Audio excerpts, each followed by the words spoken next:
I can imagine what can be and be unburdened by what has been. You know?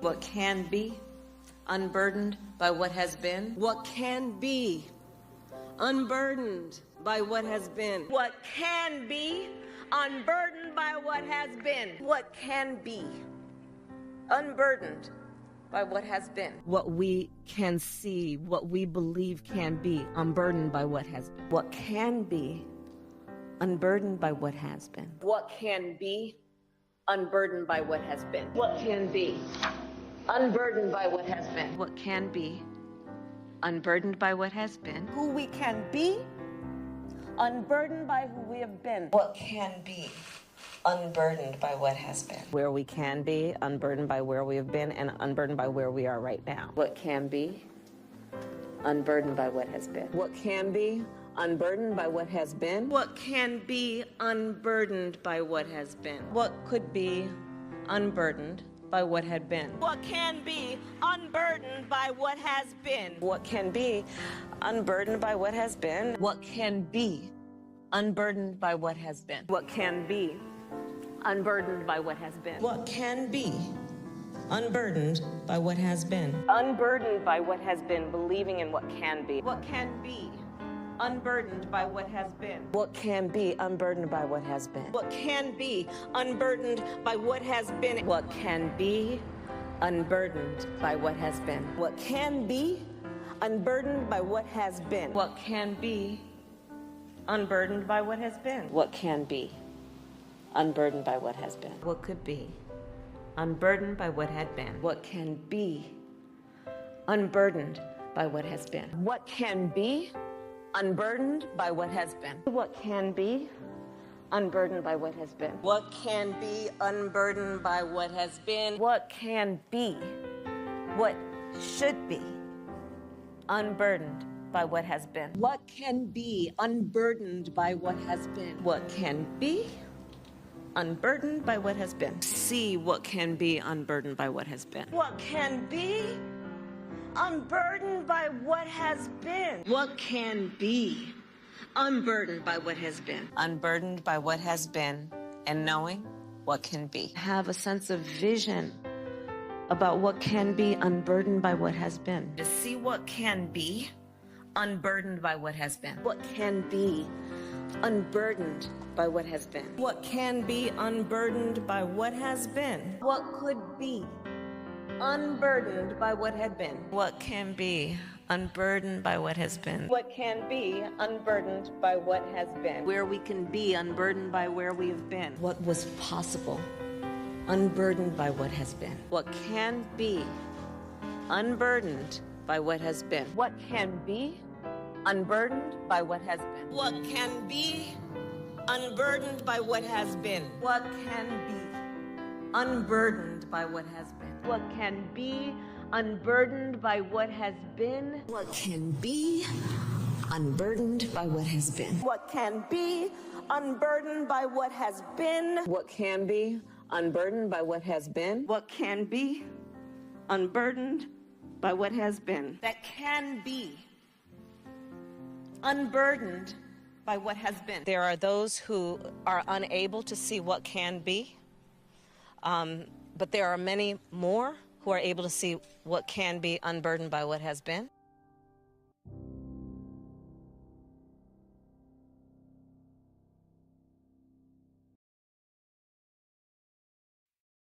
Are you ready for a very radical statement? You think you just fell out of a coconut tree?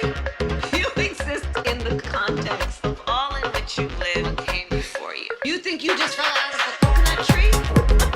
Everything is in context of all in which you live and came before you. You think you just fell out of a coconut tree?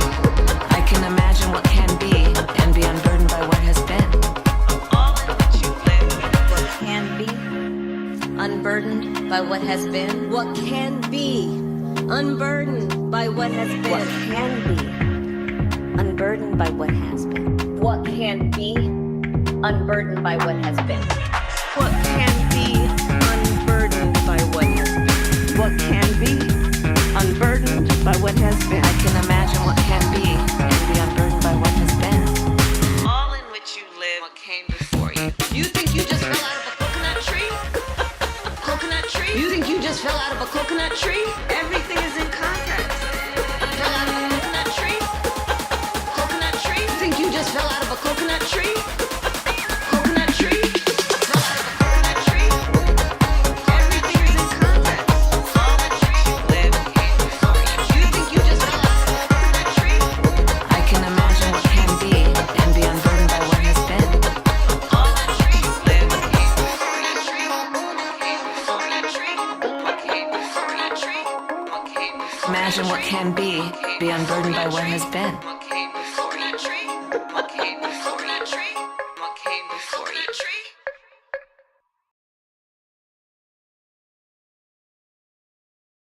Hello, everybody. There we go.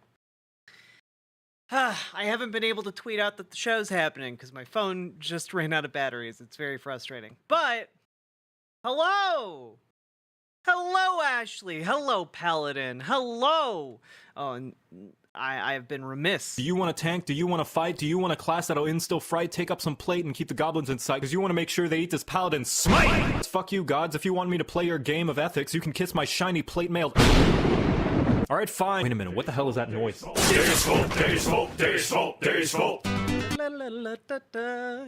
Hello! Hello, VCC TV. Hello, One Great Earth. Hello, German Cow, JJ. Hello, Jonathan. Hello, Darth Gently. Hello, Erica. Hello, ACAB includes Tone Police, and that is 100% true. Hello, Feistiest Bard. Hello, Kommunistisch Partei? I am sorry for butchering your name. Hello, Punky Gal. Hello, OS Crane. Hello, Death Died Today. Hello, Nine-Tailed Witch.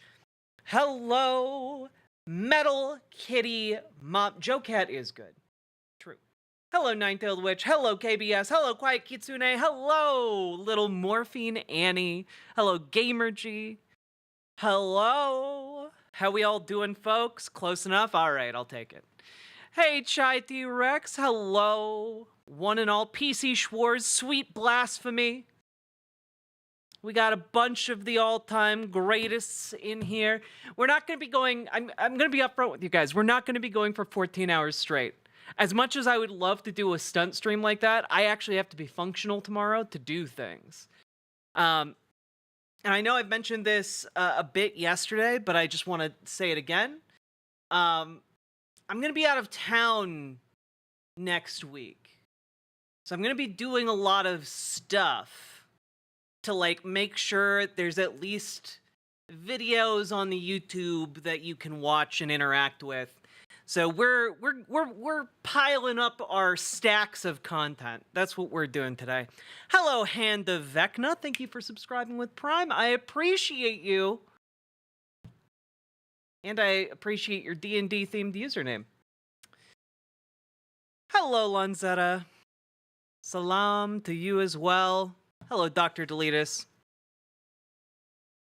Watching every training video will put you to sleep, though? Sure. Maybe. Boo, Jack has a life. Boo, I know. I wish I could make content 24/7, too, but I'm not CNN. I do not have the resources of a cable TV station. Hey, Mr. Miyagi. First you have to do things, then there's just more after. I know, they lure you in with the things, and then you wind up doing all the doing.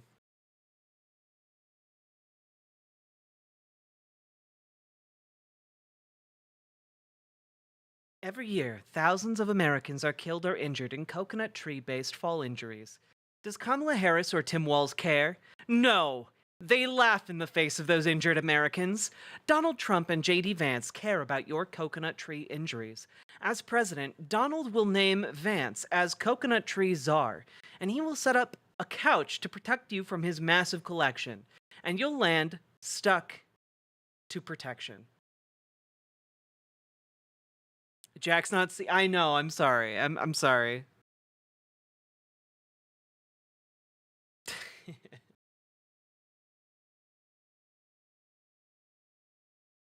Everyone talks about the Hand of Vecna, but no one ever talks about the Wang of Vecna. I bet that's in the NSFW D&D book. I bet it's in there. If it's not, that's kind of crazy, right?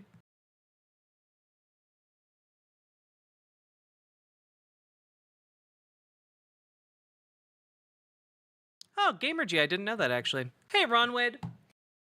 All right, so despite the name of today's stream, we're going to be doing other things besides Project 2025, but so let me put it this way. I was exercising earlier today, okay? And while I was exercising, I was like, hey, that Tim Walz guy he did a speech the other day for a bunch of union guys. I guess I'll listen to that because I'm in like 2.5 miles into my elliptical run, and I need something to get me through the rest of it. So I put on his speech, and I can't remember the last time a politician made me go like, fuck yeah. You know? Like, I can't remember that. And I know that Tim Walz is a politician. I know that politicians are not to be trusted. Don't put them on pedestals, etc., etc., etc. But I think that this guy is basically saying most of the things that shouldn't be controversial, but our bar has been lowered to such a degree that hearing this guy talk and listing out policies that he wants to pursue, hearing him actually relate from a position of not being like the wealthiest man in politics, from being like completely no investments whatsoever, he's relatable. He's Mr. Midwest, yeah. I get the feeling. I'm glad you guys understand. Because he's killing it. And I know I didn't see it yesterday, Amber Brains, I'm sorry. But I saw it today. And I just want to throw this idea out there. If we get Kamala Harris elected, and then we get her re-elected, Tim Walz is only going to be 68 years old by the end of that second term. Which is quite a bit younger than anyone else who is in the race up to this point. And honestly, 68 isn't the terrible age. You're not that old at 68. Like, you're old, but you're not that old.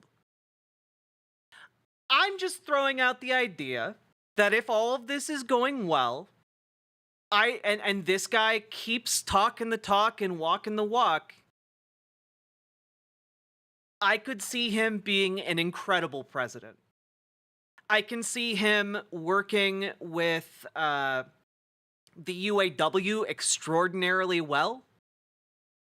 I can see him supporting the UAW as it builds its bridges with other unions to get to the point where perhaps in the future we could have a general strike. Doing the actual bridge building and such. I can see him supporting that. This is a guy who's been out there walking the picket lines. He's visited striking workers and supported them in Minnesota. That is not a thing he's new to. And yeah, in 16 years, Walz will still be younger than Trump is right now. Yeah, just to put it in perspective, if Kamala Harris served 2 terms and then Walz served 2 terms, he would still be younger than both presidential candidates that started out this election cycle. Did I see the UAW sued Musk and Trump today? Yeah, we talked about that yesterday. They announced they filed charges with the National Labor Relations Board, and they're gonna see. We'll see where it goes. The NLRB has to do an investigation that'll take like maybe 2 months. And then they'll hand down kind of their decision. We'll see what happens. Yeah, okay, here's how it's gonna go. First we get Kamala, then we get Tim Walz, then we get Sean Fain. Boom. That's our pathway to radicalizing America, okay? If you've ever been wondering, like, oh man, what could electoral politics do for me? We could do that.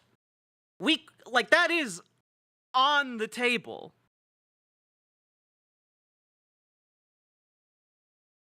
And I do want to say, I know that Tim Walz has said he doesn't want to be president. I just think that means we have to make him president more, okay?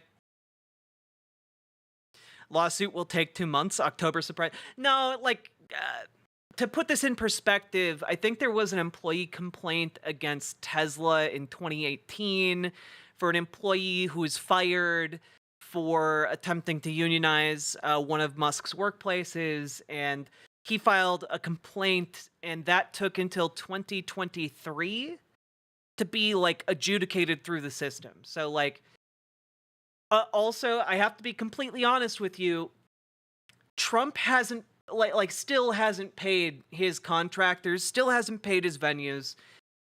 No one cares. No, like, frankly, unfortunately, we live in a country that is not woken up to this, predator handshake type of class consciousness. At least not yet. So frankly, I think even if they were to uncover, like, that's a pretty good idea that there was some labor violation, it's not going to, like, sink them. And if they do get fined for it, it's going to be a pittance that won't matter to, like, their pocketbook at the end of the day. But what it will do is that there will be workplace reforms that are required to take place within, like, Tesla or SpaceX or some one of these companies, or the Trump organization. They will be required to, like, post signs to allow employees to unionize, and I think that's a lovely, wonderful thing that is worth fighting for. And yes, they haven't woken up yet.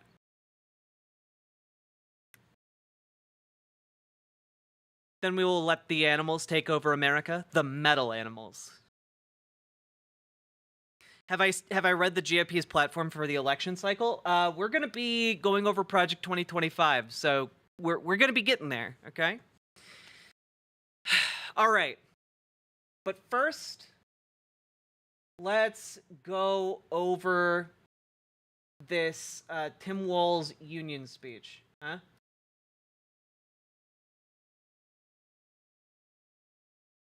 Get your water, get your snacks. And remember to like, comment, and subscribe. Hit the like button on the Twitch stream. The follow button on the Twitch stream. Hit the like button on the YouTube stream. Hit the subscribe button if you haven't yet. You fool.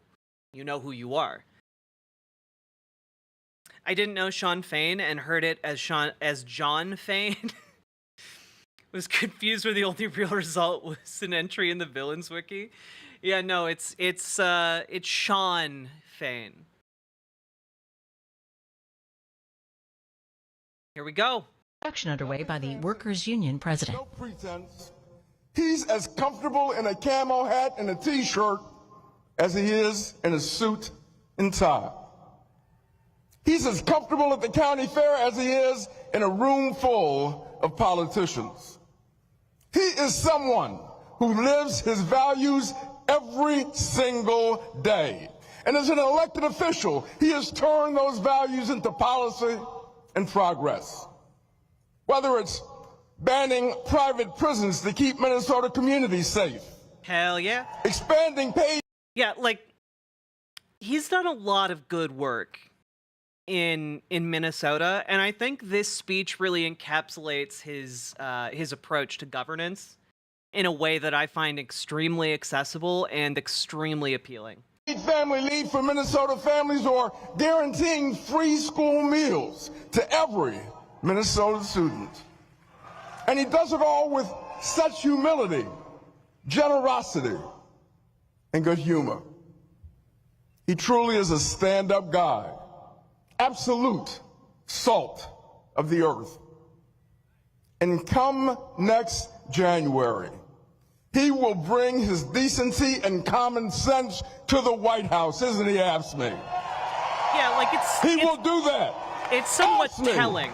Like, it's somewhat telling, right? Like, this guy's like, yeah, he's basically the bee's knees. And, like, the best attack that Matt Walsh could come up with against Tim Walz was that, hey, in his interview, his wife said that she loved the smell of burning tires during BLM. And then we, like he played the clip and she didn't even say anything remotely like that. The Mean Green Machine! Get That's the on best your they feet got. and make some noise for the governor of Minnesota and the next vice president of the United States, Tim Walz!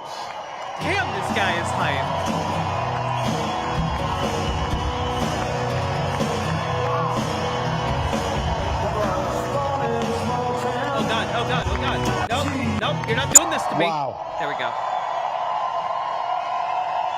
Well, Wall's got the balls. True.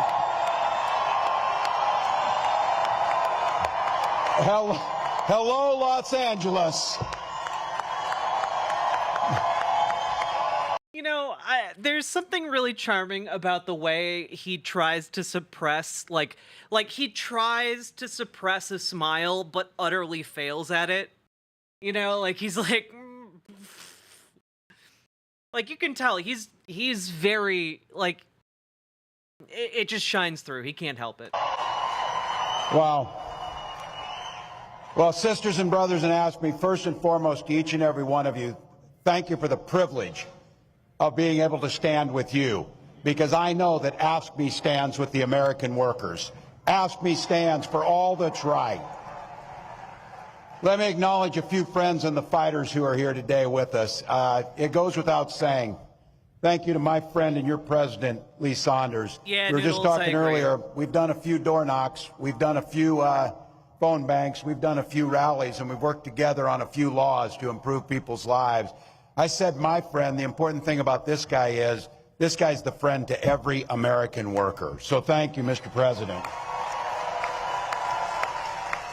Madam Secretary Treasurer, thank you. Thank you for your leadership. The leadership team of AFSCME is there when we need them, always when they need them, making sure we not just win elections, but we understand you don't just win elections to bank political capital to win another election.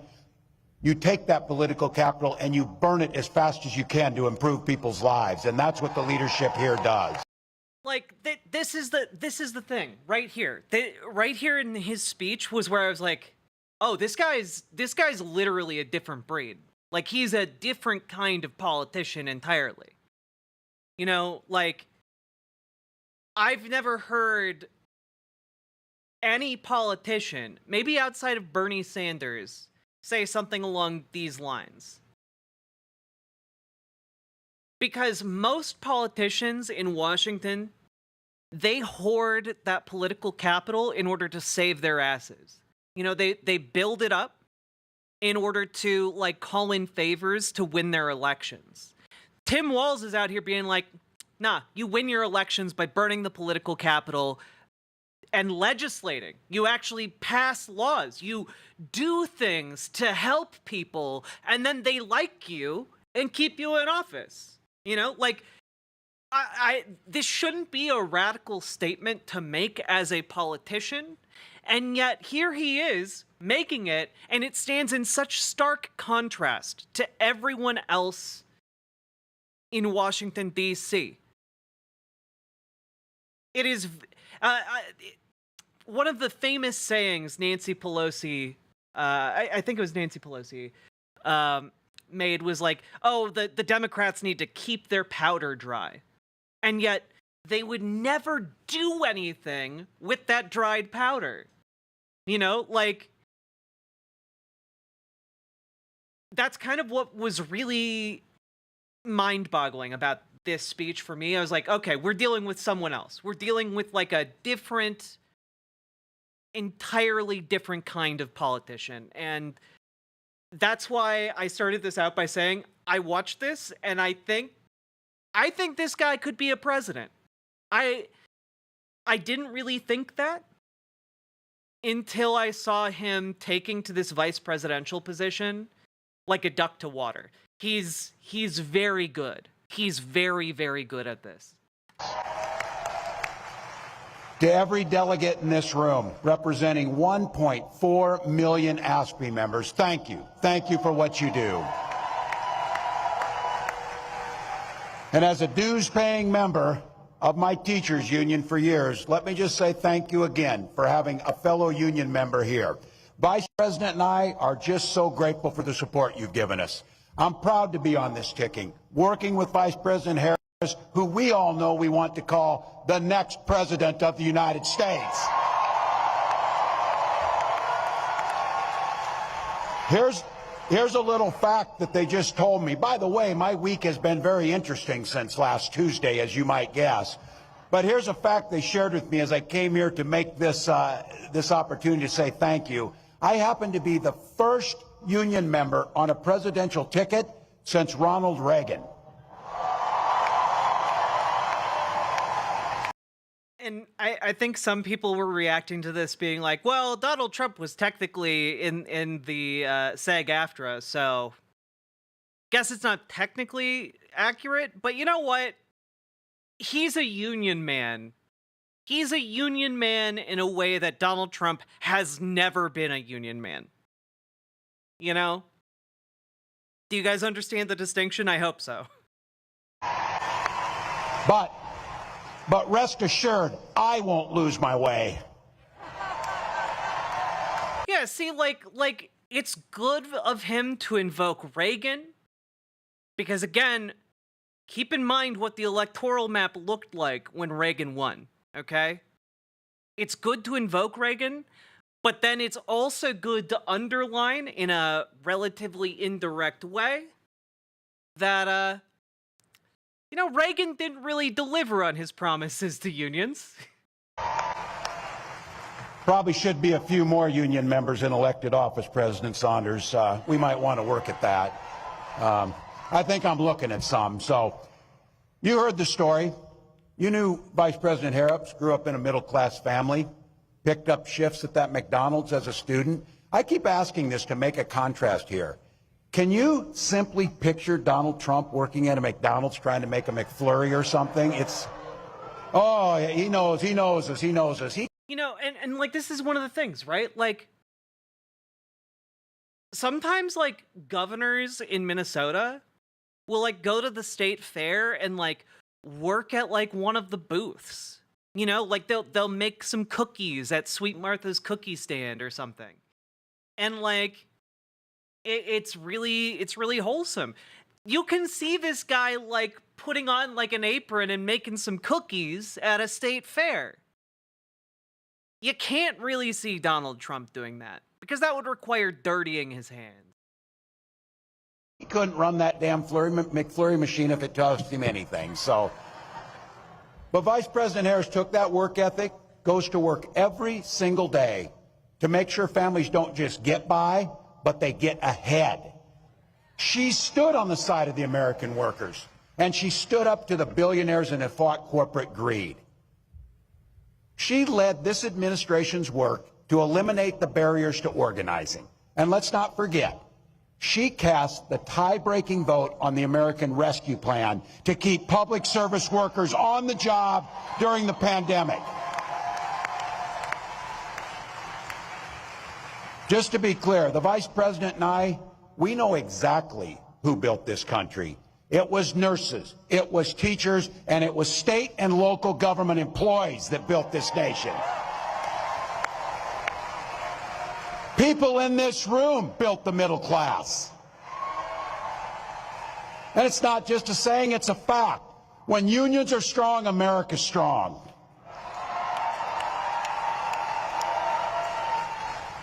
Vice President Harris and I have both had the privilege of joining workers on the picket line. And it's why, as governor, I signed one of the biggest packages of pro-worker policies in history into law. In Minnesota, we made it easier for workers to form unions. We strengthened workers' protections. And yes, we banned those damn captive audience meetings for good in Minnesota. Now, if you don't know what he's talking about by that, basically, if you are in a state where it is legal to do one of these captive audience meetings, your boss can say, hey, you need to go to this meeting that is about politics or discouraging unionizing. And there's nothing you can do about it, because if you don't go, they can fire you. In Minnesota, Tim Walz made that illegal. They cannot force you to do that. And I want you all to understand something, if you've never experienced one of those. People hate them. People hate them with a burning passion. Okay? And it is really smart, because when you're talking in abstracts like, oh, we strengthened worker protections, that doesn't really translate to much from someone who's not deeply involved in the political process. But when you tell them, yeah, we banned those meetings that you hate, where your workplace tries to make you do something you don't want to do, that translates into something. That, like, makes that entire struggle for worker rights mean something. And so, like, I just want to say, like, not only do I like the things he's saying in this speech, his rhetoric, the rhetorical skills on display in this are impeccable. Impeccable. He's reaching people. And he's doing it with a relatable smile, and he's doing it in a way that makes it look easy. And if it were easy, more politicians would do it.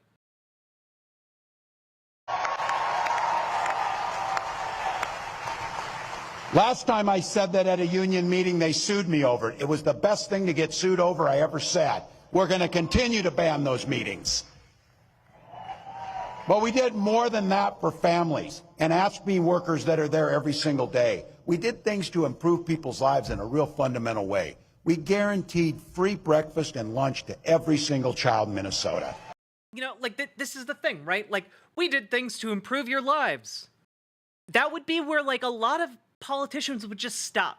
Because if they actually listed out their accomplishments, they wouldn't seem that impressive. They wouldn't seem very relatable to average working people. But suddenly when you say, hey, we made sure children could eat food, and you're someone who's struggling to put food on the table, that means the world. That helped a whole lot of school employees, AFSCME members, keep their students engaged and keep them in the classroom learning. Today, Minnesota is one of the best states for workers in the country.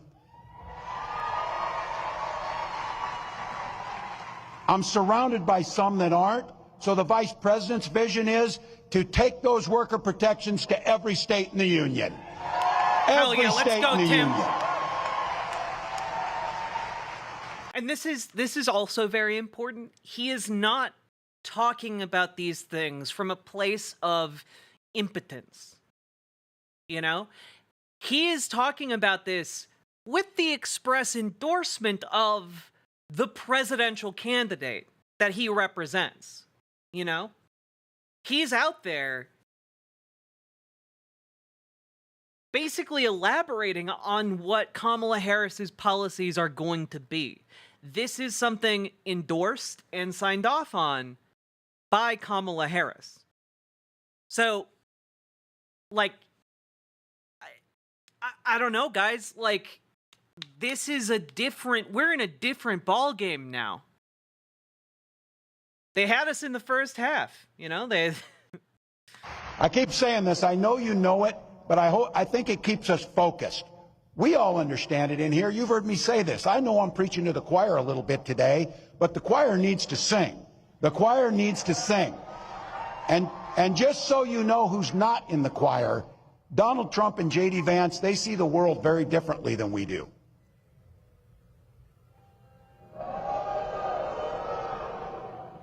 The only thing those two guys knows about working people is how to work to take advantage of them. That's what they know about it. Every single chance they've gotten, they've waged war on workers and their ability to collectively bargain to take that away from them. All we're asking for is better wages, better benefits, better lives, and dignity in the work that we do. Dignity for all working people. Let's go, Tim. There's a great bill in Congress. Should be the easiest vote you've ever taken, the PRO Act. Make it easier to form a union and bargain. Allow people to have the freedom to make a choice. Allow them to be able to do that. They also oppose the Public Service Freedom to Negotiate Act, which would require states to bargain with their employees. Look, if you're living in a state where you get to do those things, it's one thing. But our family and our neighbors and our fellow Americans are living in states where they don't have that. So now you have to play the AFSCME commercial. I will do that after we finish the speech. But thank you for the $5 donut and for being the first person to support stream today. Also, I'll just throw this out there. If we get, let's say, 30 subs, I'll do an outfit change. Huh? How about that?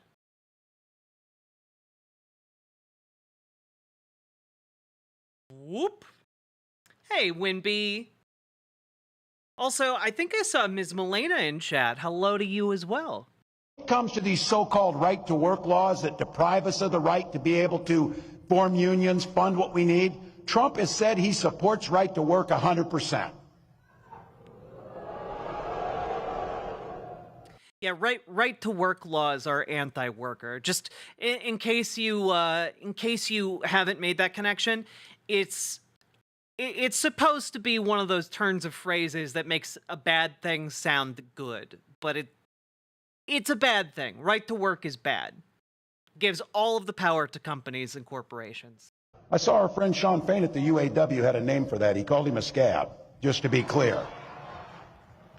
That's not name calling, it's an observation and fact, just to be clear. So, God, this must burn Trump so bad. Like, I don't think Trump is capable of recovering from this. you know, you can tell a lot about people in their personal lives. He spent a decade stiffing service workers from dishwashers, waiters, and carpenters on his own properties to enrich himself.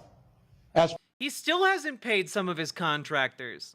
There was a story in like 2020, I think, about how some of the contractors that built the Taj Mahal casino still are owed money by Donald Trump like 30 years later. President, he cut overtime benefits for millions of workers, and he opposed any effort to raise the minimum wage. That's all you need to know. You don't have to ask twice. We know who they are. A guy who goes to Mar-a-Lago, and this is a direct quote, he sits there and tells his friends, you're rich as hell and we're going to cut your taxes. I believe him when he says that. But he also turns around and tells workers their wages are too high. I keep bringing this up. Who do you know who's asking to cut taxes on billionaires while stiffing working people? And on that point, just real quick here, there's a clip that is relevant here. That I did not prep, so it might take me a moment.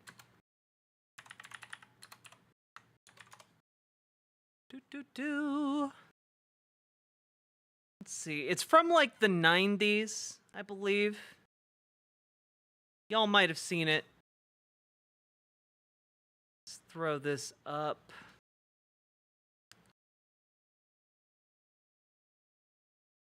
Where is it?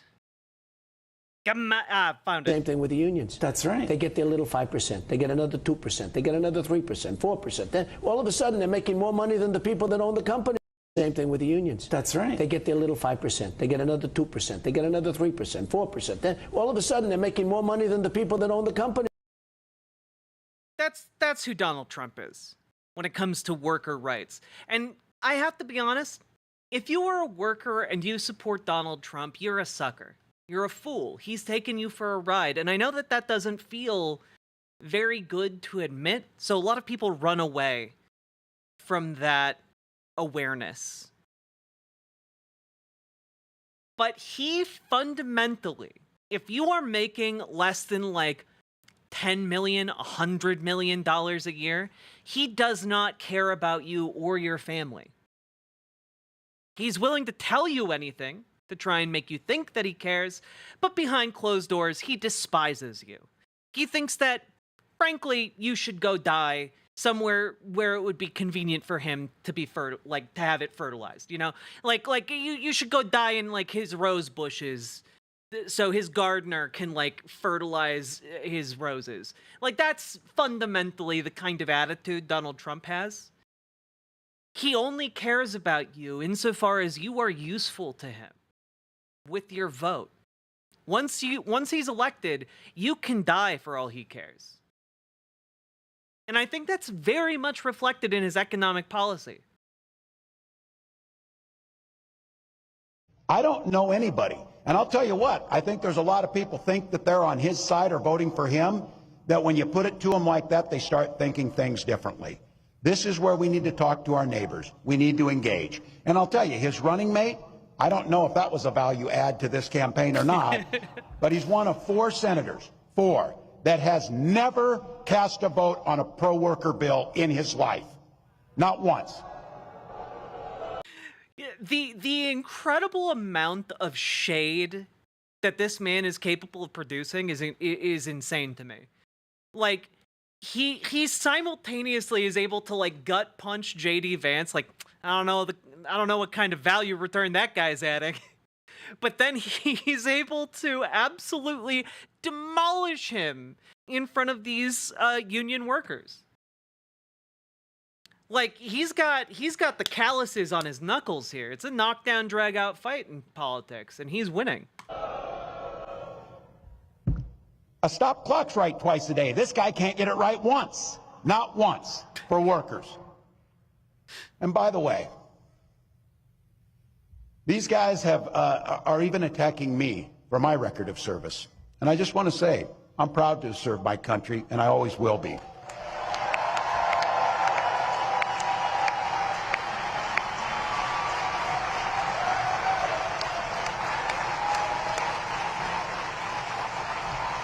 With my dad's encouragement, a guy who served in the Army during the Korean War, I signed up for the Army National Guard 2 days after my 17th birthday. I served for the next 24 years for the same reason all my brothers and sisters in uniform do. We love this country. Then in 2005, I felt the call of duty again, this time of being service to my country in the halls of Congress.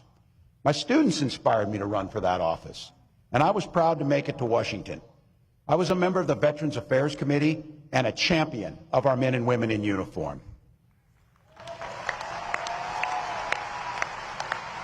I'm going to say it again as clearly as I can. I am damn proud of my service to this country.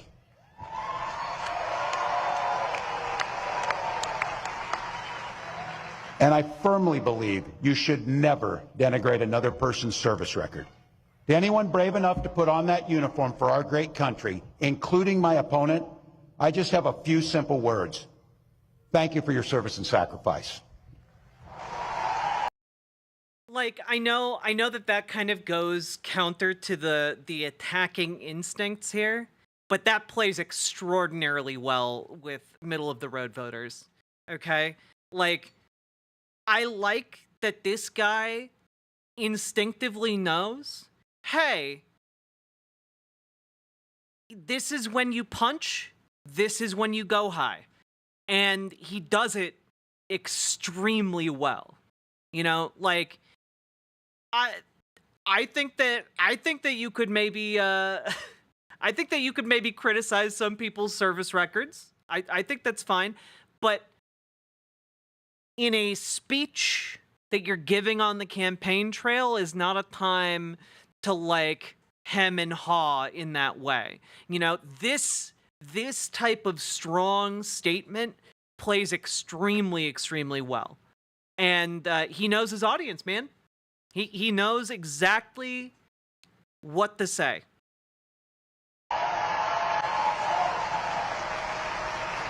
But look, yeah, Ron DeSantis is exactly who I had in mind, Snuggle Kitten. You know, like, I will criticize that man's service record all day, every day, until the day I die. Mr. got a guy to throw up on him at Guantanamo Bay because he was force-feeding him, like, dietary supplements until he vomited. Yeah. Fuck Ron DeSantis. And fuck his service record. it's not what they've done that we should be concerned with here today. It's what they're going to do. One of the clear goals of that Project 2025 to-do list is to put the screws to working people, making it harder for us to collectively bargain, Patrick Lucas, allowing employers to drastically cut overtime or even eliminate it. And make no mistake about this, Donald Trump and J.D. Vance want to eliminate AFSCME and all public sector unions altogether. Absolutely. He is 100% correct. Hell, they're even going after the 40-hour Oh, work Patrick week. Lucas, thank you for gifting a membership as well. Someone was joking and said, what's next, child labor? Oh, yeah, that's in there too, by the way. Yep. Reducing the rules around our children, putting them into dangerous jobs again. Yeah. Yeah. We've talked about this. They want to put, like, they're saying, oh, well, 16, really, 16-year-olds get so much value out of going to work. We should put 14-year-olds to work. We should put 12-year-olds to work. Punky Gal, thank you for being subscribed for 40 goddamn months. I appreciate it. Thank you for joining me for this incredible journey we've been on together. They want to put children, like, back into the position of putting their tiny hands into heavy machinery because factory workers don't want to actually have specialized tools to fix the machines, or frankly, just don't want to stop the production line long enough to use the proper tools and procedures. And that's pretty abhorrent. That's pretty disgusting. And it really betrays the lack of value Republicans have for the lives of children. And we know this. We know this because, guess what? Under Republican governors that have reinstated right-to-work laws for children, kids have died or been maimed, lost hands, lost limbs. Because that's what happens when you put a child in those environments. And the workplaces might say, oh, well, we're not letting them use the heavy machinery. They're just, they're just up at the cash register. Guess what happens in a workplace? Sometimes you are asked to do things that go beyond what you were initially hired to do. And those workers,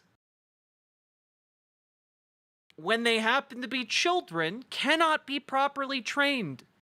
Their brains are literally not fully formed yet to be able to do the tasks that they are being asked to do. They want to bring us back to the age of company towns, when the robber barons scoured America clean of its resources. They want that again for themselves and their rich friends. And all of us can go die for all they care, as long as it makes them rich. The folks who came before us spilt blood and treasure and spent their lives working to give us dignity and safety in our workplace. So you can simply do a good day's work and go home to your family safely at night. Which side Project are you on? 2025 will take all that away. It'll also repeal what you worked so hard for, the Affordable Care Act, and its protections against pre-existing conditions, and they'll gut Social Security and Medicare. I said this too. Look, I guess you can't blame them if you're billionaires. I don't know, but I'm guessing billionaires aren't waiting for their Social Security check to come in to get by. But I know people who are, like my mom, who depends on her entire retirement on Social Security benefits. Like, guys, he's one of us. He's a guy who doesn't have millions of dollars in a trust fund somewhere. He's a guy who doesn't have $10 billion invested into, like, a crypto scam, okay? His mom lives off of Social Security. That's the position most of our moms, once we reach a certain age, are in. He's actually of the working class, and I think that makes a huge difference. That she earned, by the way, and that we should have every expectation that we're not cutting taxes for the wealthiest while we hurt the most vulnerable amongst us. So be clear. Incidentally, Donald Trump's record, like, $2 trillion tax cut that mostly went to the wealthy, all of the tax cuts from that went to working class folk, middle class folk, those all dry up this year because those were made to sundown. meaning end. Whereas the tax cuts that went to the wealthiest people, they're permanent. Trump's playing dumb. Oh, I don't know about 2025. That's Some where of the you heard this say it, Republicans because I'm not ever closing the yearbook on this. I'm a football coach at heart. And I'll tell you one thing I know for sure is, if you're going to take the time to draw up a playbook, you're damn sure going to use it. Remember yesterday when someone came in here and was like, he stole Coach Valor by calling himself, by saying other people called him coach, and when really he was like the defensive coordinator or something? Like, God, that was insane. Yeah, you just call all of them coach when you're one of the players. So don't think that they're not going to use that playbook they drew up, because they're going to. We're going to be looking at that in a bit. But I want to be clear. It's your neighbors. It's our friends that have been in this. I'm not talking about them. I'm talking about Trump, Vance, and this group that's around them. Because some of you in here with no or gray hair like me can remember when Republicans actually stood for and talked about freedom. We know they're there. We know those are our relatives. But it turns out that this guy means that freedom should be for the freedom of government to go into your exam room. And I just want to point out here, another really clever rhetorical thing he's doing here is he is making sure that his audience knows that he is critiquing the politicians, the political Republicans, not your average working person. And I do want to point out that, like, there's a difference between the two. Because often, like, a lot of Republicans on the ground, yeah, they might be bigoted in some ways. But ultimately, at the end of the day, they want to live and let live. And particularly the older guard of Republican that grew up in this kind of, like, don't tread on me for real kind of thing. Like the actual people who are conservative, who are like, I don't want the government messing in my business because I believe in freedom. Like, those people do exist. They just aren't represented by the current Republican Party. And also, they are, frankly, getting radicalized by the current political establishment in the Republican Party. They're being radicalized to worse and worse positions. But what he's doing here that's clever is making sure, you know, people who have moderate Republican friends or family, or who might themselves be that way, understand he's not attacking them. He's attacking the extremists, the wild, insane people who do not care about you, who currently run the Republican Party. And it is, I think, good to make that distinction when you are running to be vice president.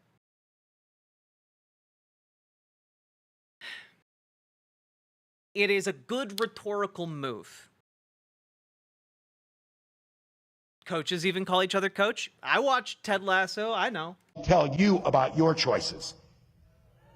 You've heard me say it. This is not hard.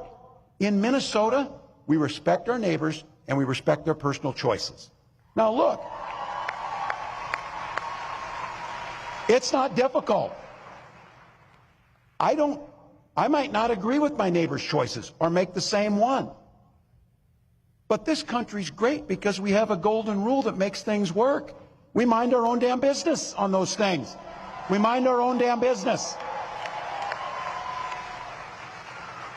Why would you think I need your advice to tell me what books I can and cannot read, or when to have a family, or how to have a family, or what religion to worship, or how to organize?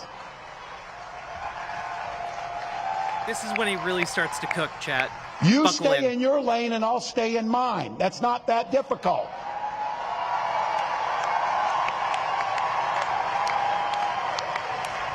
So be clear. You watch our next president as she comes out on stage and she comes out to a song about freedom. When she's talking about freedom, she means you're free to make your own health care decisions. You don't need us. You don't need us. And as a school teacher, I'll tell you what, children should be free to go to school without worrying about being shot dead in their classrooms.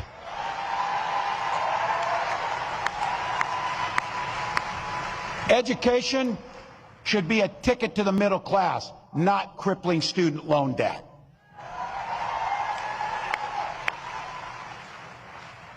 Here's the thing. We don't have that long to go here. But think about the future that we can create. We know what the past is. We know what these guys are going to do because they wrote it for us. Convenient to them to write it in Project 2025, so we know that. That's not the future we want. We want the future, and here's exactly what Vice President Harris will do when she gets to the White House. As president, Vice President Harris said she will sign the PRO Act and the Public Service Freedom Negotiation Act right into law. Done. Seize the reins of your We destiny. will stand together on the fundamental principle to collectively bargain for your own lives and your own jobs. Let's go. And we believe in fairness. That's what we believe in. That's why corporations... Yeah, and that's a really good point, John Bainbridge. Like, his framing around, like, abortion being like... Again, notice, he didn't... I don't think he said the word abortion in there, because he's talking about more than just abortion, but, like, it's covered by the rhetoric, you know? Framing that issue as big government coming in to, like, nitpick your medical choices, it's a very strong rhetorical position to take in opposition to Republican rhetoric. Can you make some Minnesota-styled socialist slogans? Oh, yeah, you betcha. Can start paying their fair share, and that's how it works. At the same time, what we did in Minnesota is lower taxes for the working folks, and we have the fairest tax system in the country, and things work out pretty well. We can protect Social Security, and something we did, and I want to thank, I know they're in here, my Minnesotans who are in the House. That's me. Hi. It was AFSCME that put into place the most generous paid family and medical leave in the country in Minnesota. True. True. I voted yesterday. We're investing in our public schools, and it's, yeah, I'm a little biased on this one, but I think you're probably with me on this.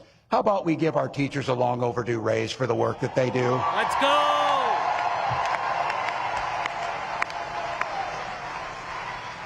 All right, I know True, you've Joe heard these Burt. speeches, big order, optimistic or whatever.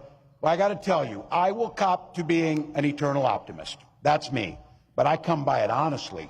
I supervised the damn high school lunchroom for 20 years. You do not survive that job without being an optimist, I will guarantee you. And I also think you've heard me say this, hope is the most powerful word in the English language. It was so powerful for when my wife and I first had our first child, we named our daughter Hope. But my wife often reminds me, hope is a great word and a beautiful name, but it's not a damn plan. We can't hope that we defeat Donald Trump. We can't hope that we can collectively bargain. We can't hope we protect Social Security. We can't hope that we address climate change. You don't hope to win. You plan, prepare, and work to win. Goddamn, dude. Spitting fire, man. Look at this place. This place is filled with people who like hard work. These are people who get up and enjoy hard work and know how to get it done. So what do you think? A room full of 1.4 million AFSCME members, and this room here, how many voters do you think we could turn out in an hour? How many friends can we bring to the polls? We got over 4,000 people in this room. We won states by less than 10,000 votes in some cases. And I don't know about... He's 100% correct. And this, by the way, is what I've been saying here for a while. The margins of victory in states for elections can sometimes be incredibly small. Small enough to the point where, like, the number of people watching my live stream right now, and I'm not a big streamer, could literally make or break an election. Okay? So when I say, like, hey, go phone bank, go knock on doors, you know, go volunteer in your community to do these things, you can actually make a difference. You have power. You have agency here. So often this electoral system seems so big that, like, how could we possibly make a difference in a country of 300 million people? Well, guess what? Sometimes elections turn on whether or not 10 people show up, on whether or not 100 people show up. And, like, the margins are thin. And it's not enough to just hope that things are going to turn out okay. You actually have to go out there and do the work. You have to go and knock on doors. You have to call. You have to text bank. You have to do whatever it is you are good at in service of that mission. Because those small local races, they turn into larger state races, they turn into national races, and if no one turns up to do the work doesn't get done. It's not enough to hope. You, and I know it, this is going to be a close, tough race. It is going to be a tough one. But if each of us does an extra shift, an extra hour, a little bit more, we get to wake up on that morning after the election and know that the work we did transformed the lives for millions, transformed generations, impacted the world. Ask me. That's how it happens. That's how it happens. That's a plan. That's how the hope turns into the reality, turns into improved lives. It's just like that. We organize, we donate, we volunteer. Look, I've been around you people. I know the jobs you do. I know what this president does, because I thought you had to register to vote in Minnesota. You were out there so much for me because you were living there. You turn elections. You turn lives. You negotiate contracts. You press legislatures to do the right thing. We know how to do this. We've got 84 days to take control of our own destiny. 84 damn days. And I've said this, you hear me say this. That's easy. We'll sleep when we're dead. We'll do the work now. We'll do the work now. Hell yeah, let's go.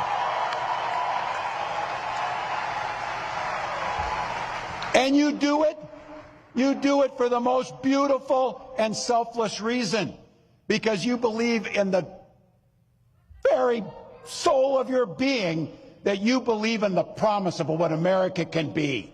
You believe we can all enter the middle class. You believe we can all have dignity. You believe we can all thrive. But you know what? We got to fight. Because as the next president of the United States says to me often, when we fight, we win. When we fight, we win. When we fight, thank you. Ask me. God. He's so good at this. Was he about to tear up up there? Yep. Because he believes in what he's saying. This isn't a game to him. A lot of politicians treat politics, treat speech making as a game to flatter their own egos. You know, that's how they treat it. They treat it as like a formality for them to be in their elite social clubs, to be invited to the chicest martini parties, or whatever they do. I don't know. I'm pretty sure they're not called martini parties. But that being said, like, yeah, Smelanie, I'm a member of the MO ACLU, and we lobbied at Jeff City to get the abortion ballot on the 2024 general election ballot, and your community did that. Yeah, Because sometimes it just takes a group of people willing to go and say, hey, we care about this. You know?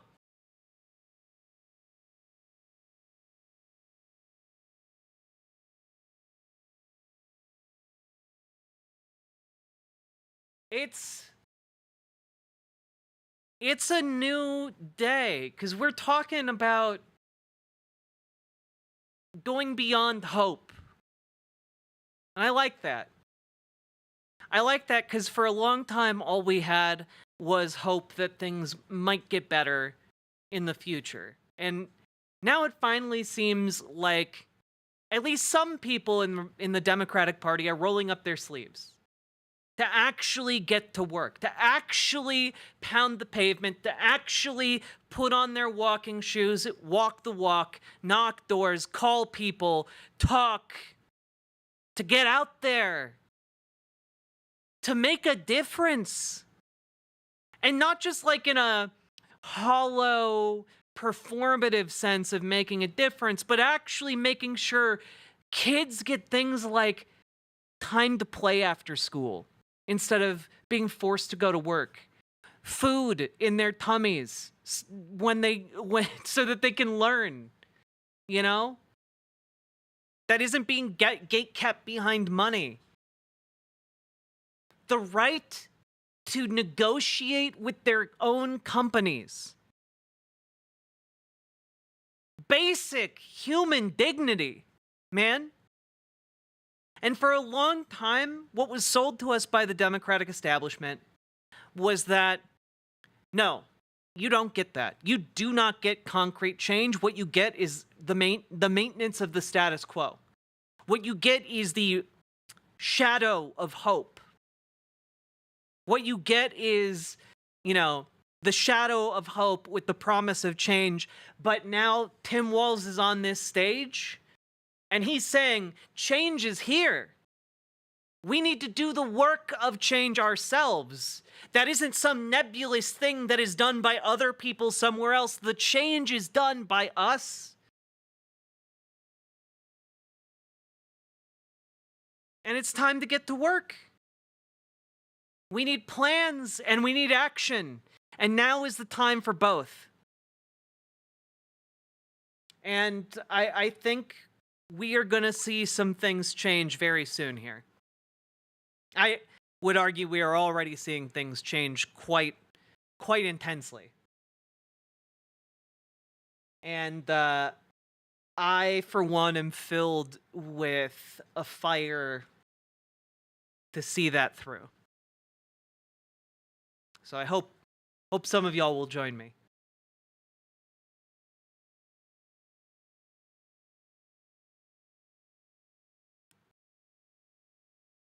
Oof. All right. Chat. If you are having a good time here, please hit the follow button on Twitch, hit the subscribe button on YouTube, like the YouTube stream. Let's fucking go, folks. And consider dropping those subs, donos, etc. And yes, well, let's watch this. Let's watch this advertisement. Hey, on your way to work tomorrow, instead of sitting around with your finger up your ass, look around.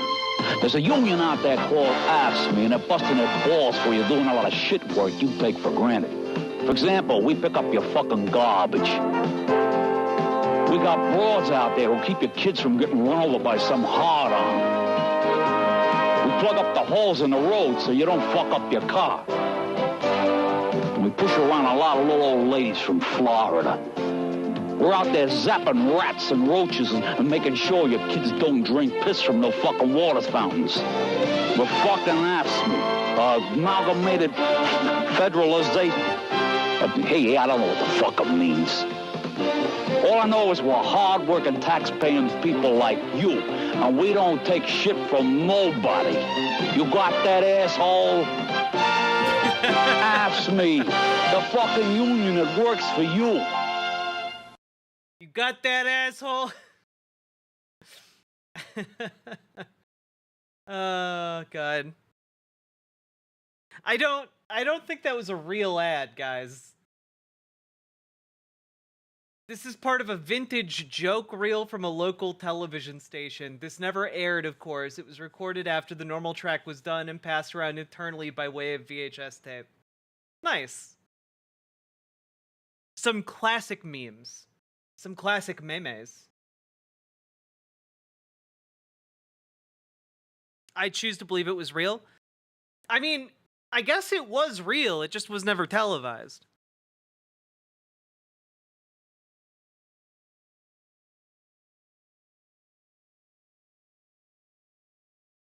I nodded off because my job is literally sucking my soul out of me. I'm sorry to hear that. As a union member seems legit. Hell yeah, let's go. All right, folks. It's time. Time to dive into what ProPublica. My name's Peter. Oh god. His name's Peter. There we go. Found it. Oof. How we doing? How we feeling? I'm from the universe where it was televised. Also, Jabertus, I saw you ask if I make ad revenue off of Twitch, and I do. Just like, not. It's not enough. It's like enough to buy like a burrito. When I get paid from that, it's not great. Time to duel. Have you reviewed the Project 2025 videos yet? No, we're about to embark on our 14-hour-long journey. Yeah, honestly, whenever someone like subscribes or like gifts like 5 subs on riverboat.gg, I make more money than like what I make off of ads on Twitch. It's ridiculous. Oh, I should maybe also share this with you guys. The White Forest site, for the entire length of time I've used it, has not had any associated fees with it or anything, which has been incredible. It's allowed me to continue streaming, and I'm extremely, extremely grateful. But also just be aware, in the near future, they're going to add like a 10% cut into what they do. So, yes, 10% will be going to White Forest, 90% will be going to me. It's still a better split than any other thing out there. But in the name of transparency, I felt like I should share that with you guys.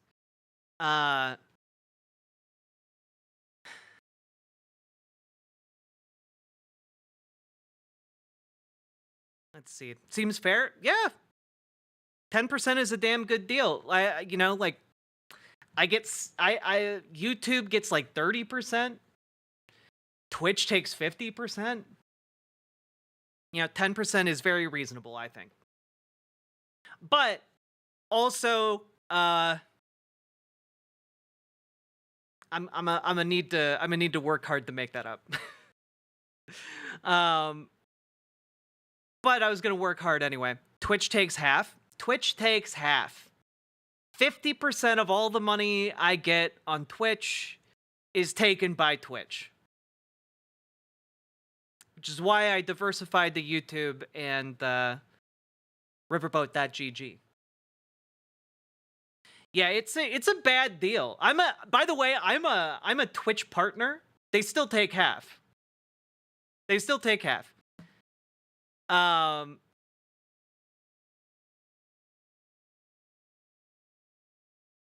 YouTube takes 30%-ish, actually 50% if you crunch the numbers. Yeah, so come on over to riverboat.gg to support me, okay?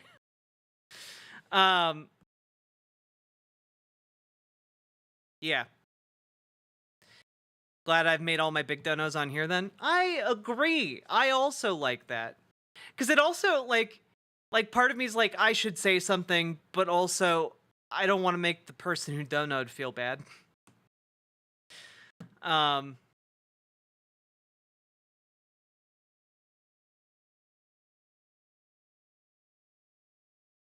You're gonna die on this hill? What?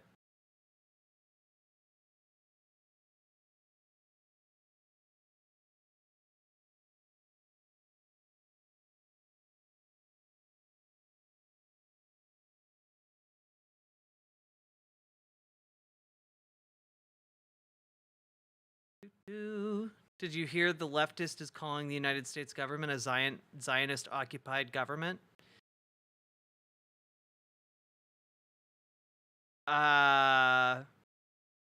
Boy, seems like you know this is why I've been saying repeatedly for a long time, and I hope I've inoculated enough of you to this, but there are a lot of talking points that are getting normalized directly from like Nazis in like leftist circles because people are desperate to support Palestine in any way that they can and Palestinians in any way they can. But I'm here to tell you, you do not have to adopt Nazi talking points in order to support Palestinians.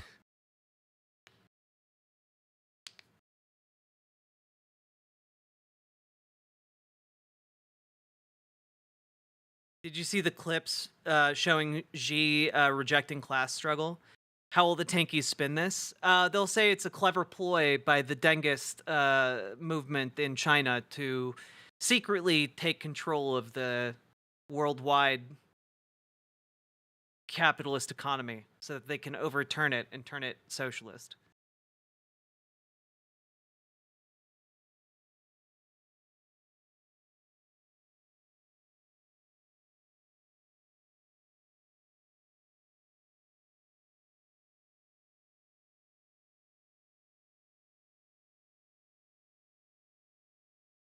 Is this because I have Top Chat enabled by default? I just can't see all of the... These 2025 vids are very dry. Yeah, well, like... The banality of evil is also dry, but we need to pay attention to it, unfortunately.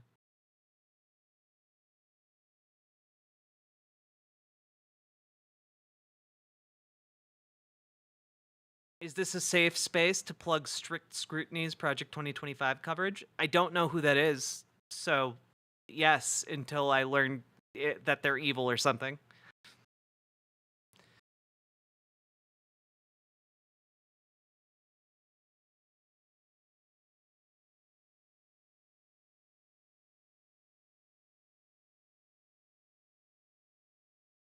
Yeah, Noodles, I'm not seeing anyone, like, disrespecting your faith as an Episcopalian.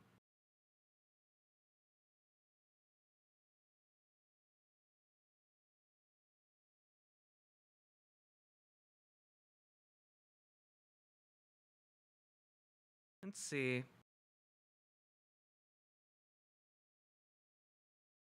Got a rumbling cat on me? Oh, that's some good shit. That one about progressive language is pretty interesting. And we'll be, you look, I figure we all need to be trained in what to expect should Donald Trump take power, okay?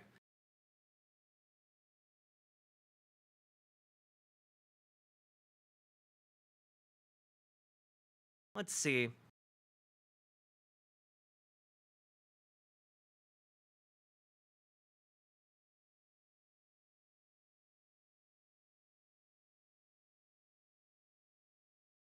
All right. Anyway, hit the follow button, hit the subscribe button, hit the like button. Consider dropping those subs and donos. If we hit 30 subs / donos, I will, or their dono equivalents, I will change into my catsuit outfit. True. Don't forget to like the YouTube stream. Let's go.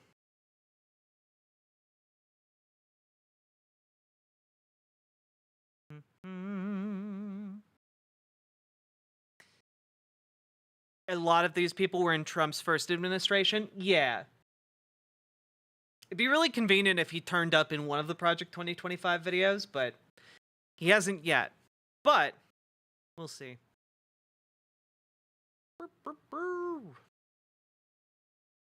Welcome to Riverboat Jack's Antifa Academy.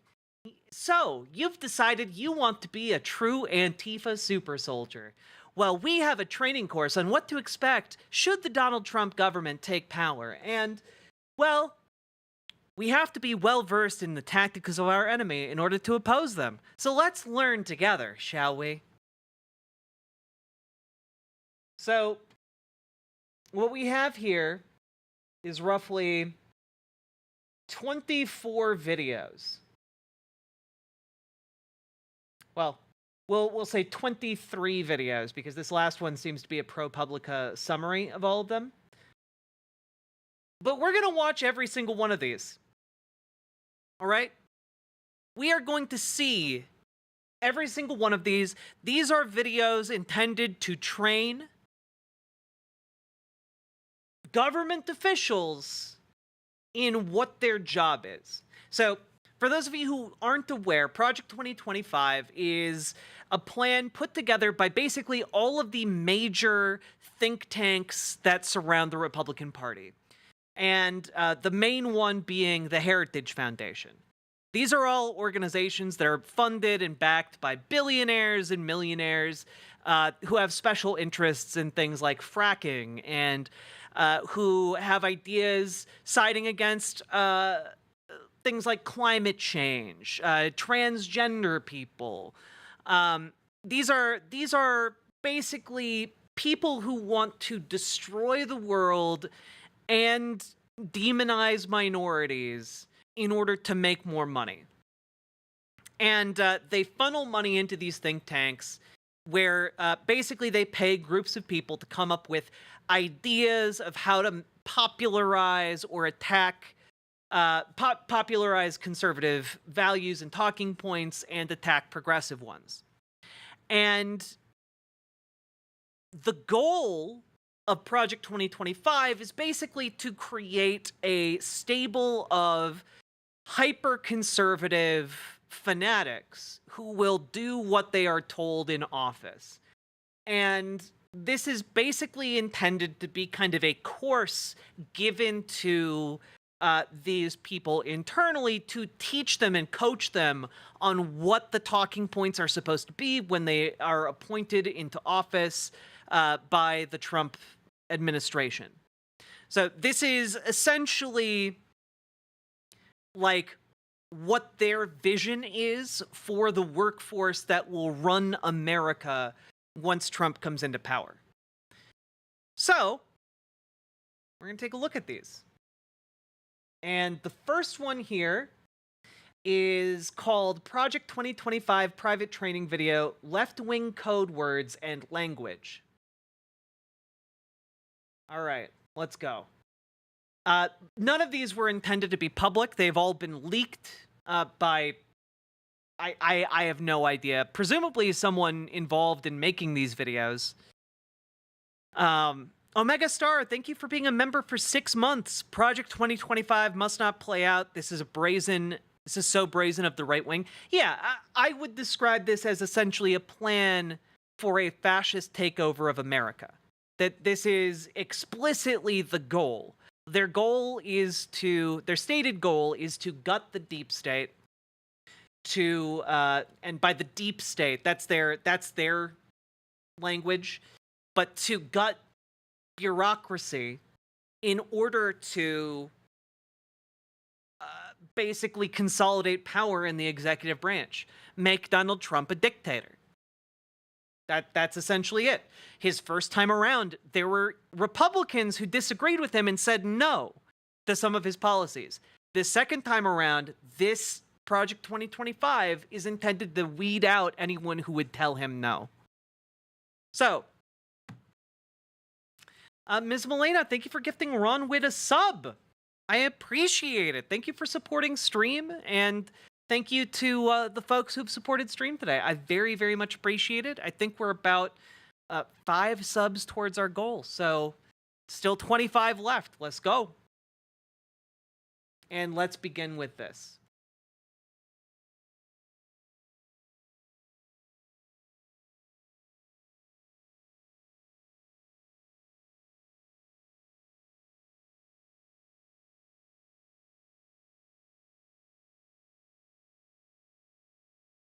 Hi, I'm Katie. Wait, what happens if they lose and try again with someone smarter than Trump? If they lose, they're not going to be able to try again. Like, that's kind of the thing. There's no one currently who can replace Trump. Their closest approximation was Ron DeSantis, and he was basically reviled by everyone outside of Florida. So I don't think they have anyone else who can unify the party in the way that Donald Trump has. If Donald Trump loses, the Republican Party splinters and basically implodes, is my calculation. So this is kind of their last-ditch attempt to hold on to power. All right, so we got Katie Sullivan. Katie Sullivan, and just a normal American woman. But to the left, Can I just say, if somebody, like, just right off the bat here, okay, if someone walks up to you and says, "Hello, my name is Katie Sullivan." I almost said Katie Maravich because I've been watching a lot of Dropout TV.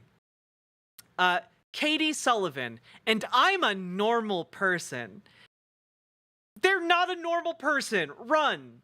Run. If somebody has to introduce themselves as a normal person, they're not okay.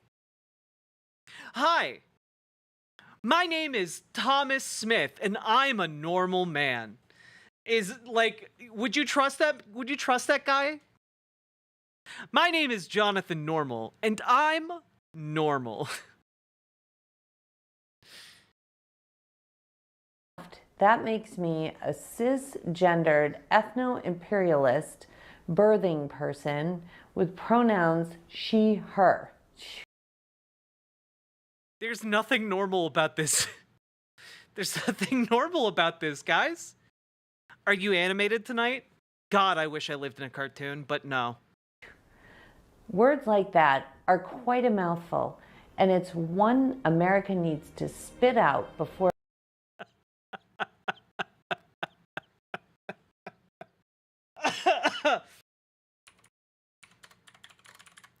I just it really is delivering this kind of energy. I don't know why we're doing this, Lauren. It's because the ice stars did it earlier, smile. Yeah, but we're not ice stars, Lauren. We're just normal men. What do you mean, normal men? We're just innocent men. We're just normal men. We're just innocent men. where we choke on it.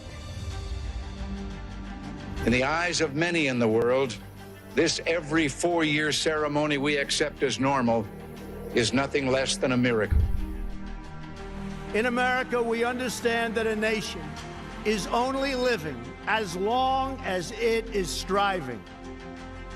What does that mean? Only a few generations have been granted the role of defending freedom in its hour of maximum danger. This great nation will endure as it has endured, will revive and will prosper. Whether we go forward together with courage or turn back to policies that weakened our economy, diminished our leadership in the world, America's future will be in your hands. You'll never make it through these? Your disbelief in me only strengthens my resolve. Hidden meanings, the monsters in the attic. I just want you all to remember the title of this video is Left-Wing Code Words and Language. They're literally referring to leftist language as monsters. I get the feeling I'm going to have a lot of things to say about how hypocritical these people are, being afraid and angry and needing a safe space from words.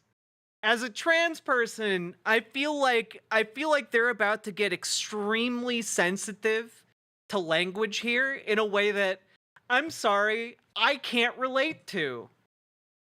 I can't relate to you having this hypocritical stance on language, but you know, it's just a feeling I get. Maybe It'll be fine.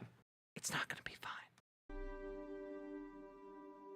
Bethany, are your children afraid of monsters in the attic or under the bed? Yeah, they have been, but we always tell them that they do not exist. Today we have news. There are monsters in Uncle Sam's attic. It's the words, phrases, definitions that are used, which may look like one. Why does Uncle Sam have a bunch of words, phrases, and definitions chained in his attic? What is this metaphor? What is this? What are you doing? Why? Thing, but absolutely mean another. And it is scary. During this training, we will identify the problem, discuss examples from our time in the federal government, as well as the 5 cross-cutting principles of the current administration. We will teach you how to unwind the words and phrases that have been so artfully layered into every document in the federal government. You can. God, this is like, you know, I know I reference the movie Kung Pao too much, but this is literally like the training of Wimp Lo, who got trained wrong as a joke. You know, like that's what this feels like to me. Like, we're training you all wrong as a joke. Haha. Until it's not a joke anymore. You can do this in any role at any level of seniority. This training will prepare you to make changes and fast. The left continually pivots and assaults definitions and phrases. They twist words and phrases to support subconscious acceptance of a philosophy that was rejected or is against the grain of human existence. Like, what is a woman? Perhaps the most effective tool. But. Ms. Milena, thank you for the 5 gifted tier 1 subs. I appreciate the support for today's stream. Got 20 subs to go until my outfit change. Let's go. Anyone know who these 2 women are? This lady was the former acting attorney general under Donald Trump, and this lady was the former head of USAID. The left wields is their ability to engage in constant subliminal advertising through their narrative, words, and phrases. Oh, now we're acknowledging that words can mean things. You know, when Donald Trump says anything, it's just he's a straight talker. But when the left says things, they have secret other meanings. Like subtext. Ooh, scary. Marxism became socialism. Then, oh God, I'll let her finish this sentence, and then we'll just talk briefly. Democratic socialism, and is now represented by the terms social justice and equity. No, wrong, wrong, wrong. God.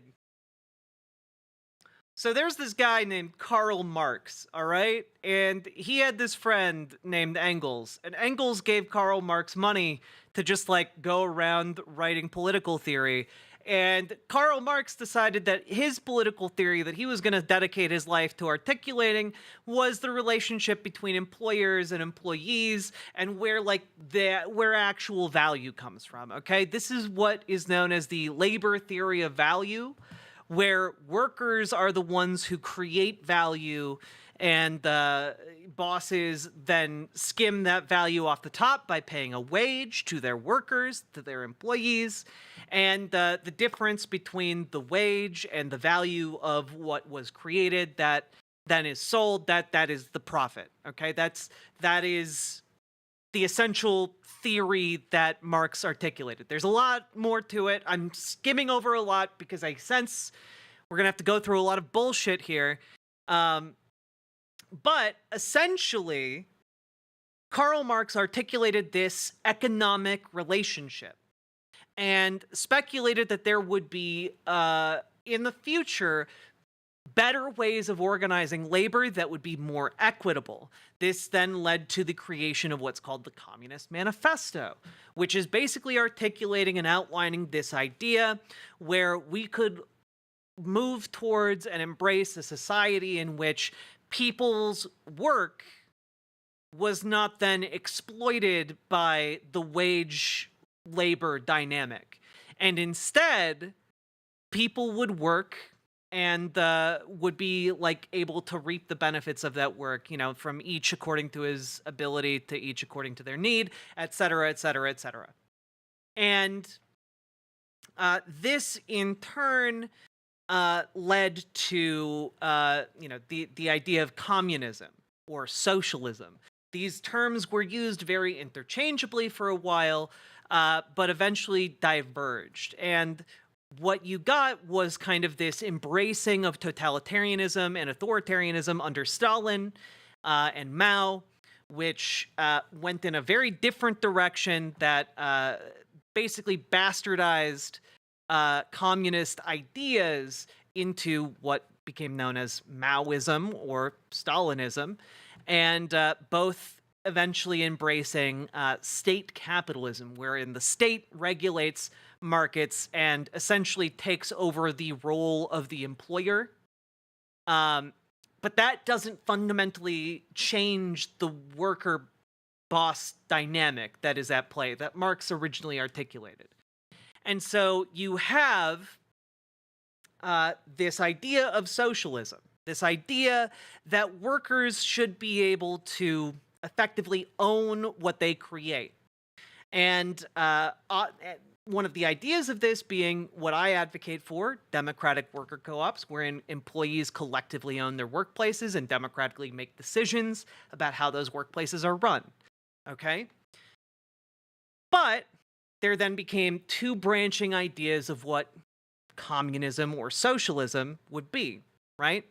And eventually, because of how the United States has branded it here with propaganda and such, we came to call the totalitarian view of, like, the totalitarian bloc, rather, of USSR and China as communist versus socialists, which were effectively this branch of the original debate. And the original debate was, should there be an evolutionary socialism or a revolutionary socialism? Revolutionary socialism being, you know, socialists should rise up and violently overthrow the government, seize power, and then from a position of top-down hierarchical change, you know, see through changes to a more socialist or communist society. Whereas evolutionary socialists, of which I would consider myself one, believe in working through the democratic means in order to organize people into, you know, willing participants in a democratic system. Because that's effectively what we're doing. If we can't democratically organize in electoral politics, we sure as shit can't democratically organize in the workplace. So, I think that working through democracy is an excellent avenue for socialist ideas. And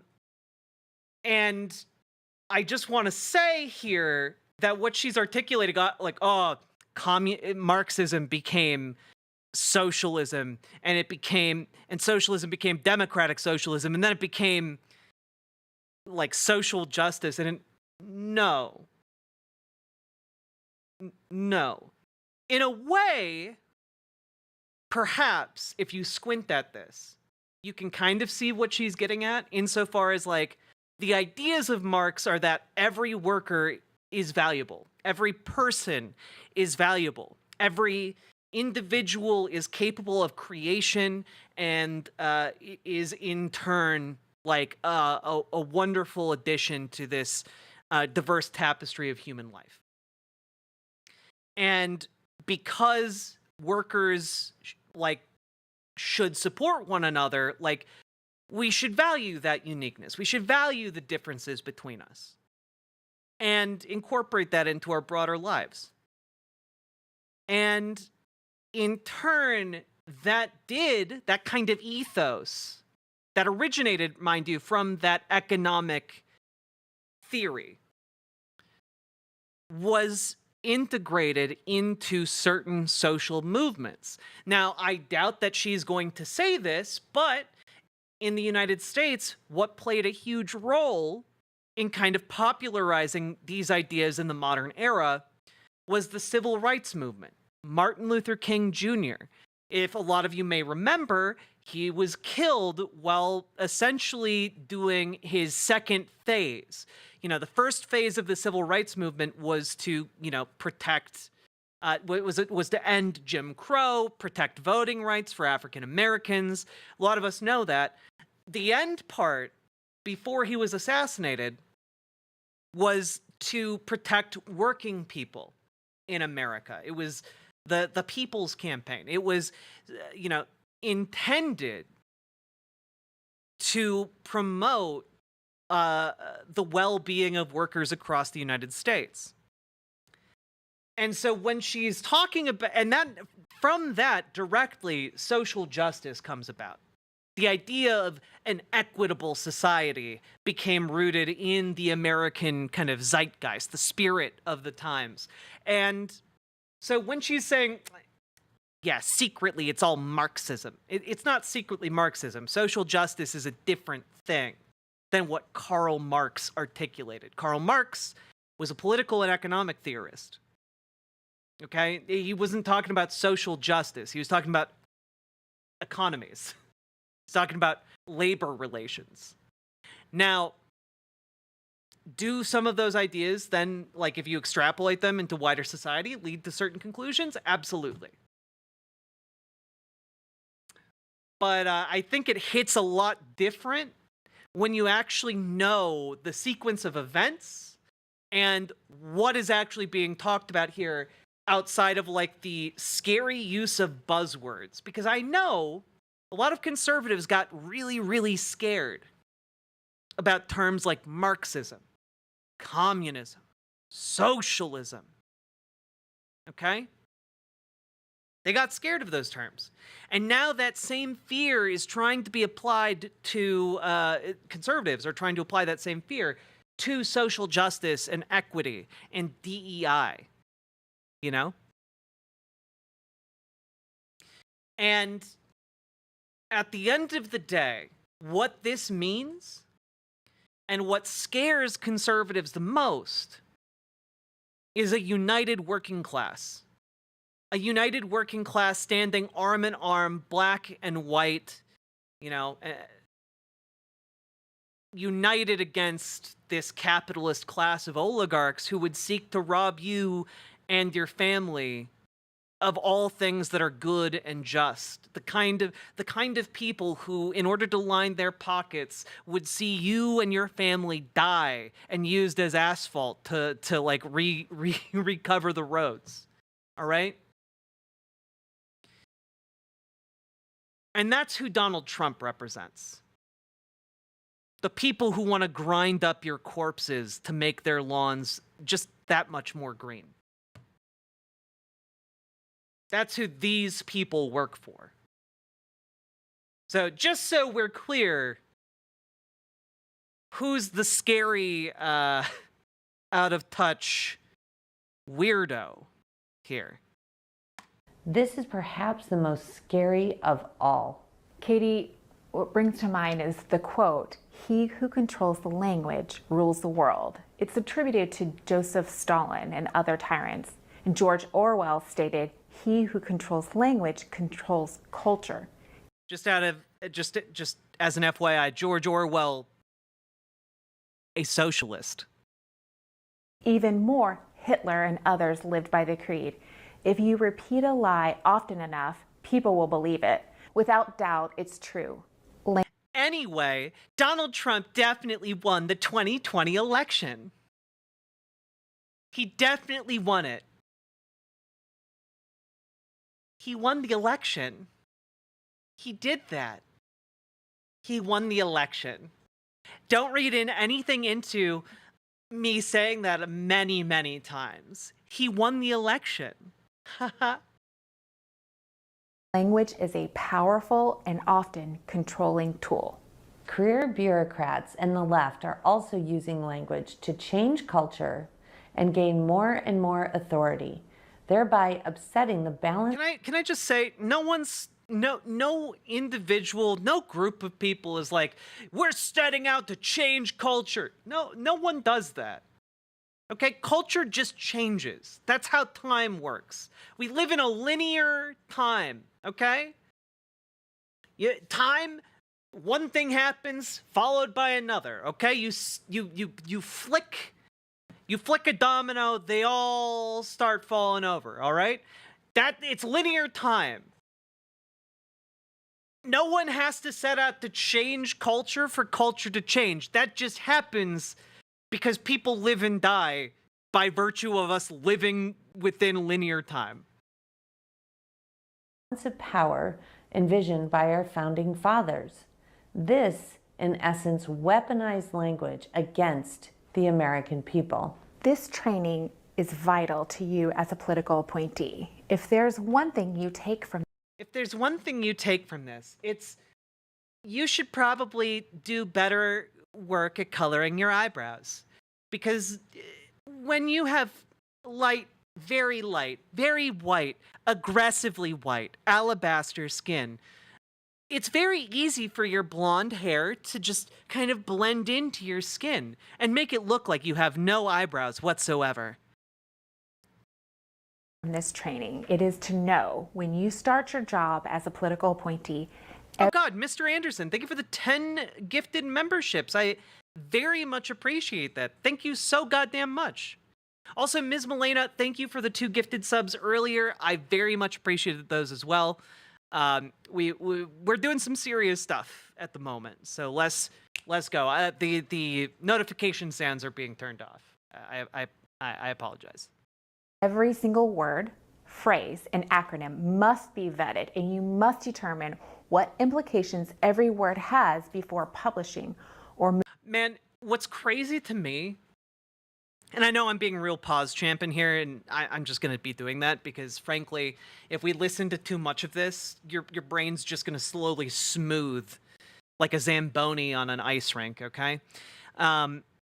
What's really weird about this for me is that I'm an English major, all right? I have a degree in English literature, and frankly, everyone told me for a lot of my life that that was useless and pointless, and I wasted time and effort and money going to school, all right? And yet, I've fallen into a career where media literacy is in high demand, so thank you, everyone, for supporting me and financially supporting my work. But what I'm going to say here is that it's wild to me to see this kind of video from conservatives essentially trying to teach media literacy, but like an evil version of media literacy, where it's like, oh, did someone use they, them pronouns?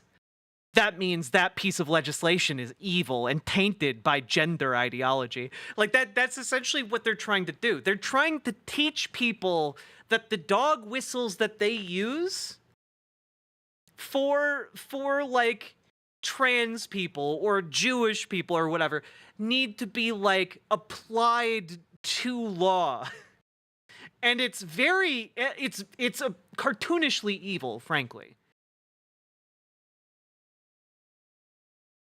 Yeah, OS Crane, that is a perfect term for it. I was trying to figure out what to call it. It's weaponized media illiteracy. That's what it is. You know, they're being trained wrong with a malevolence guiding their illiteracy that is kind of staggering, right? It's weaponized illiteracy, and it's bizarre to see. It is like looking into just this upside down world. where everyone's like walking around being like, sky's looking really purple today, and you look up and it's blue, and you're like, but it's not purple, and they're like, how could you say that? You're disgusting. Kill him. You know, something like that. Moving forward with any official or internal document. All right, so now that we have identified the problem, let's give the viewers a taste of what we saw in the Trump. Yeah, just as an FYI, remember, there were bullet points at the beginning of this. Identify the problem. And the problem that they have identified thus far is that some bills might have, like, gender-inclusive language. Some bills might, like, talk about social justice and equity. And thus are evil and must be purged. Trump administration. Yeah, no, this is literal 1984. This is like what 1984 is to people who actually understood what the socialist George Orwell was writing about in 1984. Bethany and I were both part of a coordinated effort in the Trump administration focused on trying to take back hijacked language and definitions across the United States government and even at our engagements in the United Nations. From our experiences, we will teach you how to identify the left's progressive language, scrutinize career staff compositions for dangerous language, and how to combat their manipulation. Yeah, just as an FYI here, how to identify the left's progressive language. Basically, how can you maliciously interpret anything that is written in any kind of, like, you know, bureaucratic document or law? How to scrutinize career staff compositions for dangerous language. Basically, how to censor your employees. How to make sure that you are crushing any kind of dissent or you know, inclusive language in your workplace. You know, to make sure no one who thinks different from you can work in the government. And how to combat their manipulative efforts ensuring clarity of definition and conservative intention. And I think that last point here is the real important part about what the actual point of this is, which is how can you replace their language with conservative language that changes the meaning of what was said to reflect conservative ideology. Basically, how can you make the bureaucracy of the US government more explicitly bigoted to make sure people who are different from you do not feel welcome in government? Manipulative efforts, ensuring clarity of definition and conservative intention. Bethany and I are going to give you some examples of what we mean by this need to always ensure clarity, but in no way are we able to foresee the future and anticipate how the progressive left will continue to co-opt even more words and definitions.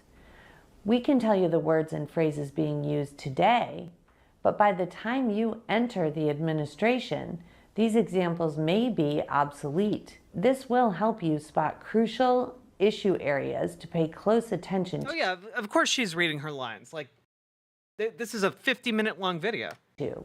We do not know what they will be calling men and women by the time you begin your tenure. Yeah, they might be calling men glorp glops and women glorp glimps. We don't know. With the administration, the left is trying to dismantle America and rebuild it in their own image by using the art of deception, and words and definitions are their weapon of choice. What's up, my glorp clips? Words change culture. Bethany, with your extensive experience with both domestic... I want more than anything, and I know we're not going to get it, but I want more than anything for her dead, fish-eyed stare to look into the camera and talk about how Skibbity Toilet is changing American culture. I want that more than anything. I want that so much. And I know we're not going to get it. I know that neither of these women know what the fuck a skibbity toilet is. In international policy issues, and in light of your role in leadership positions at USAID, can you walk us through some examples of how the left uses words, weaponizes really, words and definitions? And if you could do that in a context of the cross-cutting issues that are identified in the mandate for leadership, and really as we understand the cross-cutting issues were identified because they are the pillars of the Biden administration. And so they've been layered into virtually every document in the federal government. If you could walk us through some of those examples. Wow. Yeah, all of this progressive language has been put into all the governments under Biden. All the government documents have progressive language in them. Guess we'll just have to get rid of all of those, huh? Like that's what they're saying. I want you to understand. That's what they're saying here. That's why they're training. That's why this is one of the internal training videos, right? They're saying there's just so much progressive language in all of these bureaucratic documents. We're going to have to get rid of all of them and completely rewrite all of them. We're going to have to rewrite all the government documents to reflect conservative values, i.e., fundamentally change them and what they mean, i.e., do a fascist coup. I think it would be incredibly helpful. I'd be happy to, absolutely. The 5 topic areas for today's discussion are centered on women, children, and families. Valerian Damocles Marcellus, I will indeed relay that you like the autistic brewer's name and joke. You're welcome. Family, environment, human rights and border security, the gender cult, and equity.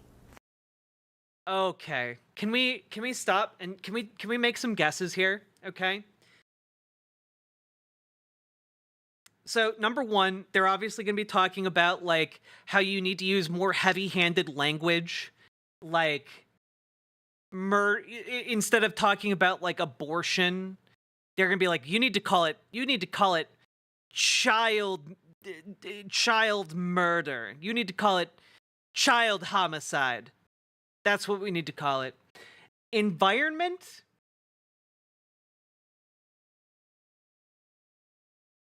I want to say that they're going to say, like, you can't talk about climate change, but I feel like that would even be too blunt. Like, that's too, like, flat earthy, I think. I think they're going to go with, like, oil is good, and, like, they're going to do, like, a quasi climate change denial. Like, oil is actually good for the environment. Like, Jordan Peterson has been talking about this, how oil and CO2 actually warms up the earth in a way that like is beneficial for plants, and that in turn is good for all of us. So really, we need to drill, baby, drill, because more oil means more carbon, and that's just more good things for us. I'm going to guess that's the direction they're going with this. Human rights and border security, they're just going to be like mass deportation is good. Gender cult, I feel like is pretty self-explanatory. Equity, that's got to be their repackaging of DEI. That's going to be like we should be able to call black people the N-word. That's essentially the bullet points, I think. Okay, that's my guess. That's my guess. The first topic, women, children, and family. I worked on international issues and very closely followed the language presented at the United Nations. And I saw up close and personal how this indeed is true. Language is used to control culture. Language is used to communicate ideas. And culture changes because different people have different ideas. And over time, the ideas that gain like prominence and acceptance change. It's not used to control culture. That implies that there's like an evil cabal, and frankly, I'm sure these people believe that. there's like this evil group of people who is like handing down decrees to like Beyonce about what the lyrics in her songs should be. Like that's the kind of worldview they have.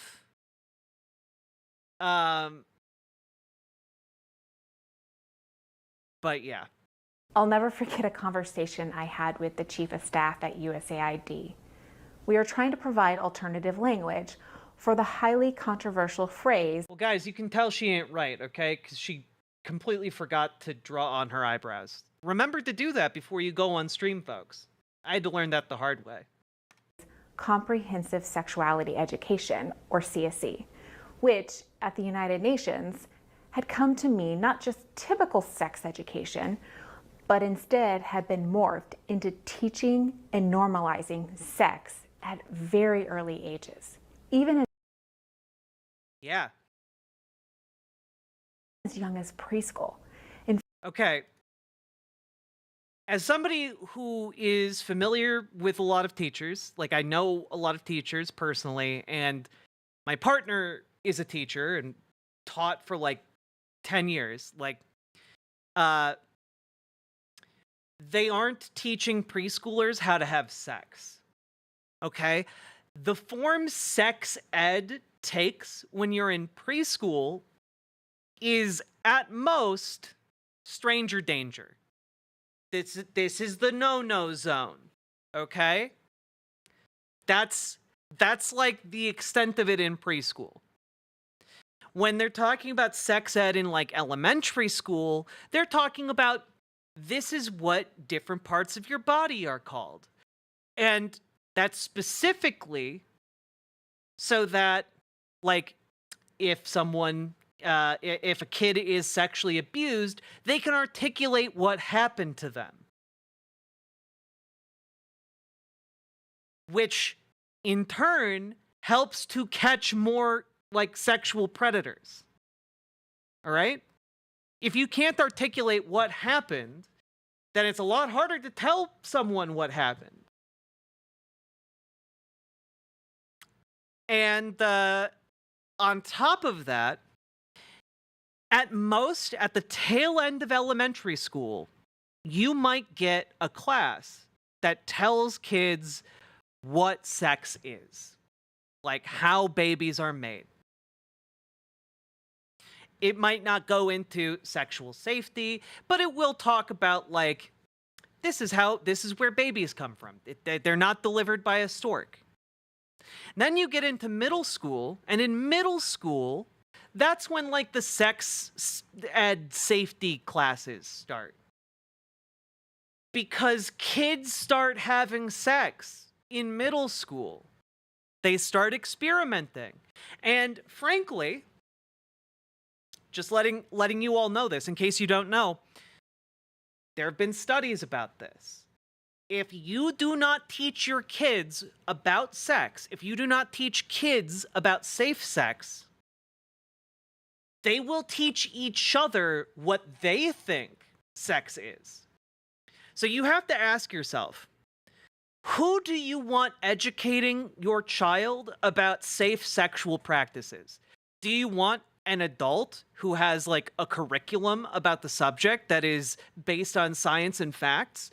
Or do you want Jimmy Nesbitt from, like, 3 blocks down who, like, eats his boogers and, like, his entire experience is, like, shoving G.I. Joe action figures up his butt?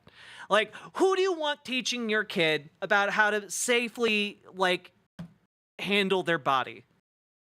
Because guess what? A lot of conservatives will be like, well, that's my job. Well, guess what? Unfortunately, you guys are too chicken shit to actually teach your kids about sex.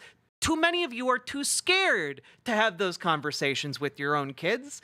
And so you leave it to the school.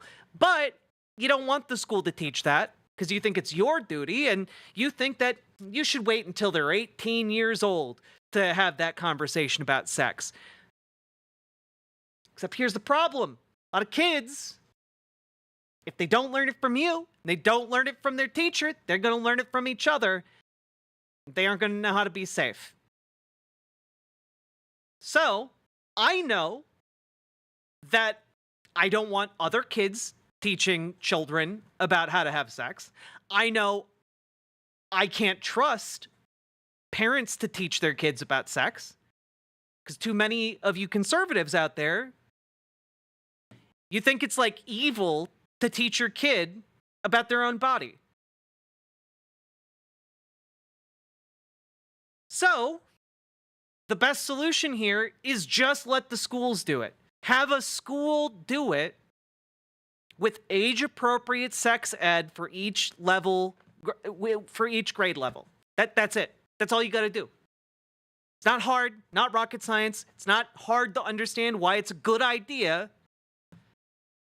And we know that in places where these policies are implemented, there's a lower rate of sexual assault of children because they're more aware of what that is. My wife was raised by conservatives and she wasn't allowed to attend sex ed. I had to teach her how to practice safe sex because they wouldn't let the schools do it, and they didn't do it either. Yeah. A lot of parents, a lot of conservative parents, basically are like, they'll figure it out.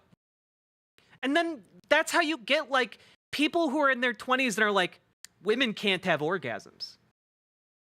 That's how you get people in, like, their 30s who think that, like, women can just choose not to get pregnant. You know, they just flex the anti-pregnancy muscle in their bodies and they just don't get pregnant.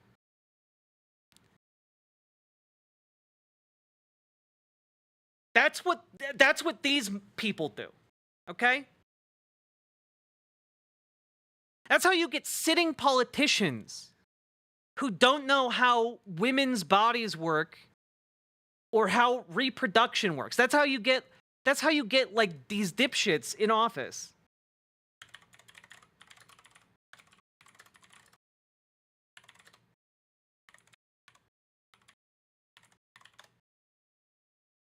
Can I find this here?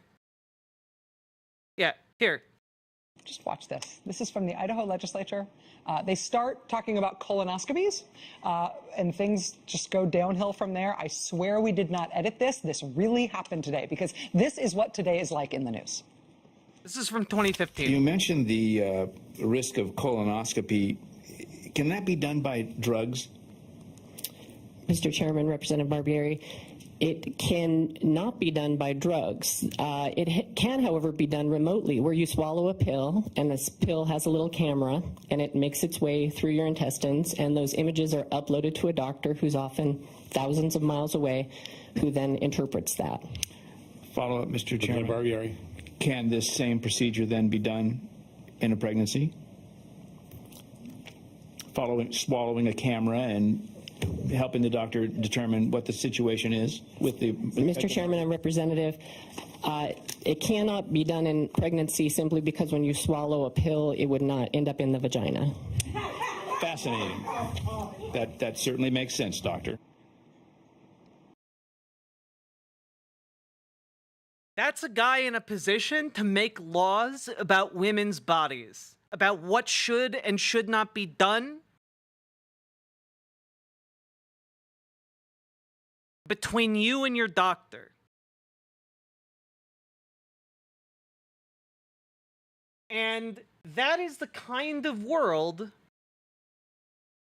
these two women want to live in. For girls who became pregnant, that abortion was a preferable method of birth control. Just, can I... Very early ages, even as young as preschool. And for girls who became pregnant, that abortion was a preferable method of birth control. Yeah, I'm gonna let you know why.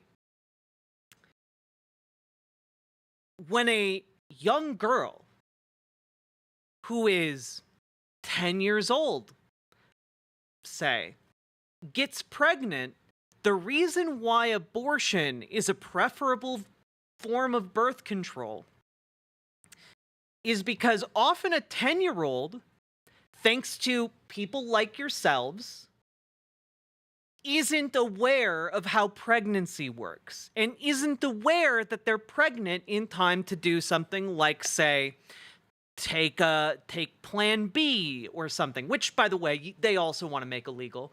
And if that pregnancy is far enough along, then really there are only two options once it is discovered. It is either that 10-year-old girl carries a baby to term, or they get an abortion. Those are the only two options after a certain point in time, okay? And the reason why abortion is preferable of those two options for a 10-year-old, just in case you guys don't know this, because again, these people want to live in a world where you receive no sex education whatsoever, and, you know, you can become a Republican politician thinking that, like, you can swallow a pill and it will go to your vagina, okay? If a 10-year-old goes through with a pregnancy, the risk of them dying goes exponentially up, okay? It's already very dangerous to give birth. That is a dangerous thing. You can die if you are a perfectly healthy adult woman, okay? If you are a 10-year-old, your body is literally not ready to give birth. It can rupture your internal organs. You can bleed to death. You can, like, have your intestines ripped apart.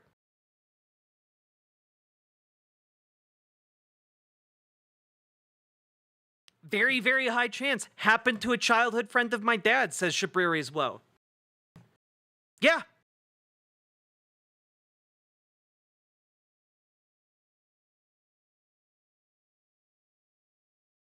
This isn't rocket science. These people just hate you and want you and your children to suffer and die if it means that their Republican overlords can get into office and make more money. Back to the conversation with the chief of staff. He suggested several alternatives, but each time I told him that, unfortunately, his recommended edit was also interpreted as CSE. Frustrated, he vented. They have literally co-opted the English language. And it was... By the way, CSE is just their scary-sounding acronym for child sexual education. At that moment that I realized that the progressive left is controlling the language, redefining definitions, and by doing so, are ruling the world. On a positive... Yeah, her awakening to this position was literally finding out that children were educated on how to safely interact with their own bodies. No, despite all the angst that we... Sorry, comprehensive, not child sexual education. Comprehensive sex ed. We did succeed on that negotiation. DevEx published an article with the headline, "No Mention of Reproductive Rights in Declarations Out of G7 Development Ministerial." You can read more about this in the course materials section. Now, let's talk about the word abortion. The left got very creative years ago.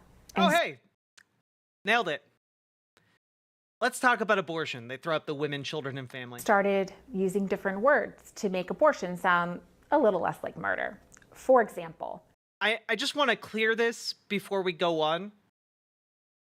Abortion doesn't sound like murder, which is why we call it abortion instead of murder. We have a different word for it because it's a different thing.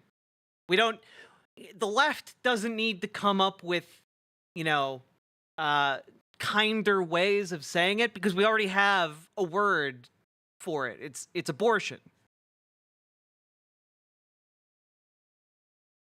What the right wants to do is define abortion as murder. They want to replace the word abortion with murder. John Bainbridge, Jack, you weren't wrong that this is the opposite of media literacy. I feel like I'm getting dumber by the minute. Don't think of this as feeling like you're getting dumber. Think of this as understanding the warped worldview of your adversary. Okay?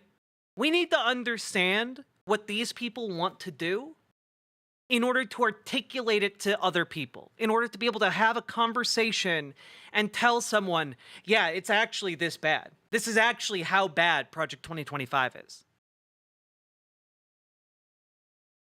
Sexual and reproductive health, reproductive rights, sexual and reproductive health services, reproductive health services, sexual and reproductive health.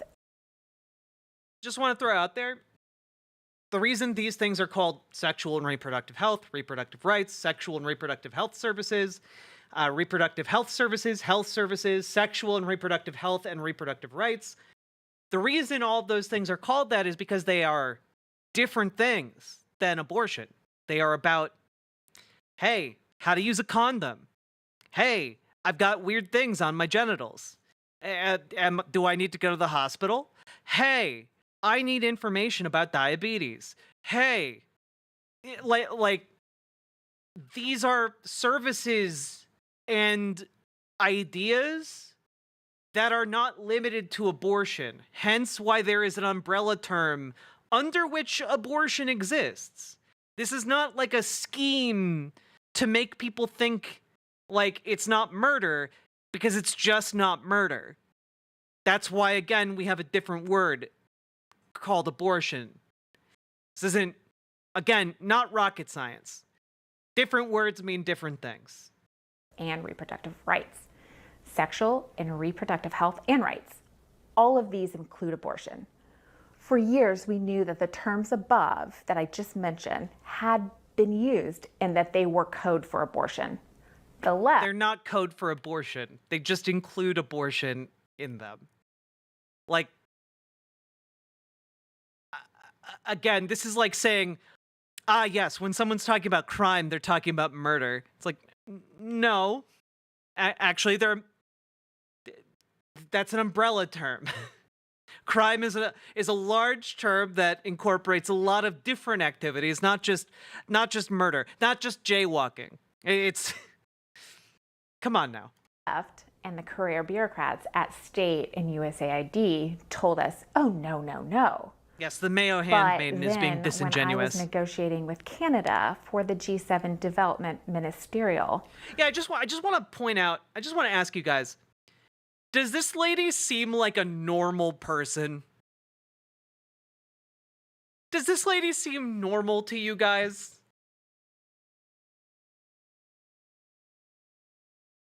Not at all. She talks and dresses like a cultist. She looks like one of the women who is trapped in a bunker in Unbreakable Kimmy Schmidt. That's a deep cut for all you olds at my audience. That's right. Unbreakable Kimmy Schmidt came out so long ago. You're old now. I said, well, can we just use these terms and add that One does might not call her include weird. abortion? True. And their response was telling. They said, but it does include abortion. Even with that admission, I had a difficult time convincing political appointees that these terms were co-opted. Another example hits closer to home and highlights how imperative it is for oh God, how old is that show now? It's almost a decade old. Political appointees to ensure definitions are correct and explicitly followed. 3 days after President Trump took office on January 20th. Okay, that was good, Very Knifey Duck. This background extra from Midsommar over here making me crazy.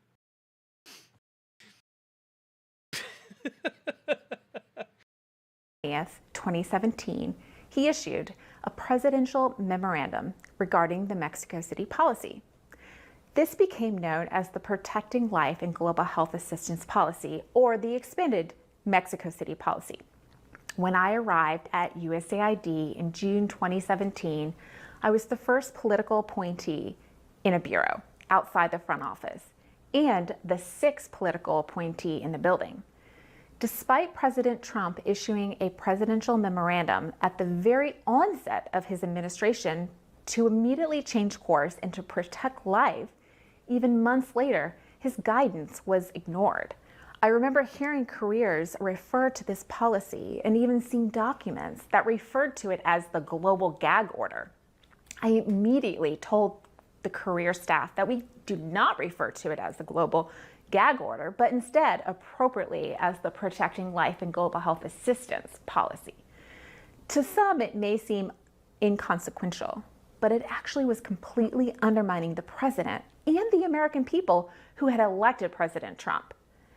So opposed to this policy change, the left actually started a new organization and an international movement called She Decides, which invited NGOs. Yeah, basically, this is a lot of gobbledygook here, but the underlying message that she's getting at here is that in the past, there was a policy called the Mexico City policy, and it basically prevented the United States from giving aid to any organization that supported either fully or, adjacently abortion.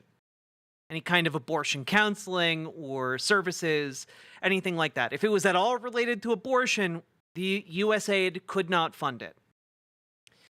And that in turn perpetuated a lot of suffering in a lot of places around the world that did not need to be doing that. And she's upset about that because that rule was overturned.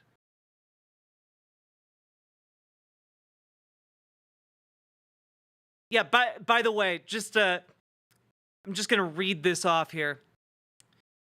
It blocked U.S. federal funding for non-governmental organizations, NGOs, that provided abortion counseling or referrals, advocated to decriminalize abortion, or expanded abortion services. So, even if you were like, hey, maybe women should be able to get abortions without going to prison or being executed, you were blocked from receiving U.S. aid. I think that's pretty messed up. I think that's kind of insane. I think that when you are out there saying, hey, people in other countries, their children, if they get impregnated, they should be forced to carry that baby to term.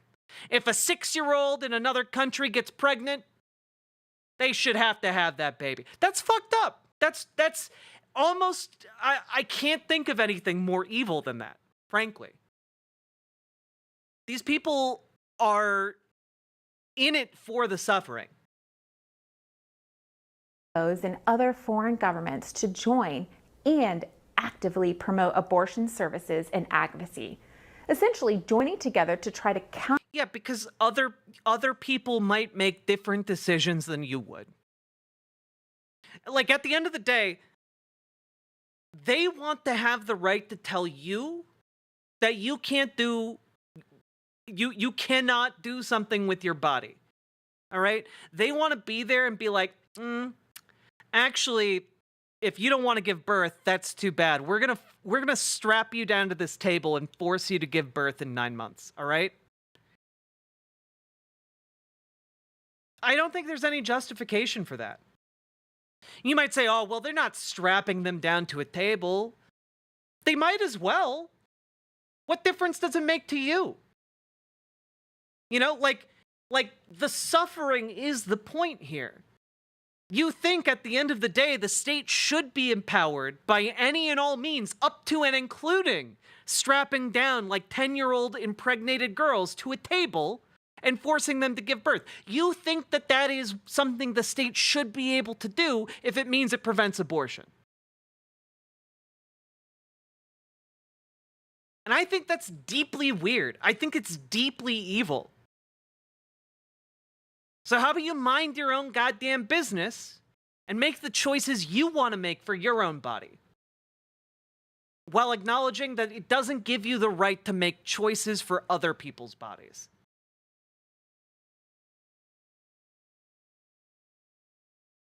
Honor what the Trump administration was doing to protect life. Language matters. Bethany, it's incredible how the left is able. God, I keep forgetting her name is Bethany. One of the most banal and evil names. Sorry to all of you good Bethanies out there, okay? You guys are, it is now incumbent on all of the good Bethanies out there to become the head of USAID and undo the wrongs your evil twin did. There we go. To make killing children and babies a pro movement. I mean, their narrative is just incredible and so opposite of what the reality of the situation is. We see that also with environment, right? So I remember when I was in school, in elementary school, we were taught that we were all going to be frozen over by an ice age. And of course, this was terrifying. And then in the 80s, it was acid rain. We were all going to die from the acid rain. And then it moved to global warming, which I think, you know, most of the people watching this tape will remember. That was during the Obama administration. I hate to break it to you, lady, but science gets updated as we have new facts upon which to build the foundations of science. So, yeah, it turned out we weren't going to die in an ice age. But acid rain was a very real problem that was only solved because we put in place environmental protections that stopped companies from dumping acidic chemicals into the environment. That was then evaporating into the atmosphere and raining down as acid rain. Okay? Like, the reason we no longer have to worry about acid rain is because we did something about that.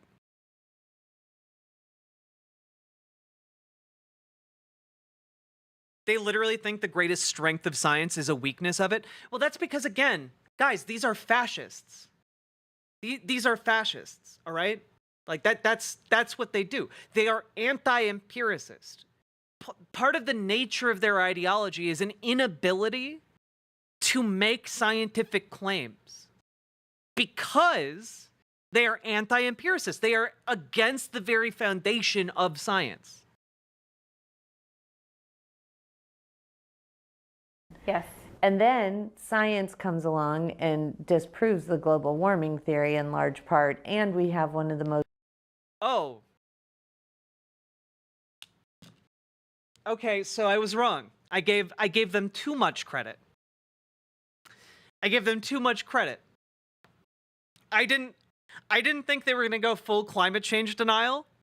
But I guess essentially being adjacent to flat earthers was I overestimated them. Incredibly, I overestimated their abilities. So I need to be very clear about this, guys. There is no science that has disproved global warming. We've actually known about the effects of global warming for like 150 years.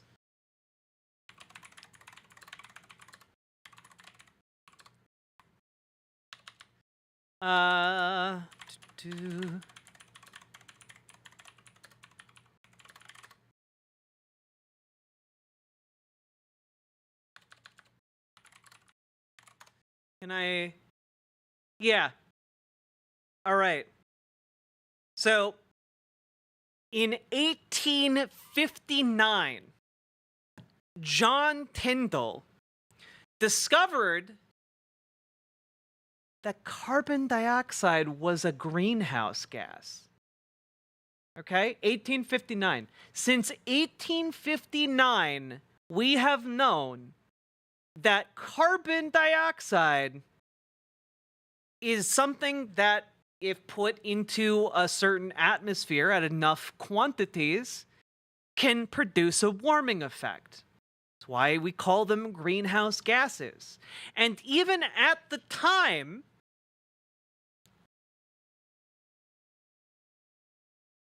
people were like, well, if you burned enough of them, you could presumably heat the planet up. At the time, 1859, all right? And that idea, that line of thinking was codified, okay? In 1896 by a guy named Svante Arrhenius, or Arrhenius, in Sweden, where he was like, actually, yeah,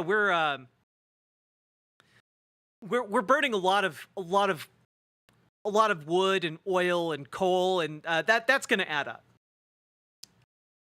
We have known for over a century about the effects of global warming. And this lady's here trying to tell you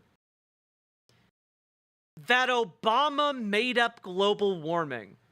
I mean, for fuck's sake, guys, an inconvenient truth came out, like, prior to the Bush administration or during the Bush administration. Like, Obama didn't make up global warming. We had documentaries about it already. like, I don't know. Like,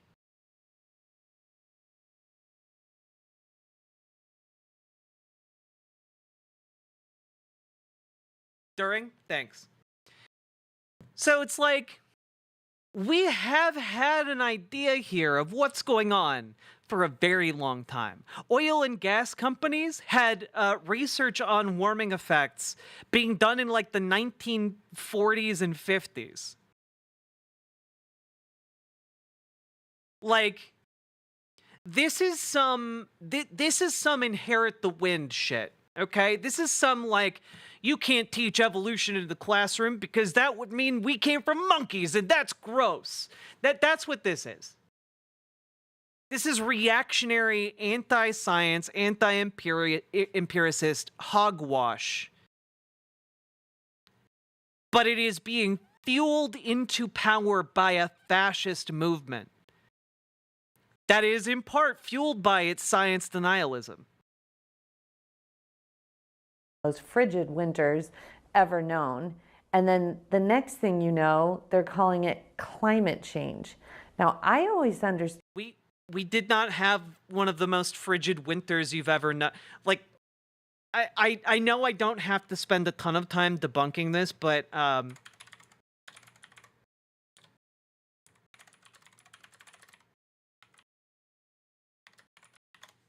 here, can I get the graph here?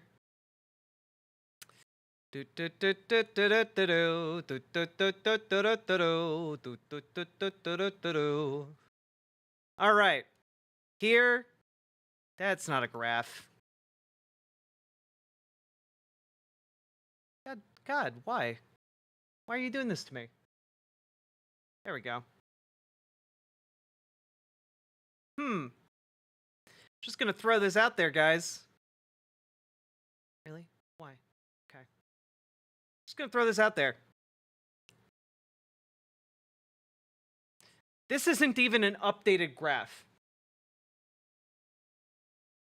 So, we have a rough idea of global temperatures over like the last 10,000 years. And the red part here is from 1961 to 1990. Yeah. I think there might be a correlation here. I think here, you know what? Let's take a smaller look. Okay? Let's take a smaller look at how things have been going, all right? So here's average global temperatures, all right? Going back to, year zero, okay? Oh, look, going around. Oh, here's the medieval warm period, everybody. The medieval warm period. That's so nice when it warmed up a little bit. Then you have the Little Ice Age. Now, a lot of people, by the way, believe that the Little Ice Age, and I have done some reading on this. It seems like it has some substantiation. The Little Ice Age might have been done, might have happened due to reforestation following like population collapse in the Americas, following like the conquistadors, etc., etc., etc. But a Little Ice Age, global temperatures go down. So far, this is really reflecting a lot of the conservative rhetoric. Sometimes temperature goes up, sometimes it goes down. Look at how consistent it is, everybody. Look at this. Global warming, whatever. Oh.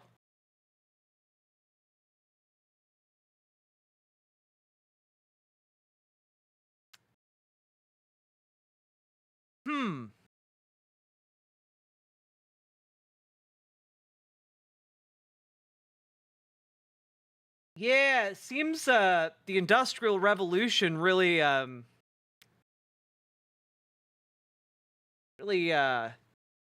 took us in a different direction here, huh?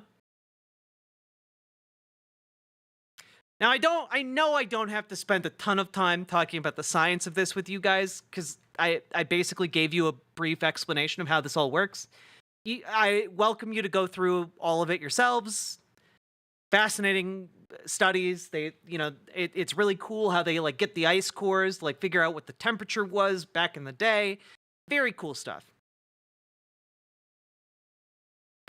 But a lot of it is indicating that this is an ongoing process, and if we do nothing, our children and our great-grandchildren and our grandchildren, of course, will all suffer as a result. So, we should probably do something about that. Can I get a link? I mean, sure, this... Here you go. I don't know how helpful these sources will be.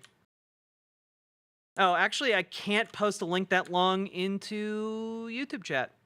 Sorry. It is not letting me do that. It's weird. But you can find this chart in particular. Actually, here. Da da da da da da da da. Here's a better link. There you go.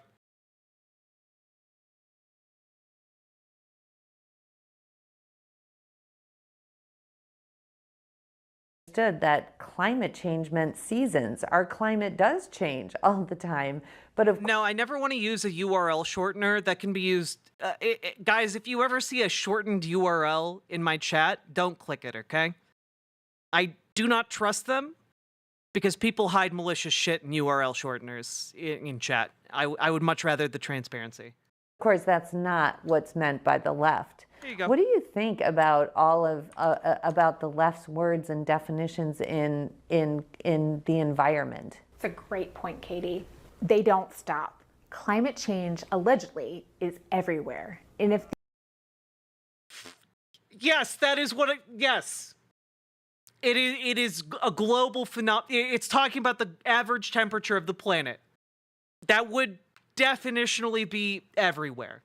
The American people elect a conservative president, his administration will have to eradicate climate change references from absolutely everywhere. Why?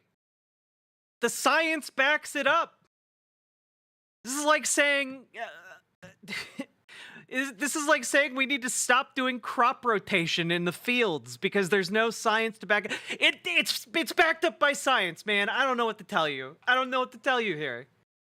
We just need to get rid of all mentions of cellular mitosis. You know, we need to remove all mentions of germ theory from our government documents. What are you talking about? You know, we need to remove any mention of dinosaurs from any of our national parks because dinosaurs are really dragons created by God. What are you talking about? No, this is literal death cult doomsday shit. This is like we've put the blinders, you know, we're boiling you in the pot. All right? Like this is insanity.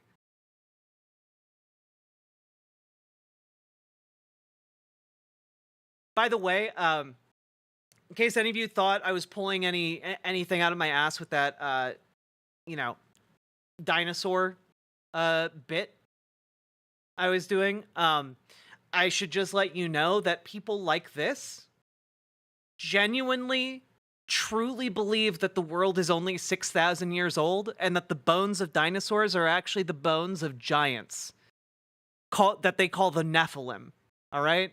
They believe that either they're the bones of giants or they're the bones of dragons and unicorns and stuff. They genuinely believe this,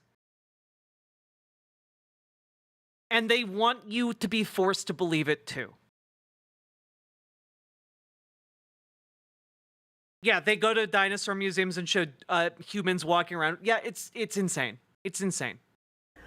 And according to our intelligence community, the #1 threat facing our country today is, drumroll, climate change. Not Russia, not China, not AI, climate change. Yeah.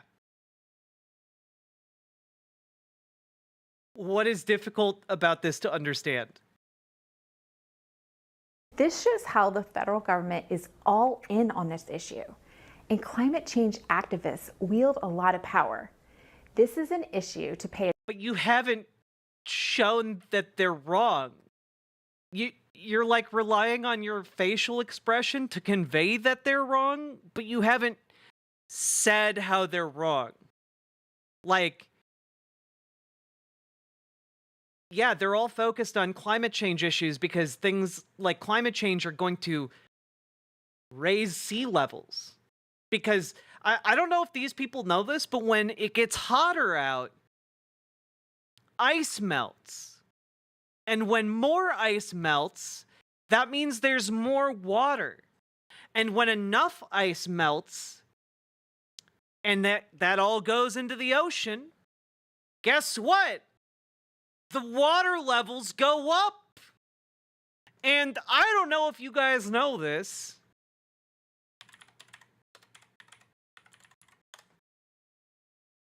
I don't know if you guys know this.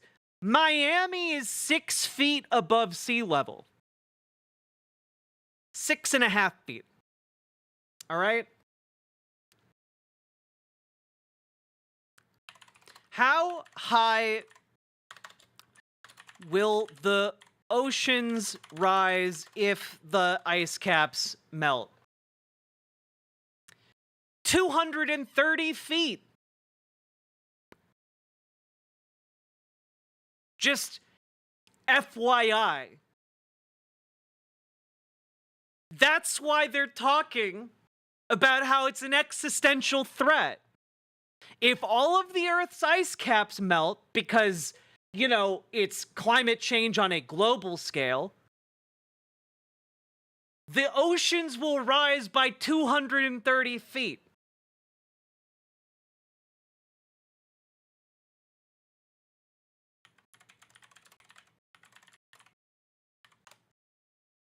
Just out of curiosity, what's the average elevation of Florida? Anyone want to take a guess?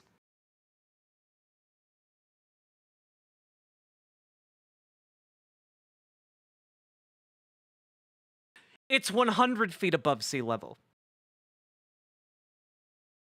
Which is also roughly the elevation of many other states that are currently coastal, like Louisiana. So, I struggle to really wrap my head. Like, you don't have to be a genius to understand that when it gets hotter out, ice melts. Okay? You don't have to be a genius to understand that. And you don't have to be a genius to understand that when ice melts, it goes somewhere. The water goes somewhere. Okay? Goes into the ocean. And when enough of that goes into the ocean, makes it go higher. And when it goes higher, well, it covers more stuff on land that is below how high that water goes. The highest point in Florida is only 345 feet. So interesting. So, just throwing out there, yeah, a little bit of an existential threat if we don't get our shit together. At least to the people of Florida. But, you know, maybe Republicans don't care about Florida. Attention to, as it has infiltrated every part of the federal government. Now, when I think of climate change, I immediately think of population control, don't you? No, that's not a normal thing to think about when talking about climate change. That's actually a deeply weird place for your brain to go when talking about. Honestly, it's a deeply weird place for your brain to go on anything. But I think that this just reflects the fascist state of mind. You know?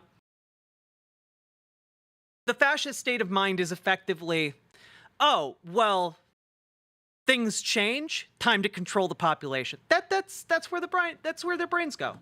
You know? They're conditioned to believe in this authoritarianism. Yes, in logic, I know information doesn't mean anything to them, but I'm making this segment for you guys and for people outside of my community who might come across it on YouTube. Hello, welcome. Please hit the subscribe button and the like button, and maybe consider coming and watching me live sometime, because I'm pretty neat, and we could tell some jokes. And sometimes I am cool. I think about the people who don't want you to have children because of the impact on the environment. Oh, you mean like the 5 people who believe that? Like, let's not pretend anti-natalism is like this thriving, huge movement, okay?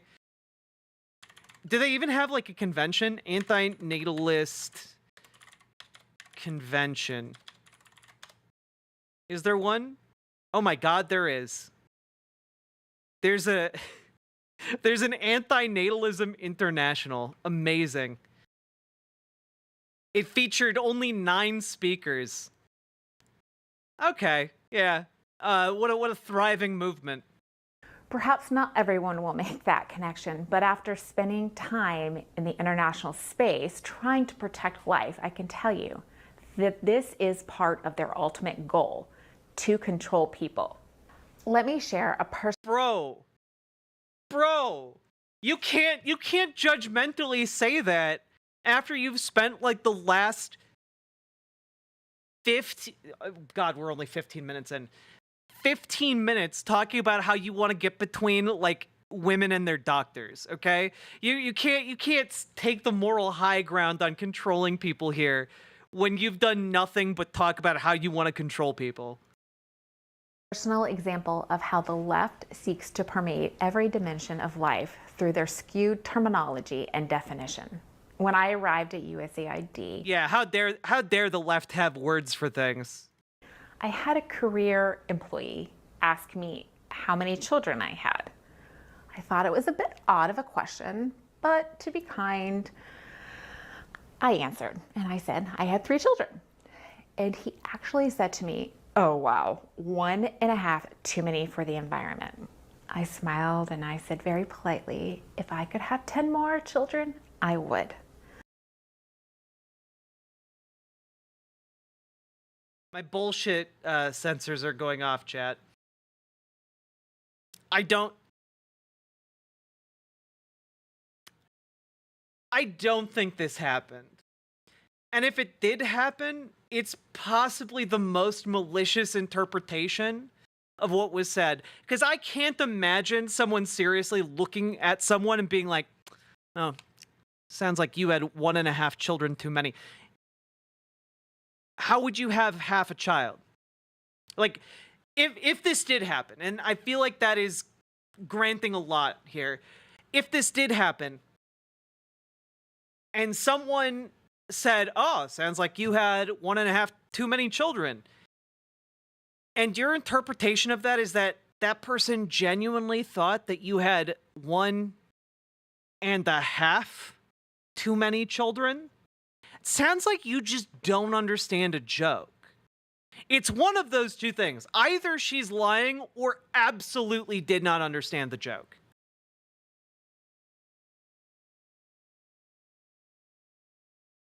There's not really another option. I don't see another option here. Like, I'm autistic, okay? I'm on the spectrum, all right?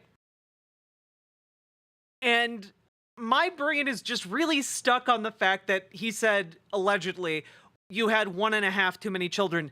And I can't even interpret that in a way that isn't a joke. How does one have half a child? Ever heard of King's? Okay, true. I apologize. I've flown in the face of biblical truth, and I apologize. Okay. Clearly, what happened was a King Solomon-like decision that split the child in two, giving half to each, to her, and the other half to, I presume, someone who divorced her? Question mark? I find it very questionable that she has a happy home. The policy book captures the essence of climate change.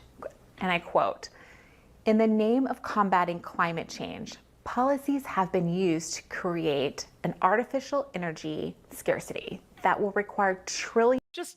I'm curious. I've been cursed with a bit of intellectual curiosity. I've been burdened by it, unlike these two. Who is this Bernard L? Is his name literally Bernard L. McName? Because that sounds like a fake name that I would come up with for a bullshit character in a D&D campaign. All right, that sounds like. Yeah, his name's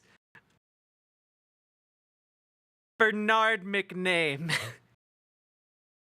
The fakest name I've ever read. All right, just out of curiosity, who's this guy? Served as commissioner for the Federal Energy Regulatory Commission from 2018 to 2020. All right. Where did he come from, though, before he was appointed?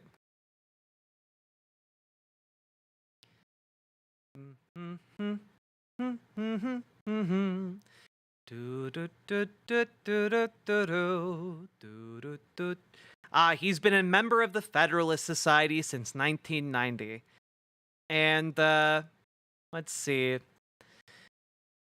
He had key leadership positions under attorneys general in Virginia and Texas and policy advisor roles for U.S. Senator Ted Cruz, Attorney General Ken Paxton, and governor of Virginia. Interesting.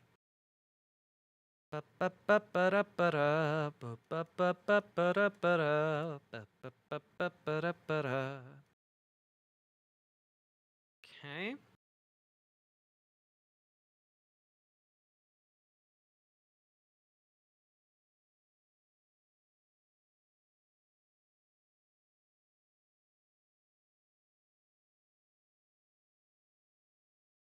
I'm wondering something.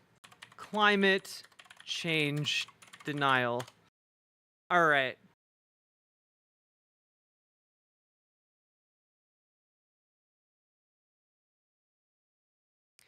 Let's see here.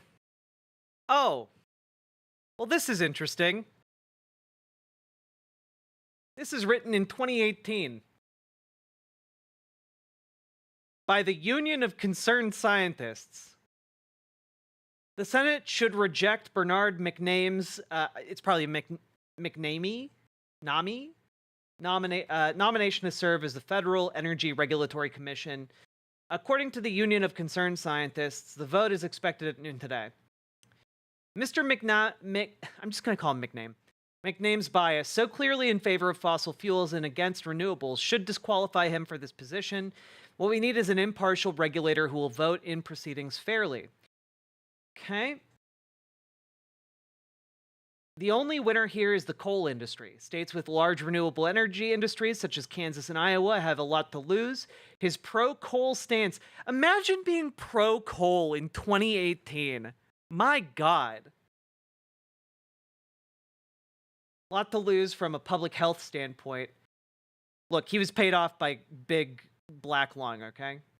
He's part of an effort to force ratepayers to prop up expensive old coal plants, so consumers have a lot to lose. Okay,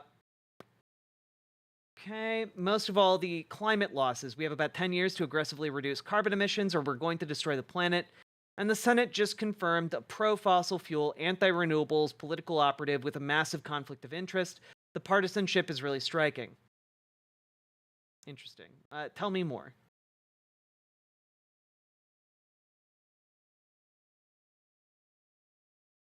Okay.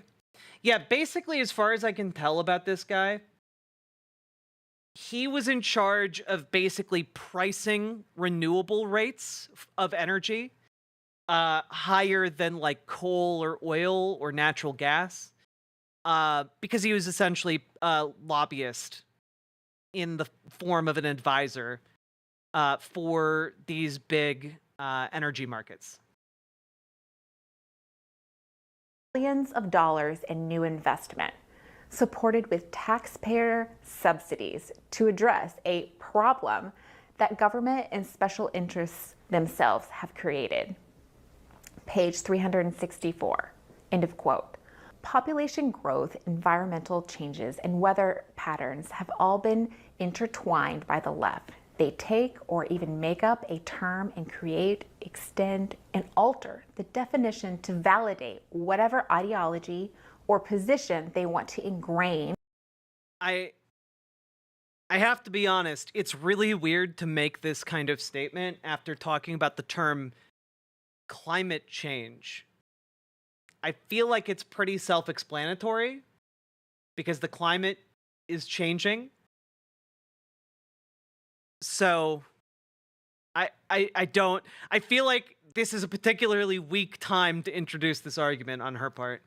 And convince others is good, when in reality it's not. Often, as you just heard, they are simply not coherent or logical. Remember, our intelligence community identified climate change as the #1 threat to America. So even if you do not work at the department... Yeah, I would say an entire state being rendered unlivable is probably a big threat to America, yeah. I would say like, if you're against, I don't know, nuking Iowa, you should probably be against the waters consuming Florida like they did to ancient Atlantis, you know? like, I don't know. Also, for the record, Atlantis isn't real, okay? It was an allegorical place, all right? It's not real. Department of Energy, no matter where you work, because of the Biden administration's executive orders and policy priorities, you will have to look for climate change language and get rid of it. Bethany, when you were talking... Oh, yeah, again, this is just... You'll have to look for something you disagree with in anything that's written and destroy it. This is the fascist coup. Yeah, you're describing the fascist coup. Talking about how the left has co-opted so many words and weaponized so many words when it comes to abortion, and that's something that, you know, political appointees in the next administration are going to have to really look at. This idea that it's a right. There's many phrases that included rights.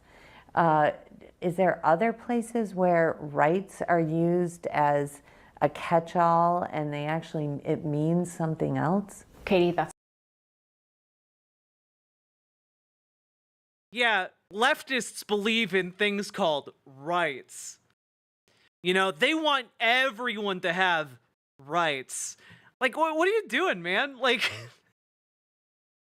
yeah, we believe people have certain inalienable rights. Yeah. I'll own that. Sure. Yeah, I think people have the right to not, like, be killed by, like, poisoned water.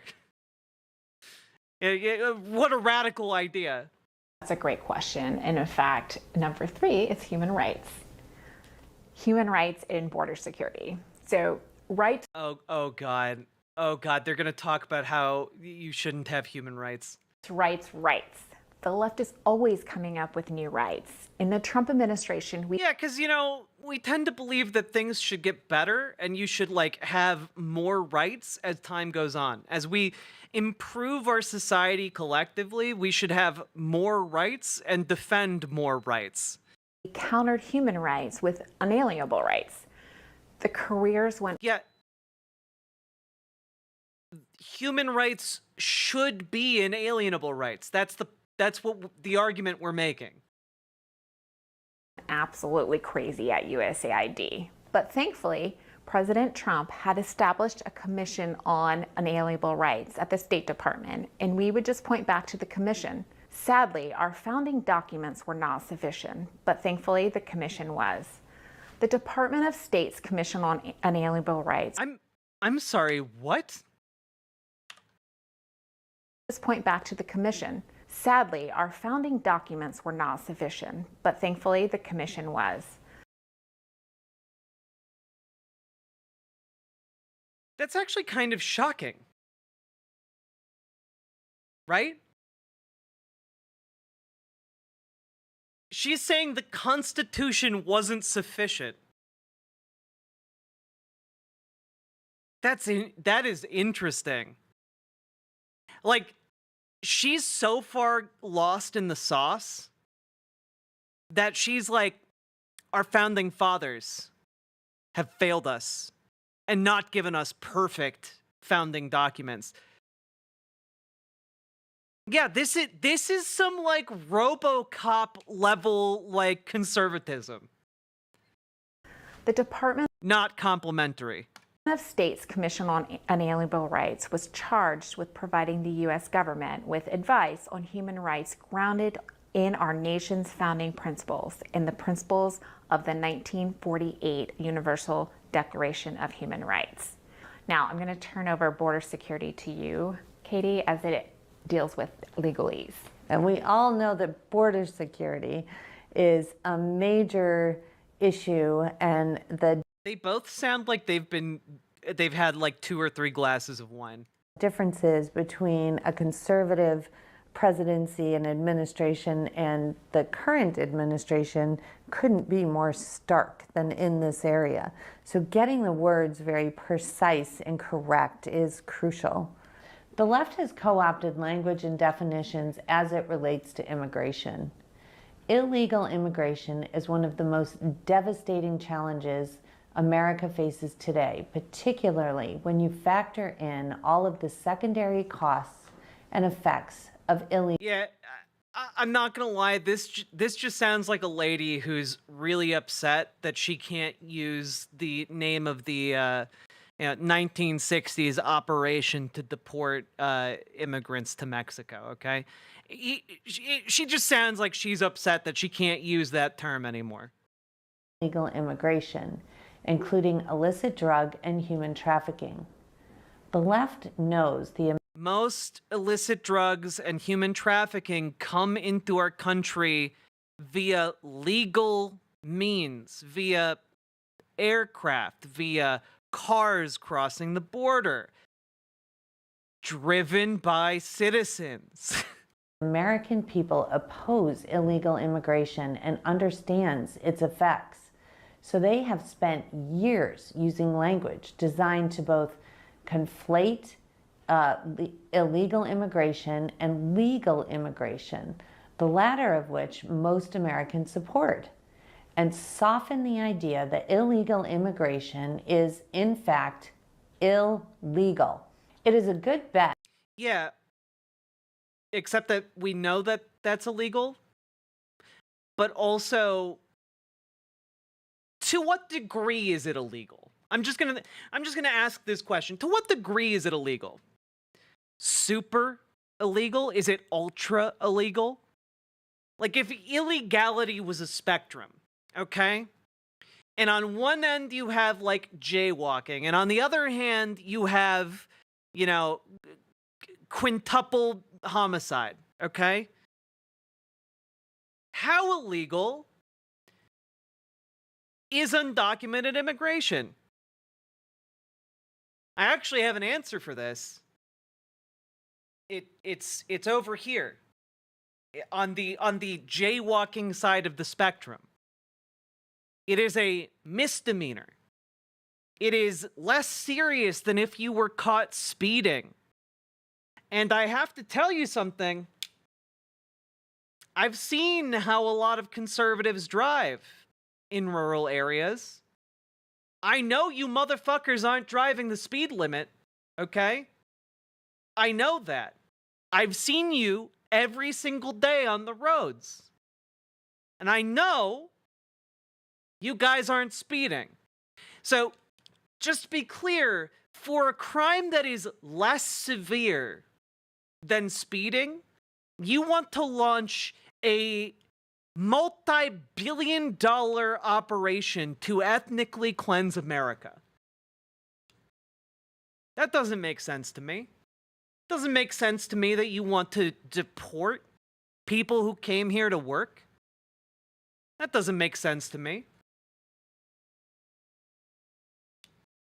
It is explicitly something fueled by racism. Because notice they don't talk about undocumented immigrants from, Canada. And you know what? I live in Minnesota, and I can tell you there are undocumented immigrants from Canada, but conservatives don't care because they're white.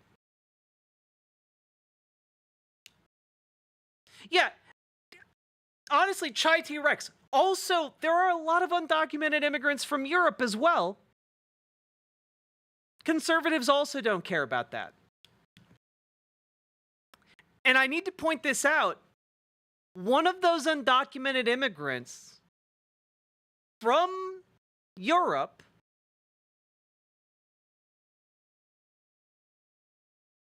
tried to kill Donald Trump.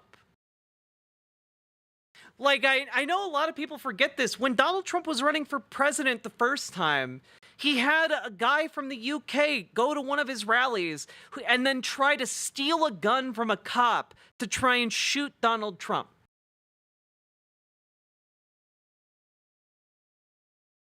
Conservatives don't care about that. What? Yeah. Crazy story. I don't remember that. Yeah, I remembered it because I thought it was a pretty big deal that someone tried to kill the president.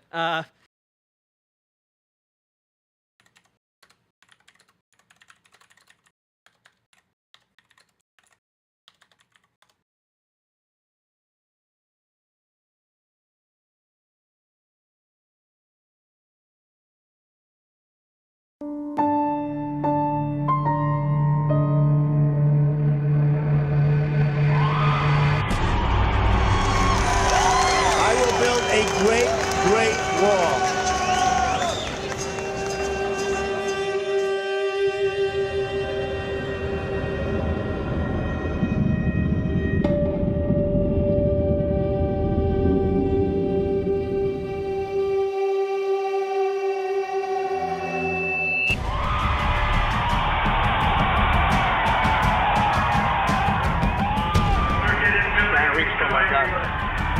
Are you serious, man? What are you thinking?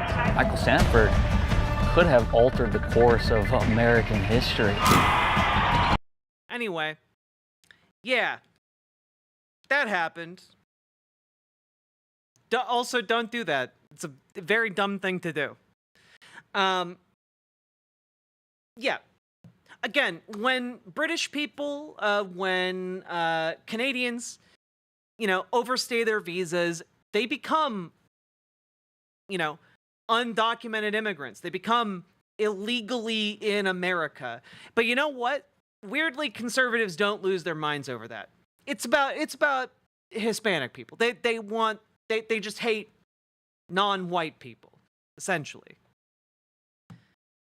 What a lame plan. How did he think that was going to work? I mean, I think he was probably pretty mentally ill, frankly. Seems more like a plan for a suicide by cop situation, but anyway. That the left has focused group tested the language it uses to cover up the horrors of illegal immigration. For example, when describing illegal immigration, the left likes to use words and phrases like undocumented immigrants and migrants. Yeah, because they're migrants.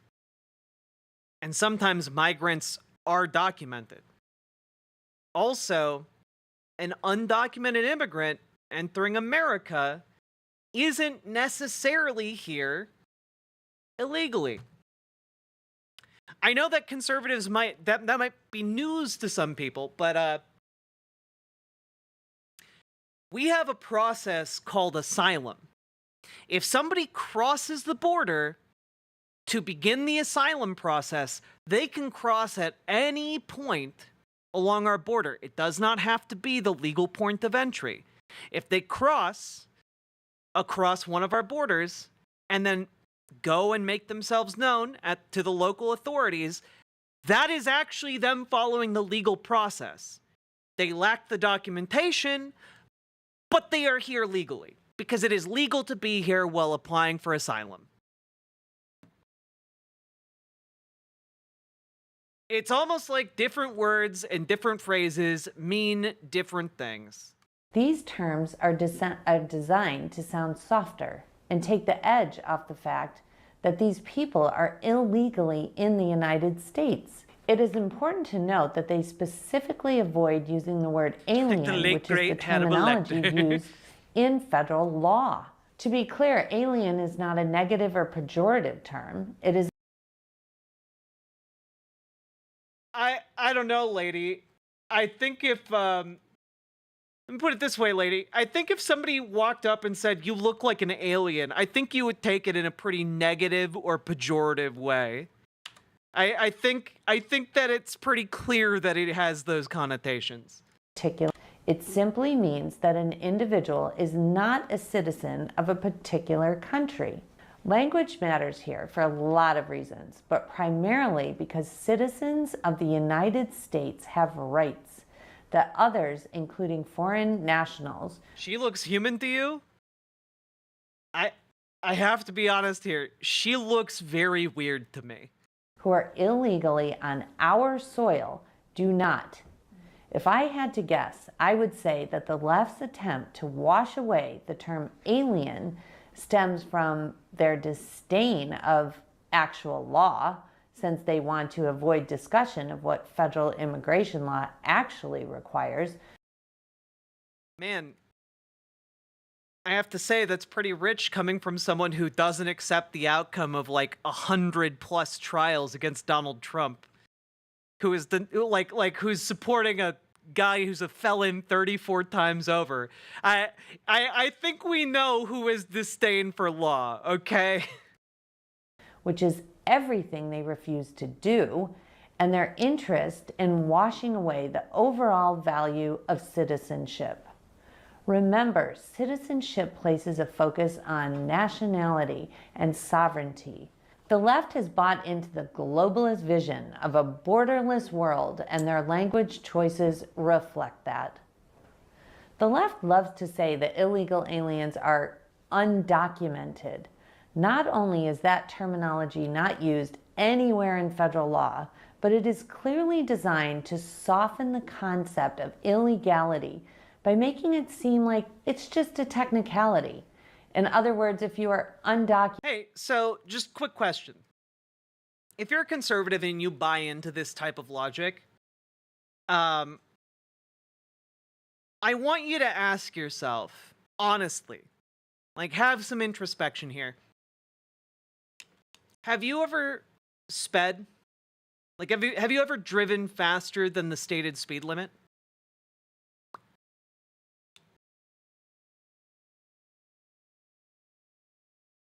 If you say no, I don't believe you. Just as an FYI. Well then, how are you getting mad at being called a criminal? You're a criminal. You broke the law. All you had to do was not drive faster than the posted speed limit.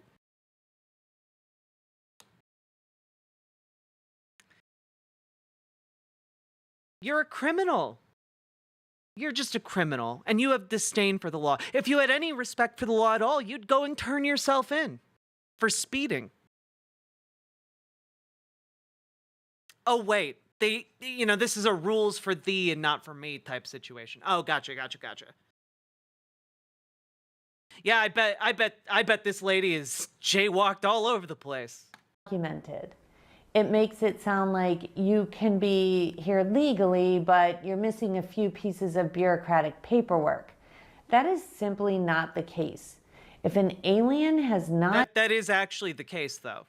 Like, if you have paperwork, you can be here legally. Like you understand that that is actually explicitly the case? Like, if we changed our bureaucracy, they could just be here legally? Like, we could do that.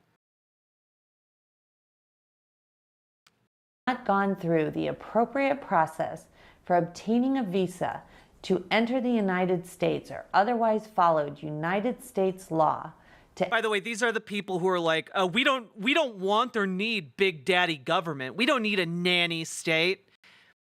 But also, please, if you're coming here, you have to come in through the right way. You have to follow the rules. You have to do all of this. You have to get your papers. Enter the United States. They are illegally here. Period. What are you, a fucking liberal? Hard stop.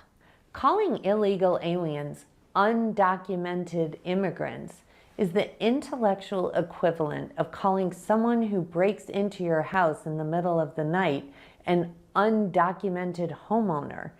It is inaccurate. You know, you could just go with an uninvited guest.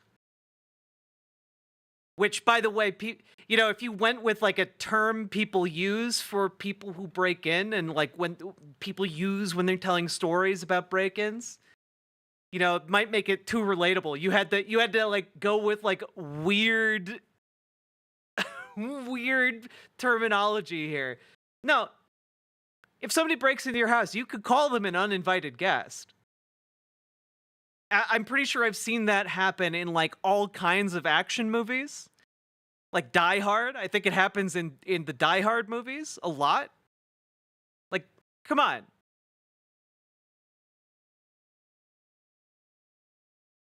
Also, we call things not by their legal names all the time. You know? Like, I don't know. I'm just throwing this out there, okay? I'm just throwing this out there. We're currently 22 minutes and 8 seconds, all right? Just throwing this out here, okay? Bethany, are your children afraid of monsters in the attic or under the bed? Yeah, they have been, but we always tell them that they do not exist. Today we have news. There are monsters in Uncle Sam's attic. It's the word. What? What do you mean? America doesn't have an attic. America doesn't have... That doesn't make sense. America is a country. It doesn't live in a house.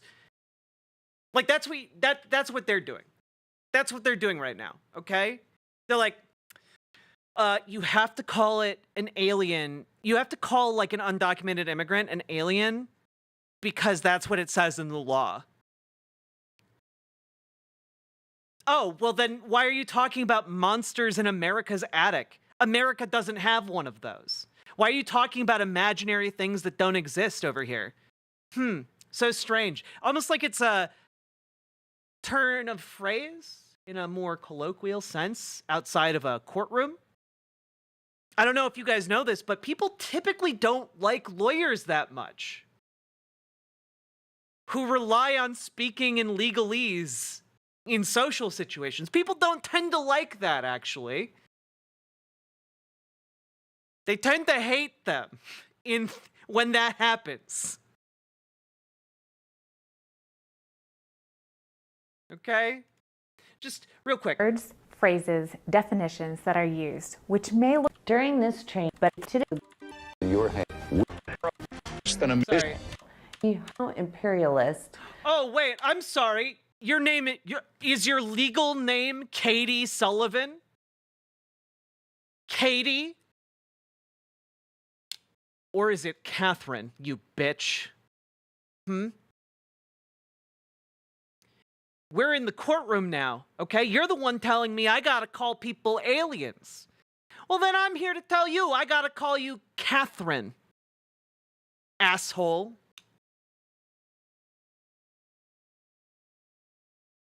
Again, this is the level of pedantry they're operating on right now. Undocumented homeowner. It is inaccurate and it is designed to be inaccurate. The term migrants or migration are just as deceptive. The left likes to use migrants and migration, not only because it sounds gentle, but it also... Yeah. Because that's... They're migrating to the United... That's just what they're doing, man. Like, that's a description of their activity.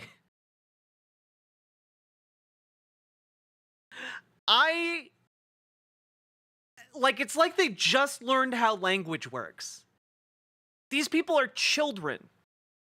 The most malicious children you can imagine. Also creates confusion. When people hear these terms, they know deep down that migration... Yeah, you know what happens when you create confusion? You ask questions and you learn. You learn. Something that you find anathema to your very existence. When you're confused, you learn. My God.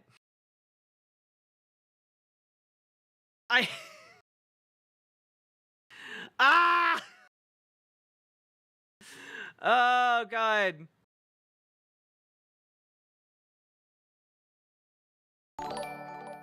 Charlotte Nova, thank you for the 9 gifted tier 1 subs. Yay. Calling conservatives intellectually honest is like calling a white woman an ethno-imperialist cis. Whatever the asterisk she said there. Indeed. Charlotte Nova, thank you for the 9 tier 1 subs. My goodness. Thank you very, very much. McWiggin! Chat, we love McWiggin here, don't we, folks? One of our rarest and most valuable mods. JK, I love all mods equally. Migration is seasonal and circular.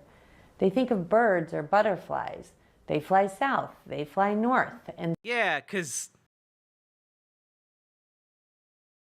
nothing else migrates. So on.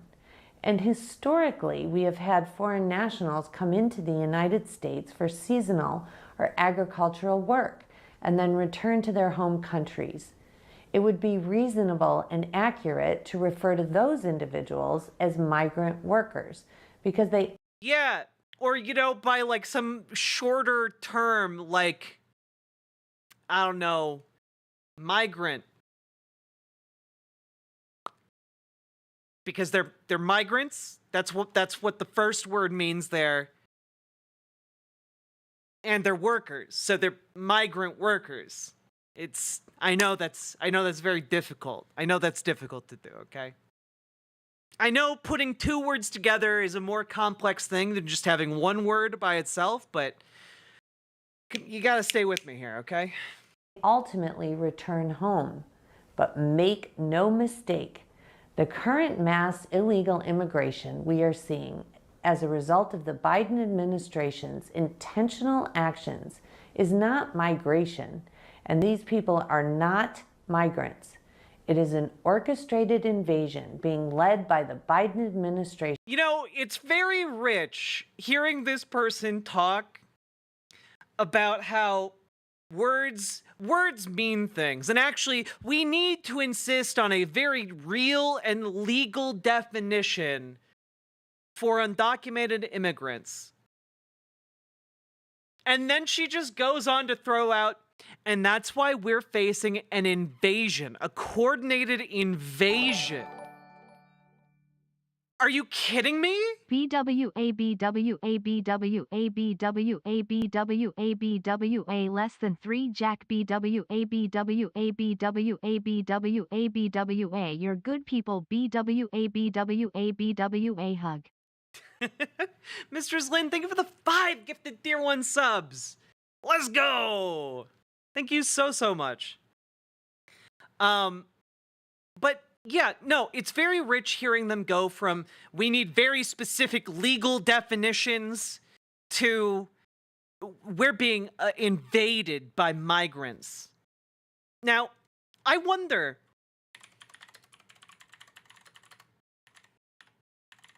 is there a legal definition of invasion? I wonder. Let's see.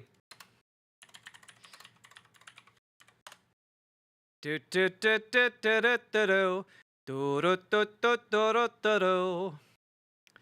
Do-do-do-do-do-do. Let's see. Ba-ba-ba-ba-ba-da-ba-da, ba-ba-ba-ba-ba-da-ba-da.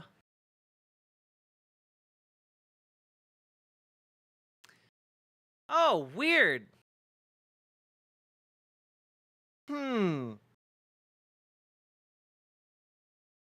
Let's take a look here. What did invasion, insurrection, and other violent threats at the time of the U.S. founding mean? Let's take a look.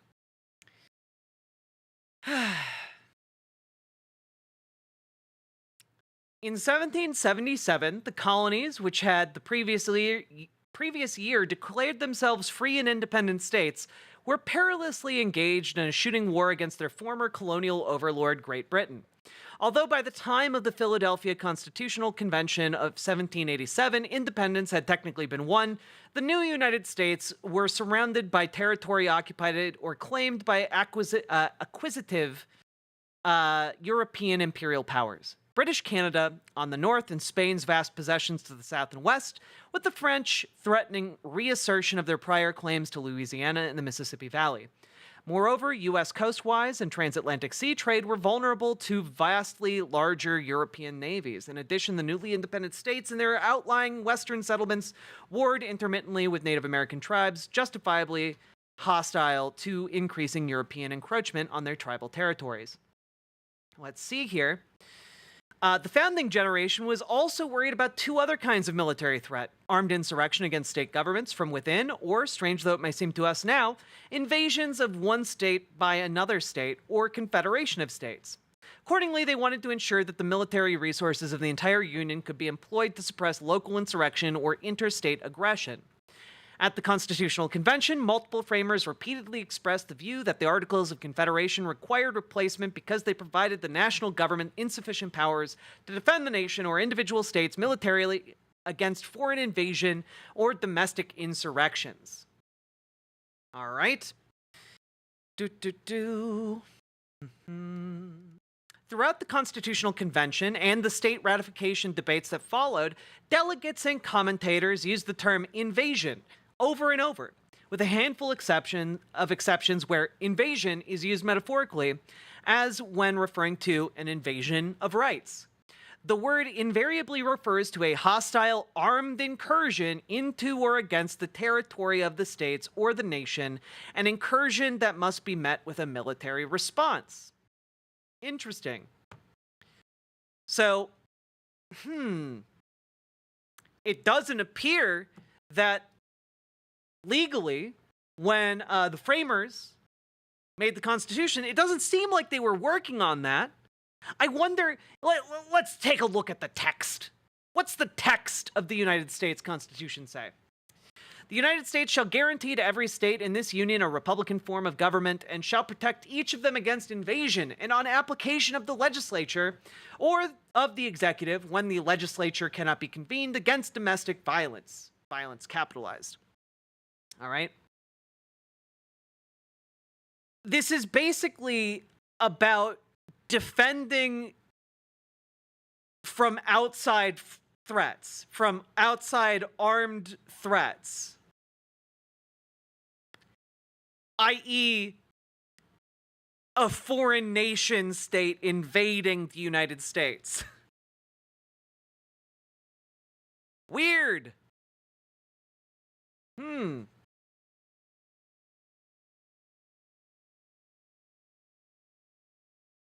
So, I don't know. I'm looking through a lot of this text from the Constitution here, and it doesn't seem to be particularly applicable. And granted, I'm not a lawyer. I'm just a simple country streamer. Okay? But I can't help but notice when people from South and Latin America are coming here,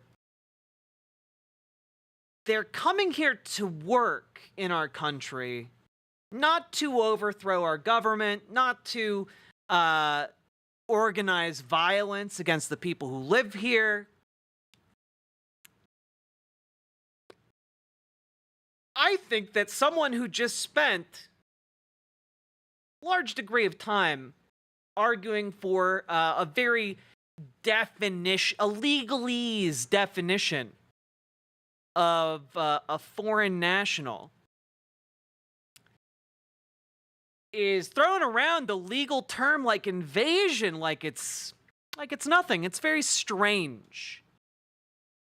In conjunction with the Mexican cartels. The bottom line is, we win or lose political fights based on language. If you let the other side of the debate set the terms of the debate, you've already lost.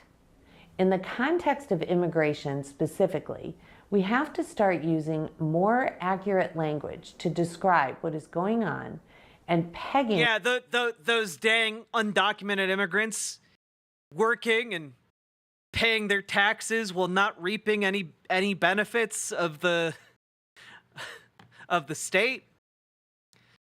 How dare they work while not getting any kind of like social safety net? Those bad, hard-working people who came here just to make a living or support their family back home. Oh man.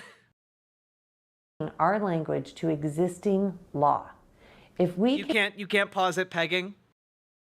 I can, because we need to take it slow, all right? And take back the language here and elsewhere, we will win more of these fights.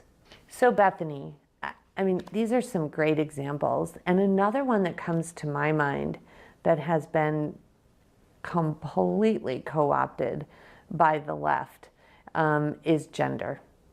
And hell yeah, we did. We're not giving it back. I know you have so much experience in the history of your... I know you have so much experience in gender.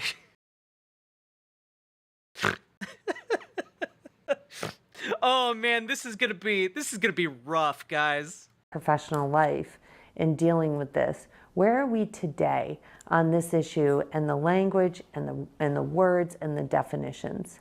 Let's talk about the word gender. The word gender is no longer a polite way to refer to biological sex, male or female.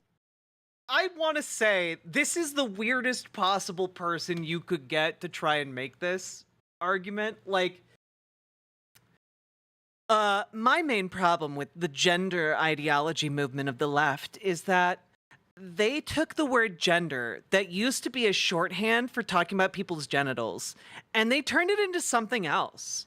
And frankly, I'm very uncomfortable not knowing what the genital situation is on a stranger.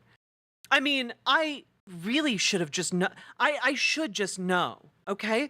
But if I can't know by just looking, then I should be able to assume based on their pronouns, and not knowing whether they have a penis or a vagina in their pants causes me intense emotional distress. And you know what? Frankly, and this is what worries me even more, is that my husband might be gay when he's attracted to someone. And I just can't have that. I can't have my husband looking at someone who might have a penis, because that would make him gay. It would just too much. I need to know. I need clear-cut language to tell me if someone has a penis or a vagina. Otherwise, my entire worldview starts crumbling, and I won't be able to know if I'm straight or gay anymore, because it will make me question things that I've repressed about myself for my entire life. And that's why we really need to take back gender, okay? So that my husband doesn't think he's gay anymore. Now, the word now is completely toxic. It's no longer being used to mean male or female, but now how people identify, which is... Yeah, it's almost like sex and gender are two different things, bitch. Where we get this idea of gender identity. Katie, did you know that there are between 72 and 1,000 different kinds of gender? We should never use the word gender. Oh, God. You know, you could just be like loosey-goosey about it. You don't have to be like, there are exactly 72 genders. You know, like the impulse these people have to put a number on the exact amount of genders that there could be, like, flies directly in the face of their absolute lack of curiosity about the science behind climate change. You know, like, on the one hand, they have an intense need for, like, the exact number, the data of gender, but when it comes to climate change, it's probably not real. I won't look into it. Gender as conservatives. It's not specific and it's nonsensical. Instead, use the word sex or biological sex or male and female. Wait, but we still talk about gender, though. Like, wait, we talk about all these things. The left doesn't. What do you mean the left doesn't talk about sex? We talk about sex all the time. And we talk about genitals. We talk about male and female. We talk about all these things. We're just not weird about it because we also talk about gender. We don't make assumptions about the connection between somebody's sex and somebody's gender. My God. Like, did they forget what the, like, core root word following trans means? Transgender. It's in the name, guys. Like, all right. And I don't care where you are in the administration, you will deal with the word gender. Speaking of sex, the next... Yeah, you will. Yeah, no matter where you are in life, you're gonna deal with the word gender, I guess, unless you were raised on like an island by wolves or something. Phrase that we're going to talk about is sex assigned at birth. Now, I just told you to use the word sex, and you may think that sex assigned at birth, that sounds great. Well, actually it's not. It's the left's attempt to change biological fact and to try to normalize their belief that biological sex can change. Unfortunately, okay, but here's the thing. When you're born, the doctor just looks at your genitals and says, well, it looks like a boy, it looks like a girl, and that's what's marked down on your birth certificate, okay? The reality is that your biological sex is more complicated than whether vagina or penis. You know, there are different, like, hormonal conditions, there are different genetic conditions, there's a whole lot of different, like, nuance going on here, all right? Like, they aren't DNA testing your baby to see what the chromosomes are. They aren't looking at the hormone levels of your child. And, you know, they aren't measuring those hormones regularly as your child grows up. You have no idea. All you know is what the sex assigned at birth was. That is the accurate term if you are interested in biological data as ascertained by a doctor, because that doctor didn't run any battery of tests. That doctor looked at the genitals. All right? Again, this just keeps coming back to the fact that you're upset that you can't make assumptions about what someone's genitals are. And that's really weird. That's deeply weird, okay? Fortunately, many folks, including solid conservatives, have accepted this and don't understand the danger in using this term. In fact, some conservatives have even taken this term and changed it slightly. Gender as revealed. Biological sex cannot change, ma'am. What do you think puberty is? Biological sex cannot change. Bitch, do you think that like you're still a baby? Do you think your biology hasn't changed between the time you were born and now? You think you're biologically the same now? Are you kidding me? At birth. The left is infiltrating our conservative organizations, Christian schools, and even churches. We must always be on guard. Damn, They really are pushing this Red Scare type shit. The left is infiltrating all of our conservative institutions, our churches, our schools. They could be around any corner. The left could be anywhere. Like, my God, what the hell? This is some, like, we need you to spy on your neighbor type shit. Cis people and trans people. Anyway, HRT is a thing. This rhetoric is actually anti-knowledge. True. Charlotte Nova, thank you for the $20 dono. I'll read the first part. Newsflash, shit-ass. Sex changes in cis people and trans people. Anyway, HRT is a thing. This rhetoric is actually anti-knowledge. It's anti-knowledge and it's anti-curiosity. They don't even want people to have the option to learn more, you know? They want obedient little drones. And when a new term is introduced, ask, what is the genesis for this new term and why was it introduced? And again, remember, this is what fascism is, chat. If you ever at any point thought it can't happen here, it's happening. That's what this is. If Donald Trump wins, that's what takes power. This like checks off all of the boxes of Umberto Eco's 14 points of fascism. This is exactly it. If you see the term sex assigned at birth, delete it and replace it with biological sex. The next issue under gender is... Why? You have no idea.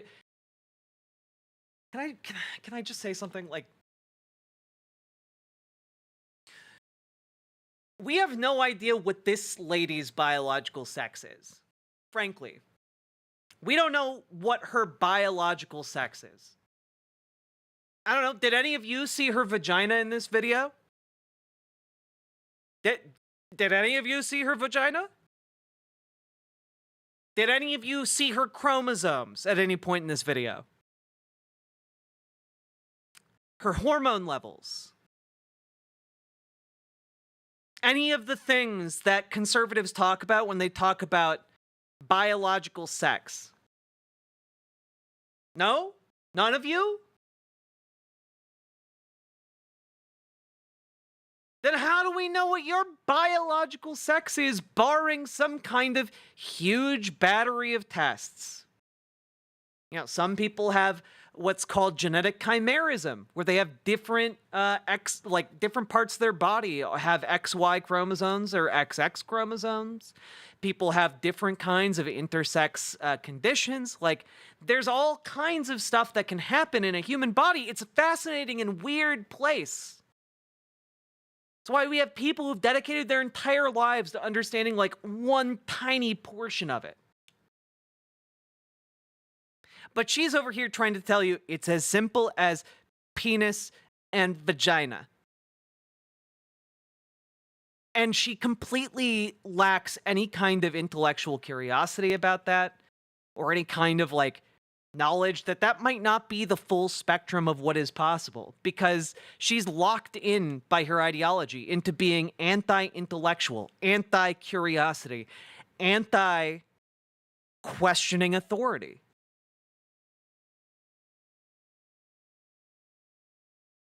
The sandpaper of fascism has smoothed her brain to such a degree you could skip it across like 12 miles of lake, okay? Is pronouns.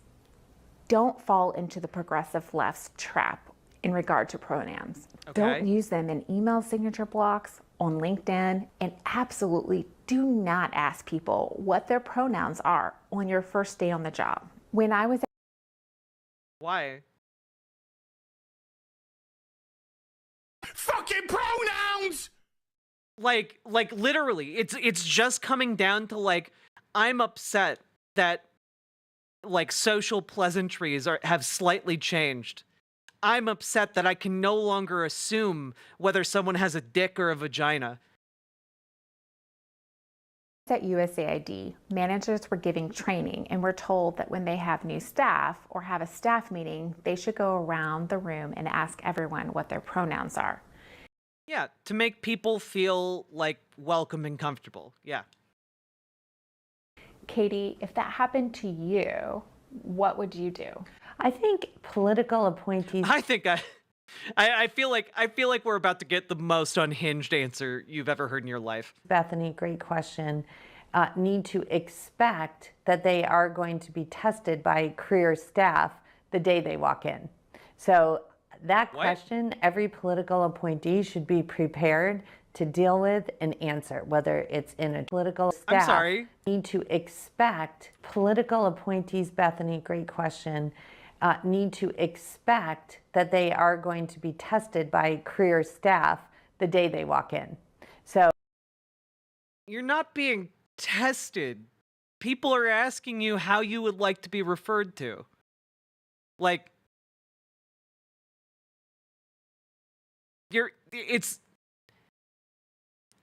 I feel like this isn't like a pass-fail situation. Like, how would you like to be referred to? Like, what, do you want she, her pronoun? Do you want to be called he, him? Do you want they, them, zer? Like, what do you want people to call you? You know, like, my name's Katie. No, it's not. Your name's Catherine. Show us your birth certificate. Like, what do you mean? This assumed hostility is bizarre. So that question, every political appointee should be prepared to deal with and answer, whether it's in a training. I don't think it'll take that long. It probably will be the first couple days on the job. So a political appointee is empowered. They are empowered because they are get a job. Absolutely put in the position, whatever level it is, in order to implement the president's agenda. And that is the business of a political appointee and should be the business of all federal employees. So the answer is simple. We're here to implement the president's priorities and agenda. We are not here to discuss pronouns. The next topic is... So you're going to turn what is just a simple exchange of pleasantries and team building into you being an asshole in order to try and further your I don't think you're going to be able to get your legislation very far if you just treat everyone like shit. I don't think that will work very well in a group setting. Is gender affirming care. Gender affirming care and what the Biden administration is promoting is absolutely infuriating. She's got like a weird little head bob. Especially as for parents. We need to be protecting our children from these harmful, sterilizing puberty blockers. Puberty blockers don't sterilize you. Also, okay. So puberty blockers don't sterilize you. They might, however, prevent somebody who is on them from becoming pregnant while they are taking puberty blockers. And if you're really concerned with that, if you're really concerned with like a teenager not being able to get pregnant or impregnate somebody, why?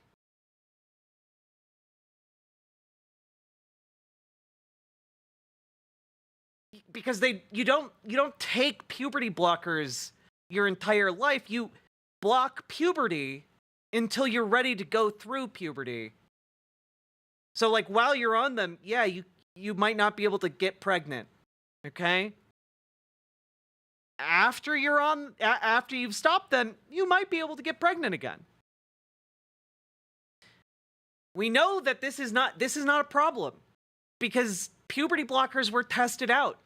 We've had them for 50 years, and they've been used predominantly on cisgender kids. And guess what? They're getting people pregnant just fine as adults, okay? They're okay. They're fine.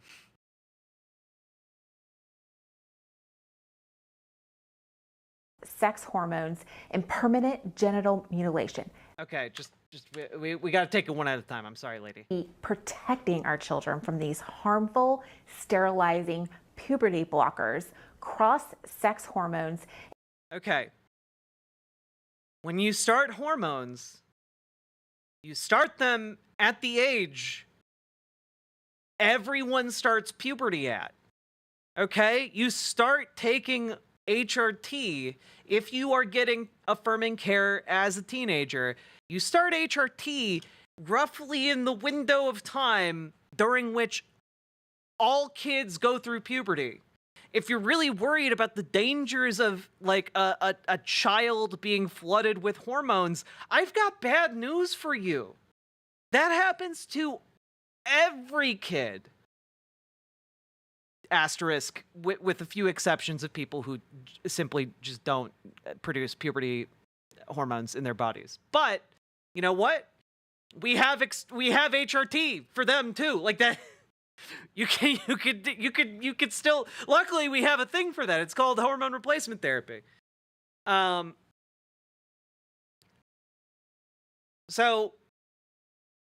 all right, you want to protect them from puberty blockers, going through puberty weirdly, and permanent genital mutilation. And permanent genital mutilation, by which you mean bottom surgery. And you've got to be legally considered an adult to get that. You can't get that as a child. All right? If you're in a state where like the age of like the legal age of being considered an adult is lower than 18, I guess you could get that there, but that's a problem with the legal age of when you are considered an adult, okay? So I guess when you're talking about genital mutilation, bottom surgery, okay? When you're talking about that, that's a choice you make as an adult. When you're the same age where you can decide to go join the army and like get blown up on the other side of the planet. You know what? Controversial, hot take, okay? I think that if you can sign up to join the military and get like your arm or leg blown off or even killed, I think you are old enough to decide whether or not you want bottom surgery. Crazy idea. Good night, thistles for eyes. Gender affirming care is not care at all. The idea again, it's not surprising that people who deny modern science also deny modern medicine. That gender is fluid is evil, and it is a major initiative of the Biden administration. Is it? Is it evil? Because I have bad news for you, okay? Bethany, I've got bad news for you. Oh, wow. Look at that. You're showing thigh. You know, in some cultures, showing off your thighs would have been considered a man thing to do. That would have been considered the role of a man right now. You are playing the role of a man by showing your thighs. And you might say, well, that's not how it is in our culture. But the point I'm trying to make here is that what is considered manly has changed over time. And I know that you guys hate the idea that we live in this world constrained by the linear passage of time, and yet we live in that kind of reality, and I'm sorry to break it to you. That's at this point unavoidable. Maybe at some point in the future we'll fix that. But in some cultures, you would be considered incredibly masculine for showing off your thighs. And I just want you to know that. Also, high heels were invented for men. They were invented as cavalry shoes. They were invented as a tool of the military class. And thus, men started wearing high heels. It was considered very masculine to wear high heels. wigs. You know, the founding fathers wore a lot of wigs. Weirdly enough, that is now considered feminine. I'm pointing out these individual examples because over time, what is considered masculine or feminine, i.e., gendered things in society, have changed. The language of gender has changed. Okay? And that's just like a matter of historical record. You don't have to go searching for that. Like, it's just, if you pay attention, if you actually like look at the portraits of like Louis the 16th or something, you know, you'll see what I mean by that. Because gender is fluid. Matter. Change the words, change the culture. Now, Katie, I know that you've written several wonderful pieces on equity and you've done a lot of research on this, and the Biden administration Can I just show you a picture of what was once considered one of the most masculine men on earth, okay? One of the forerunners of what it meant to be a man who exercised complete and total authoritarian control over all he saw, all he surveyed. The entire country, the lives of millions depended on his very whim. Here's a picture of, Louis the 14th, rather.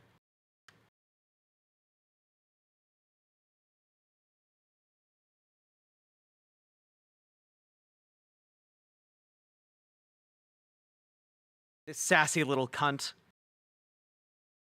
Used in the Australian man. In the Australian way, of course. Look at this guy. This was peak masculinity. All right? 400 years ago, this was peak masculinity.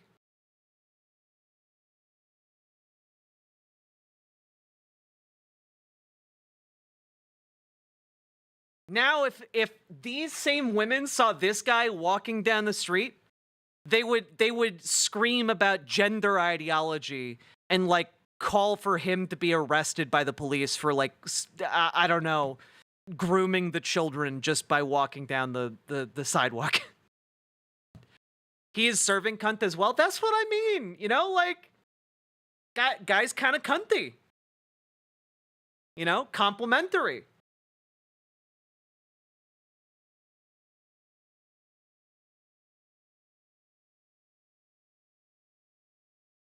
Anyway. Has infiltrated equity into everything. Yeah, also, if they said that in front of him, he would simply have them executed. That's true. He would simply kill them for disrespecting the king. What are your thoughts on equity for the next administration? Well, it's a little heart-stopping, Bethany, and it's going to take a lot to rewind where we are right now with this. Can I just say I never want this woman to so chillingly say it's heart-stopping again, because I have no doubt that if she was able to implement all the policies rattling around in her head, millions would perish. The left's definition of equity and how that's layered into all federal government documents. Roger Severino states it perfectly in the Project 2025 Mandate for Leadership book. Quote, under President Biden, the mission has shifted from promoting equity in everything we do, end quote, for the sake of, quote, populations sharing a particular characteristic, including race, sexuality, gender identification, ethnicity. Just as an FYI, this guy has been working at the Heritage Foundation for like 9 years now. Like, all of these people are just paid operatives of billionaires. Like, all of the people who wrote this, who wrote the mandate for leadership, are just lifelong, like, think tank dudes who've been paid from the moment they exited college to regurgitate and, like, innovate right-wing talking points. Yeah, they're paid incels. Exactly, Gamer G. And a host of other categories. end quote. Equity no longer means Here, let me point out what I mean here, okay? Let me point out what I mean. Here's the Wikipedia page on Roger Severino, okay? From 2008 to 2015, again, he graduated from Harvard Law. From 2008 to 2015, Severino was a trial attorney in the United States Department of Justice Civil Rights Division. Severino was also previously CEO and counsel for Beckett Fund for Religious Liberty, a nonprofit law firm taking on cases related to freedom of religion, which I wonder where the funding for this nonprofit law firm came from. I'm so curious. In 2015, Severino joined the Heritage Foundation, a conservative think tank geared towards public policy. There, he served as the director of the DeVos Center for Religious and Civil Society at the Heritage Foundation. I wonder if his previous nonprofit law firm was maybe funded by the Betsy DeVos family, the billionaire family that encompasses Betsy DeVos, and her brother, I believe her brother, Eric Prince, who is a mercenary warlord, who has talked about wanting to do a new crusade against the Muslims.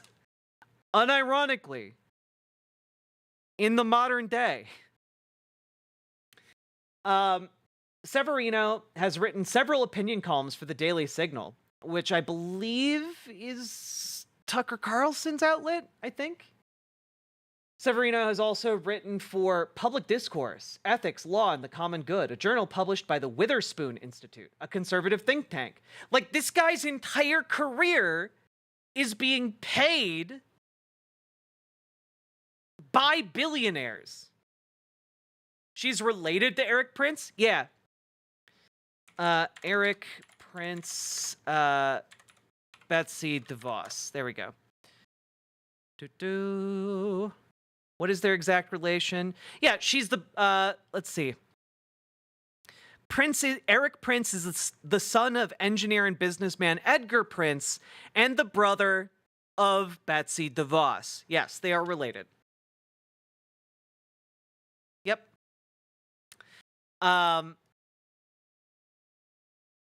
Yeah. The woman Trump hired to dismantle Department of Education is cut from the same cloth as the fucking Blackwater motherfucker. Yeah, by the way, in case any of you don't know, Eric Prince is the guy who ran Blackwater, a mercenary group that he has rebranded like several times over.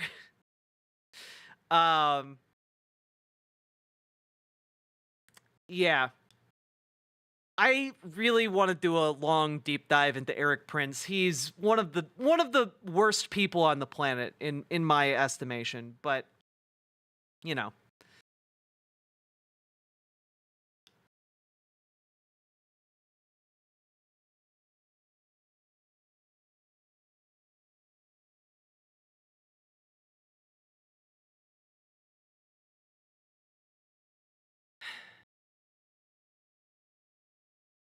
Yeah, Blackwater, aka War Crimes in Iraq.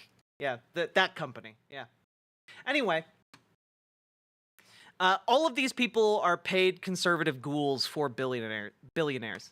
All men are created equal, the cornerstone of our U.S. Constitution, but rather now mandates the government to dispense with unequal treatment in order to achieve what they believe to be equal outcomes. This creates divisiveness, not equality. There is no unification under these principles.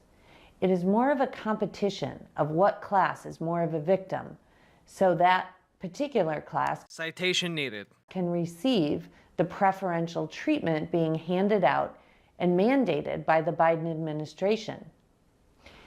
It's important to note none of what she just said meant anything at all. Like, it's impressive the amount of non-things they have been saying this entire time. That the very first executive order that President Biden signed just moments after his inauguration on January 20th of 2021 had to do with equity. Oh shit. So funny story, when I was deployed, I was tasked with rescuing some Blackwater mercenaries The absolute ineptitude of them and their intel led me to being injured and getting me my medical discharge from the USMC. Are you kidding, Logic? Holy shit.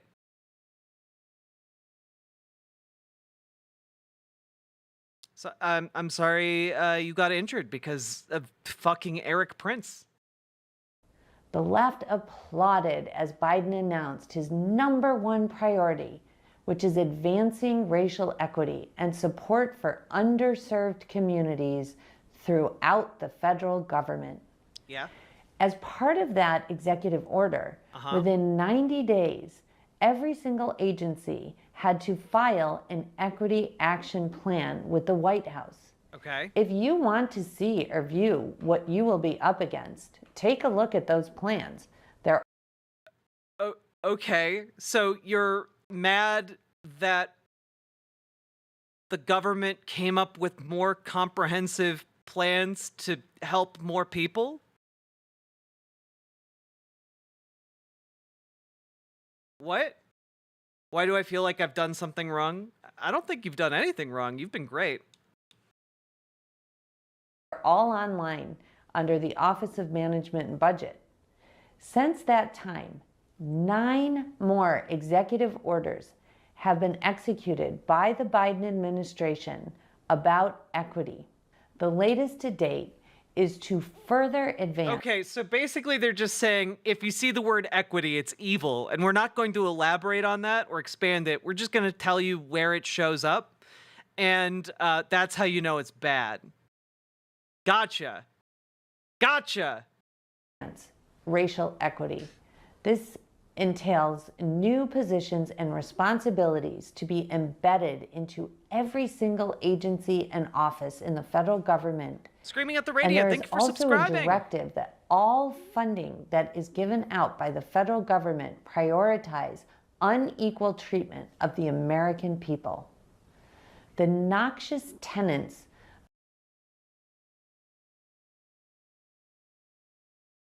She's literally complaining about equal treatment under the law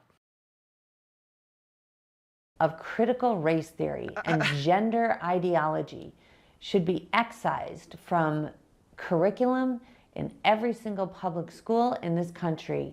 So Katie, this is a lot to absorb. So how do you suggest that we tackle the problem? I know you were the head of a grant office at DOJ and you had a lot of paperwork. Remember, guys, whenever you don't get involved, when you don't get involved in our system of checks and balances here, you leave a door open for someone like these ghouls.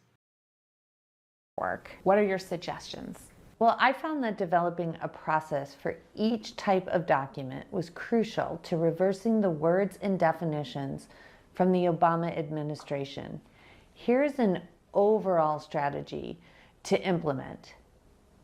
First, she's doing the reverse racism. People aren't being treated equally. I don't think these people want people to be treated equally. Look for any OMB, that's the Office of Management and Budget, White House Office of Management and Budget, guidance. You'll want to instruct career employees that you, whatever level you are, you want to be informed of all OMB guidance and how it is being implemented internally. Oftentimes, careers will just get an OMB circular or an OMB advice, and then they just go along. God, how does this lady somehow have less charisma than Bethany? And they either ignore it or they don't put it in. You want to be involved in the process. You want to say, every single thing that comes in, I want to make sure that it is actually being implemented. This can easily be handled at the senior advisor or even special assistant level. How to identify and replace misguiding language. Oh God. Instruct career employees that you want to be informed of all OMB guidance and how it's being implemented internally. Be aware of how career employees reporting to you are implementing the president's executive orders and OMB directives. Be involved in that process. By the way, when they're saying career employees, what they mean is deep state. They believe that the entire bureaucracy needs to be gutted, and thus anyone who has a career in being a government bureaucrat needs to be observed carefully, lest they are disloyal to the president's orders. That's explicitly what they're talking about. The second thing you need to do, and did they just run out of the budget to do a voiceover for that? Quickly, are look at guidance documents. Now, I've talked about this. They're literally talking about creating a national safe space for their fees. It's pretty rich coming from this crowd. In other trainings, guidance documents are simply a federal career employee's interpretation. Schedule F. The F stands for fascism. Of a statute, of an appropriation given by Congress, of a rule or regulation, and how it's going to be implemented. A guidance document is not binding. It is simply, in some ways, just their opinion. Are we really doing a...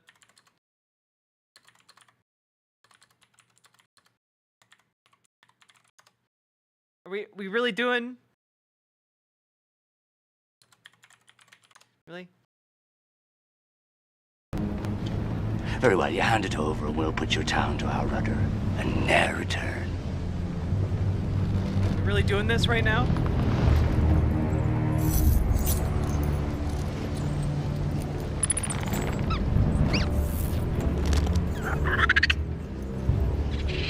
Negotiations nor our... To the code of the Order of the Brethren! First, your return to shore was not part of our negotiations nor our agreement, so I must do nothing. And secondly, you must be a pirate for the Pirate's Code to apply, and you're not. And thirdly, the code is more what you'd call guidelines than actual rules. Welcome aboard the Black Pearl. Damn, there we go. Problem with the I was not showing it on screen because I'm gonna get DMCA'd if I play a full minute-long clip of that movie. Guidance document is that it has a Hey, tremendous sweet amount mitts, of how authority. you doing? Because if you are looking to an agency to find out what they're looking for your grant, or how your grant program will be implemented, or what rules they have around it, you're going to look at those guidance documents. They end up with a tremendous amount of authority. It really ends up being the career's agenda being forced onto the American people. A court is the only real institution that can give us a definitive interpretation of any kind of grant program, appropriation, or rule. So most likely, the Office of Management and Budget will come out very quickly with a plan to take down all the guidance documents that are currently up that reflect the Biden administration's agenda. So you'll first want... You do get a cool name because you allow me to use your music in my intro and when I'm on the toilet, and that means a lot to me. So you get a cool color. I want to look at that process.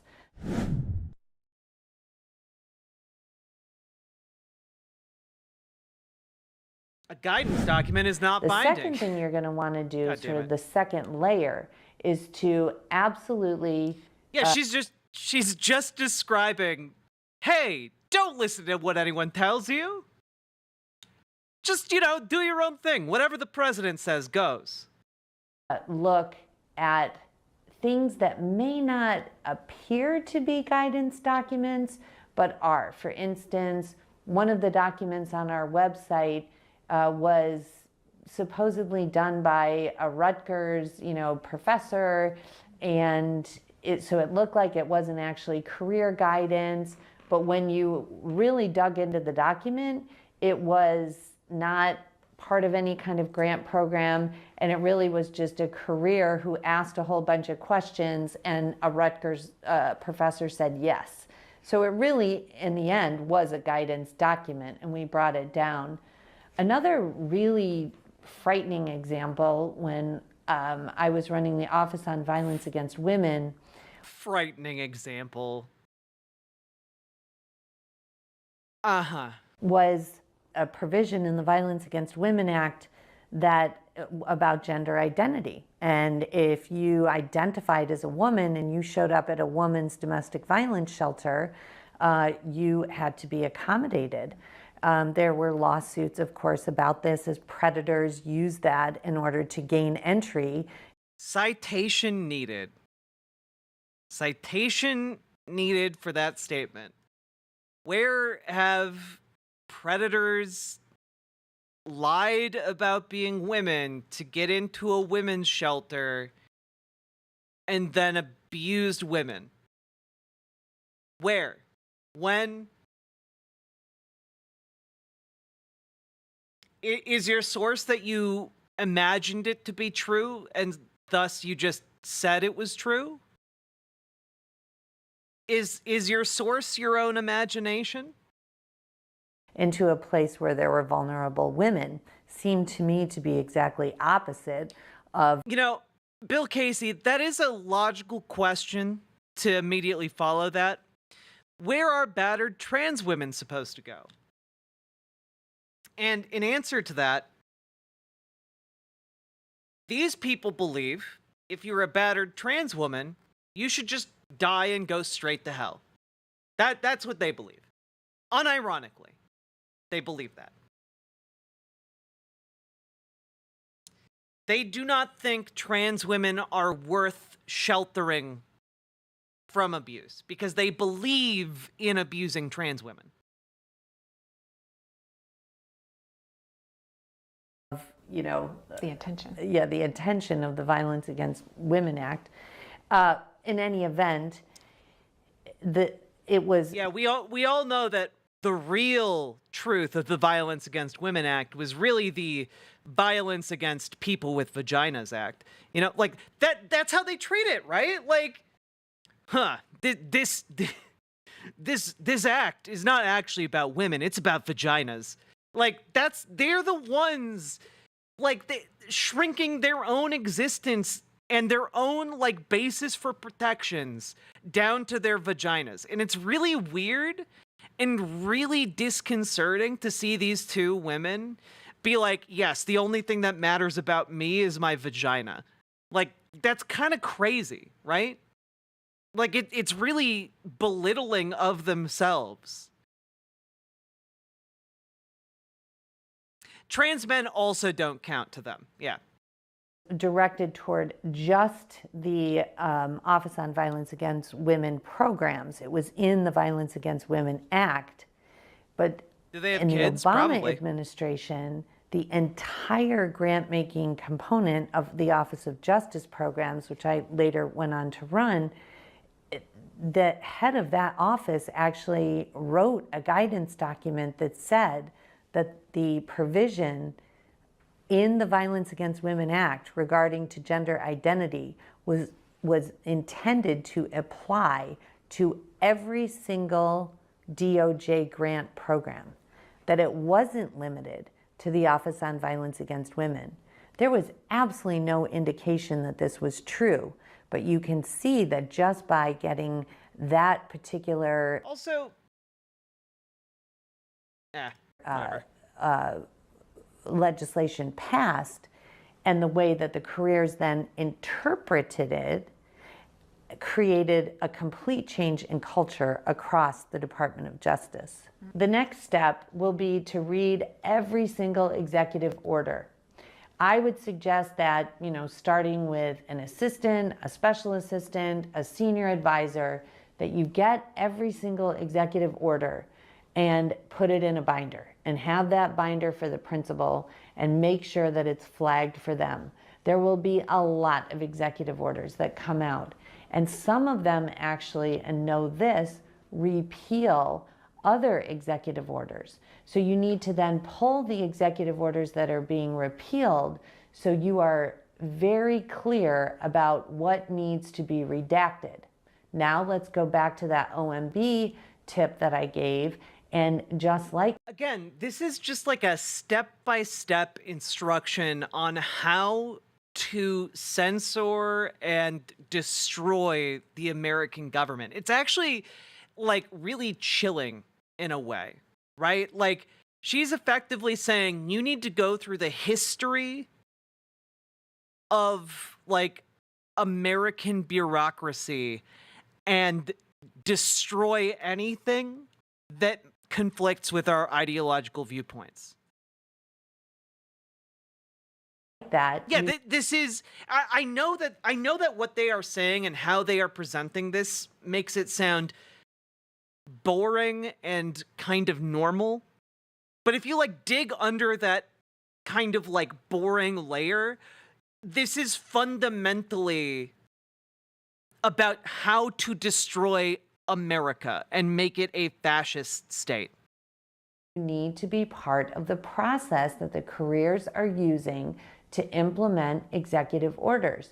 During the Trump administration, I can tell you that executive orders were, it is genocidal. were signed, that in fully intent executed, and rhetoric, yeah. Where all the guidance was given. You gave an example. Yeah, honestly, Super Jet Guy, that's actually not that far from the truth. I would say this is less the Nazi book burning moment and more like one of the I don't remember who, like Himmler or something, like one of the bureaucrats in Hitler's government giving a step-by-step instructional guide to the Hitler youth on how to appropriately burn, you know, Jewish literature. You know, yeah, this is the boring instructional manual on how to do a book burning properly. Example of this, Bethany, to our office, and I later found out. Why isn't this sedition? Because they're talking about things that they would be legally able to do if they came into power. Like, none of the things that they are saying right now is explicitly on its own in isolation illegal. Because our framework is not equipped for this kind of fascist takeover, you know? The Trump administration and the officials that have followed him as sycophants learned from their first go-around. If they had had this framework in place and this knowledge in hand, they could have destroyed America the last time around. We were only saved from that outcome by their incompetence. Out that it was just simply ignored. It's not. Would fixing the Supreme Court help fix this? Maybe, but I doubt that the Supreme Court is going to be fixed by the time the election happens. Worth, you know, the price of the paper it's written on if your careers are not implementing what the president wanted. Yeah, like, how to identify and replace misguiding language. Read every single executive order. Be part of the process that career employees are using to implement executive orders. Inserting yourself into the implementation process ensures career employees are not inaccurately executing executive orders, thus diminishing the order's intended purpose and negating positive contributions to the president's agenda. Basically, again, every time they're saying career employee, what they're saying is anyone who is not just a yes man to the president. I think you can expect that equity and all of the equity executive orders under Biden will be repealed early in the next administration.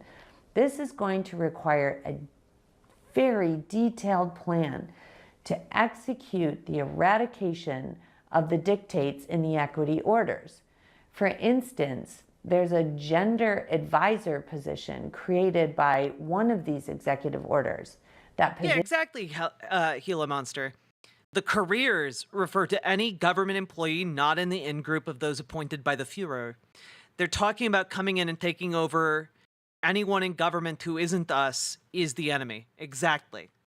Position has to be eradicated, as well as all the task forces, the removal of all the equity plans from all the websites, and a complete rework of the language in internal and external. Again, I just want you all to know about this. Like, part of the reason I'm covering it, right?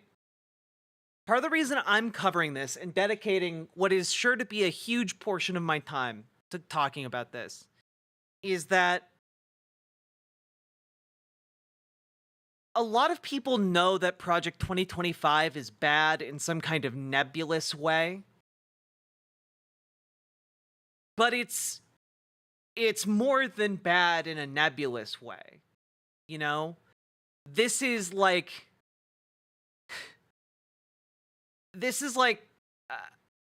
Sephiroth casting Meteor or something. Like this is something that would fundamentally obliterate what we currently recognize as America. Okay? And there are people who simply don't know the details of Project 2025 yet and just are like, oh, I've heard of that, but I don't know what it is. So this segment is for those people, first and foremost, but it's also for other people on the left who are like, who are doing the both sides are bad. Both sides are fascists already. Why? Biden's a fascist, so why should we care if Trump takes over? This is why you should care. Because they are not equal evils. You know, there's a reason why we talk about the lesser of two evils. Putting your head in the sand and pretending they're both bad is just another form of defeatism. It's just another form of giving up. It's just another form of making it easier on yourself to justify your own inaction. This is Nazi shit. Unironically. Unironically.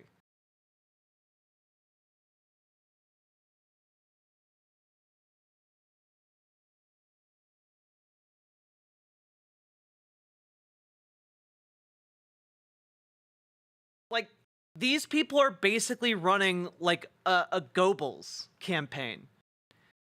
This is propaganda and a plan to explicitly kill democracy. And a whole lot of people. Policy documents and grant applications, which leads me to grants and rules and regulations. Well, grant and grant programs are funded with your federal tax dollars, and they are appropriated by Congress. So you are told how much money you have for what particular program. And typically your appropriations language will just give a very brief description of the. What do you think will become of this project if we win? Will these training videos become part of a historical archive to train us how fascists think? That'd be great. It'd be great if these were put in like museums and like shown in context as like, this is how like it can happen here. Be on guard, you know? If we then put in place like policies and procedures that prevented anything remotely like this from happening again, that'd be great. I don't have I do not have faith in the liberal establishment to recognize this as enough of an ongoing threat beyond the Trump era that might happen. Because I feel like liberals are already trying to talk about Trump like he's just a flash in the pan. He's just like he's a random error in the machine. But like no, he didn't come out of nowhere. And treating him like an anomaly that will never be repeated is only a disaster waiting to happen. The program. And that's the direction that Congress Good night, has given Samurai. the agency. Every single Good night, grant Charlie. has conditions. You want to think of this like a carrot and a stick. You can have your federal money in order to support your program, but only if you agree to certain conditions, which are built into the grants. And yeah, I agree. People like this will exist for like the rest of our lives. What I will say is that it's going to be very, very, very hard for the Republican Party to not factionalize if Donald Trump is defeated. Currently, he's basically the only unifying figure in the party. And if you lose him, like you're just going to see more and more schisms in the Republicans. You know, you're gonna see people who want to go the Candace Owens route. You're going to see people who want to go the Ben Shapiro route. You're going to see people like You know, it's going to factionalize in a way. And that's not saying it couldn't come back. We'll always have to be on our guard against fascism. We always should have been. But there will be a period of time during which, if we win, the main conflict that will be on the center stage will be the conflict between progressives on the left and liberals and neoliberals. That will be the main point of conflict. And I hope that we reach that. Because I would much rather be fighting that type of battle.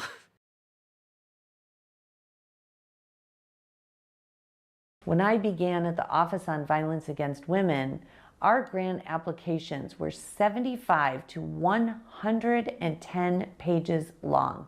Pages and pages of guidance that had no statutory or congressional counterpart, and tons of conditions. The conditions that you would need in order to receive the money, and you would need to continue to live with those conditions throughout the time of your grant. For instance, to receive grant money, certain programs would have to show a partnership with an LGBTQ support group. There was no language in the appropriation for that grant that an LGBTQ subgrantee was mandated. The career said it was best practices, and it was an...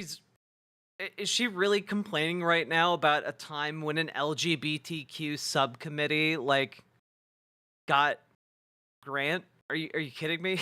Obama administration priority.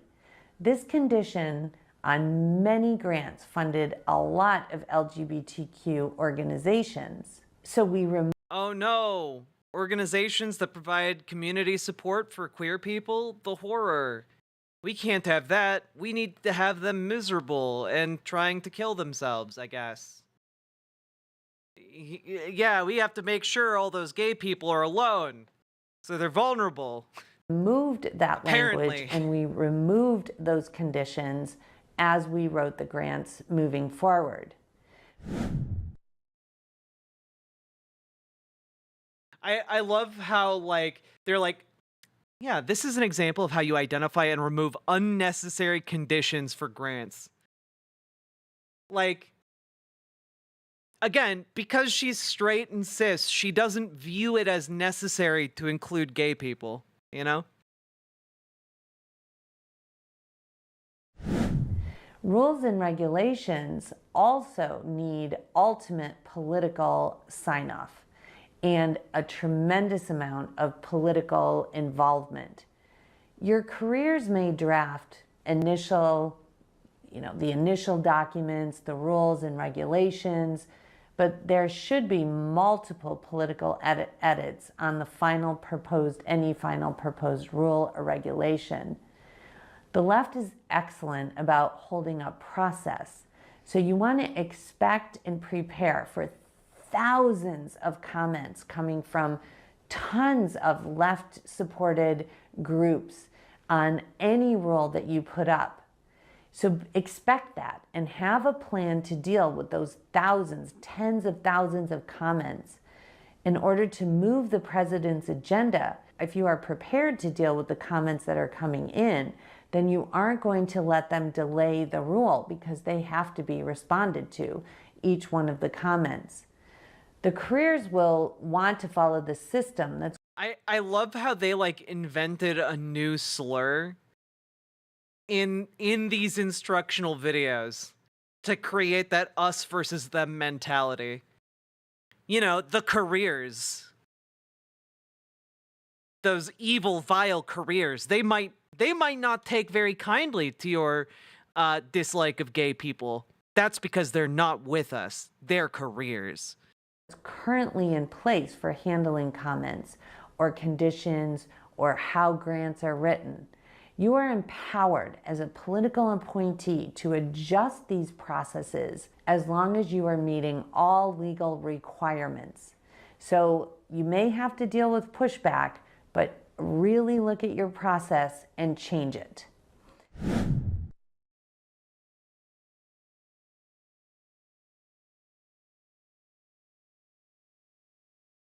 Yeah, again, see what I mean though? Like, as long as you're meeting all legal requirements, you can essentially do whatever you want to, like, say yes to the president. Like, that's where we're at here. A tip here, in addition to the sheer volume of guidance and conditions to grants and don't have plans explanations to go to of TwitchCon at the moment. proposed rules, is to ask careers to explain a grant program or the need for a rule in 2 sentences. Wait, is it possible that this could be repurposed for undermining a potential Harrison with malicious bureaucrats? I mean, maybe but like, a lot of Project 2025 relies on appointees by the Trump administration. So if you aren't getting those appointees, which you wouldn't get if Donald Trump's administration didn't come into power, then it's not that useful. Essentially. Also, keep in mind that Project 2025, part of it is like this type of guidance, but you have to remember this type of guidance is intended for pre-selected yes men who have signed up to be part of Project 2025, and they're the ones that these videos are intended for, right? So the part of the component of Project 2025 was, you know, the policies and the framework for how to get those policies in place.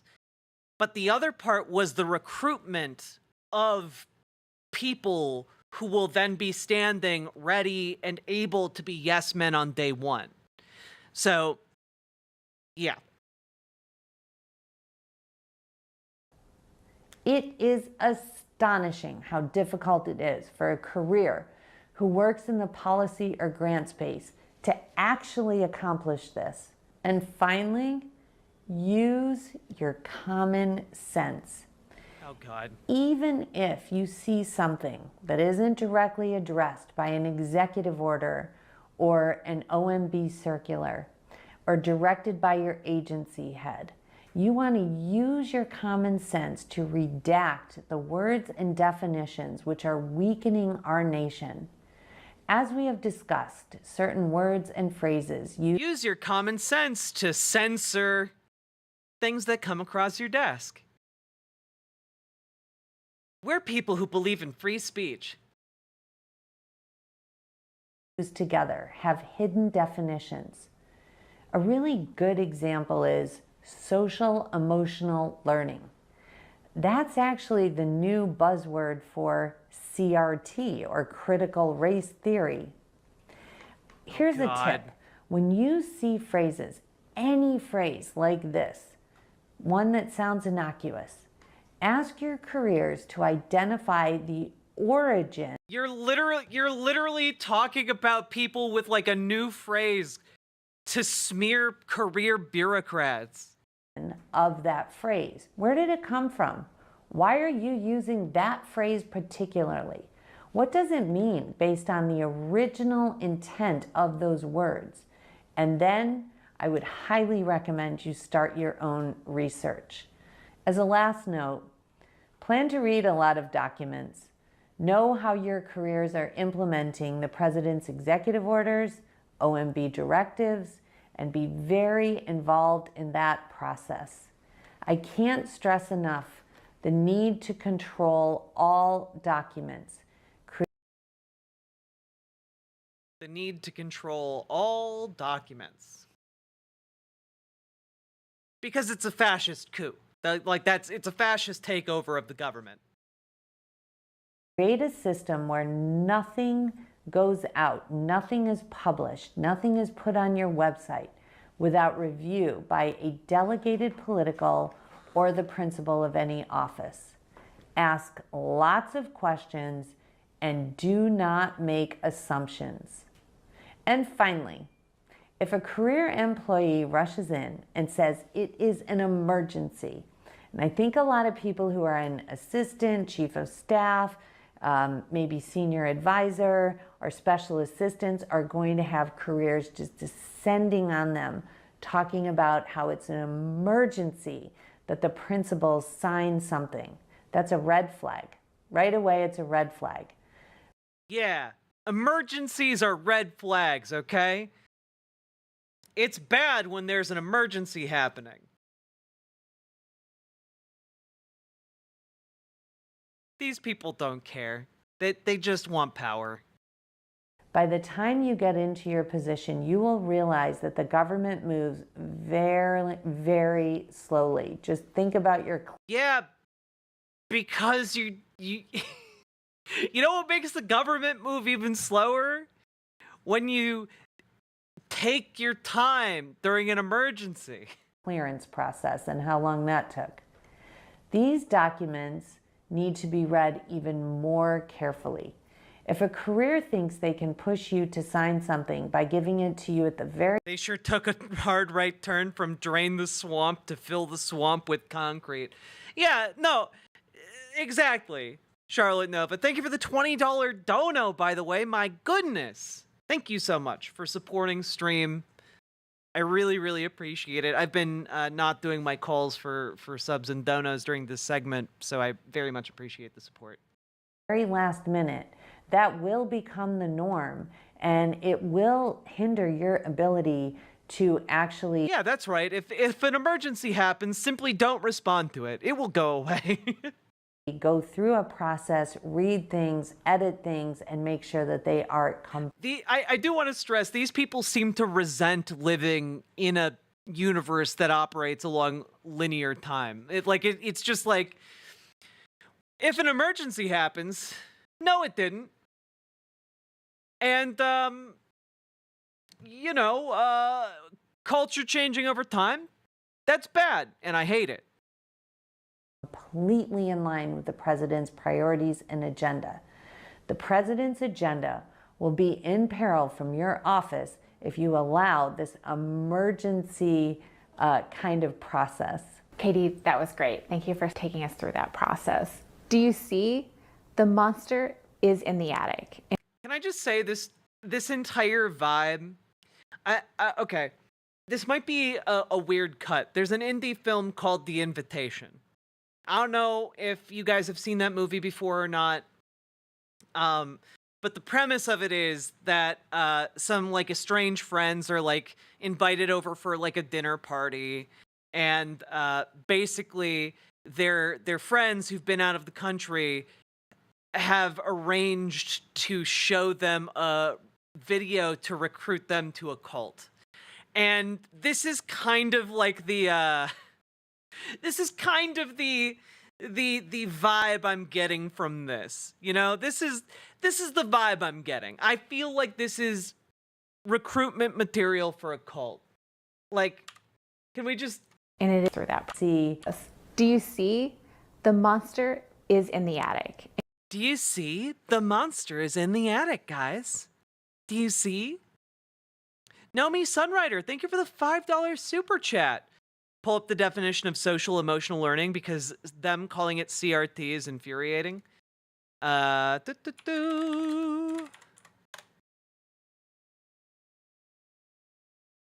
right. What is social emotional learning? It is the process of developing the self-awareness, self-control, and interpersonal skills that are vital for school, work, and life success. Huh, that certainly sounds like CRT to me. That certainly sounds like critical race theory. It's an acronym. It must be woke.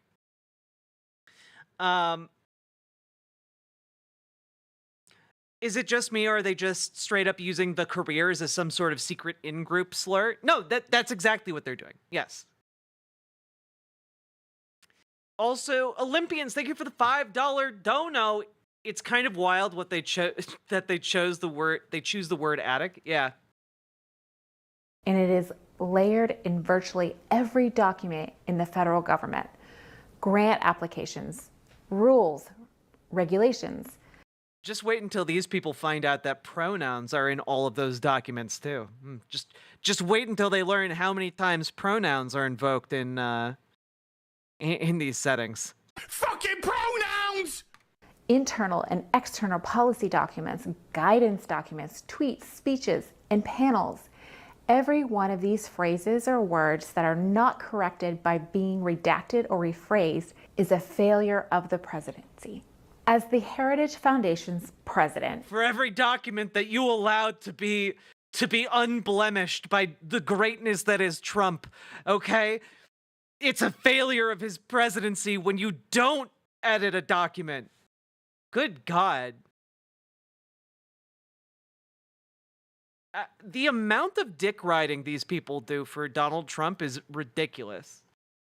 Dr. Kevin Roberts boldly and courageously states in the Mandate for Leadership, the next conservative president must make the institutions of American civil society hard targets for woke culture warriors. This starts with deleting the terms sexual orientation and gender identity, SOGI, diversity, equity, and inclusion, DEI, gender, gender equality, gender equity, gender awareness, gender sensitive, abortion, reproductive health, reproductive rights, and any other term used to deprive Americans of their First Amendment rights out of Just as an FYI, because of course every single one of the people that they're like, this genius wrote this part in our Mandate for Leadership, and they show them on screen, right? This guy, Kevin Roberts, is the president of the Heritage Foundation, by the way. And he is, in fact, just kind of one of these evil ghouls, but it goes a little bit beyond that for him. He's part of this organization called Opus Dei, which, funnily enough, Dei is spelled D-E-I. But anyway, I'm sure that's a coincidence. So he basically goes and consults a cult organization whose main explicit purpose is to attack the concept of secular government and to try and tear down secular governance in favor of essentially religious governments. He wants to install, or they want to install, a theocracy. They want all governments to fall under kind of this Catholic theocracy that they work towards, right? And it's a bit controversial. We'll say that. Oh God.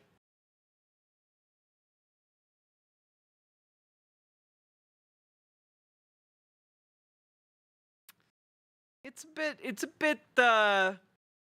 bit touchy as an org. Yeah, there's a lot of very prominent politicians in America who are members of Opus Dei. As Hypervisor in Twitch chat is pointing out, Bill Barr, former Attorney General of the United States, was Opus Dei. Yeah, it's I would say not great. Maybe we could dive into this more on a new day, but yeah, they've courted some controversy over the years.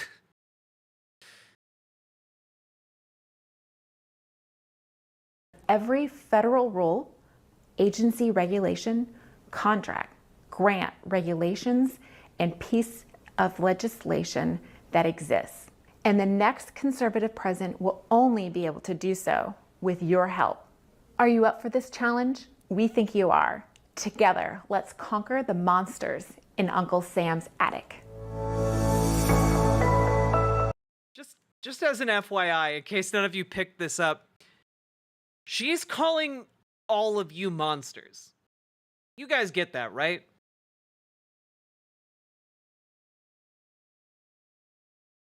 You guys understand you're all the monsters in America's attic.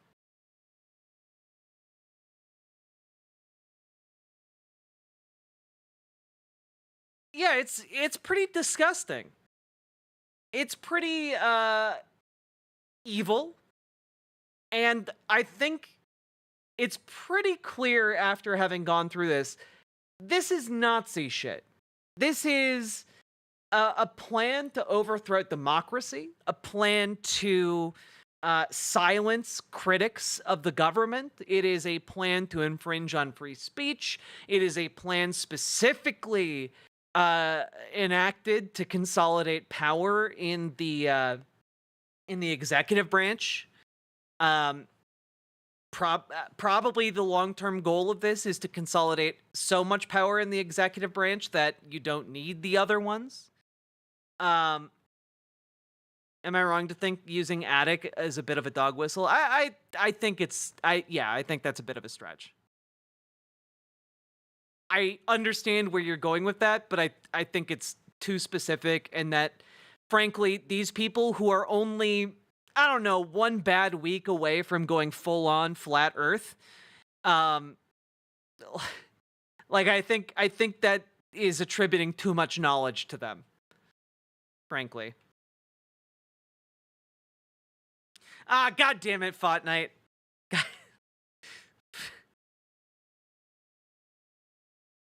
Interesting. God damn it, guys.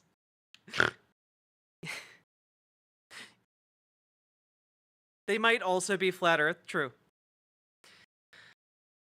Oh, man. 1 down.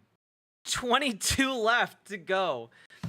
We've been going for about 5 hours, chat. If you've been enjoying this, though I don't know if enjoying this is really the right word. If you have been getting anything out of this, please consider hitting the follow button on Twitch, hit the subscribe button on YouTube, like the YouTube stream, and please, for the love of God, consider dropping those subs and donos. Love the stream, Jack. Chat, in your spare time, please sign up to cure ballots for Dave Up the Grove.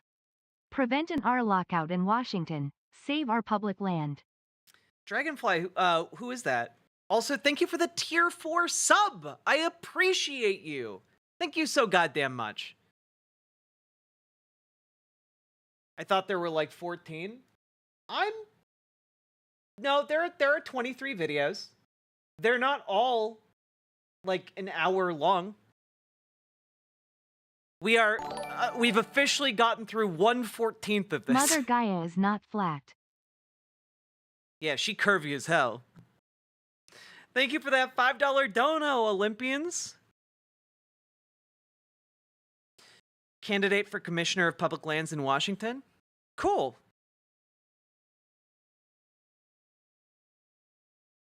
Same two speaking? No, each one of these videos has different people talking in it. So we're going to get like a change of scenery and White names still in this chat.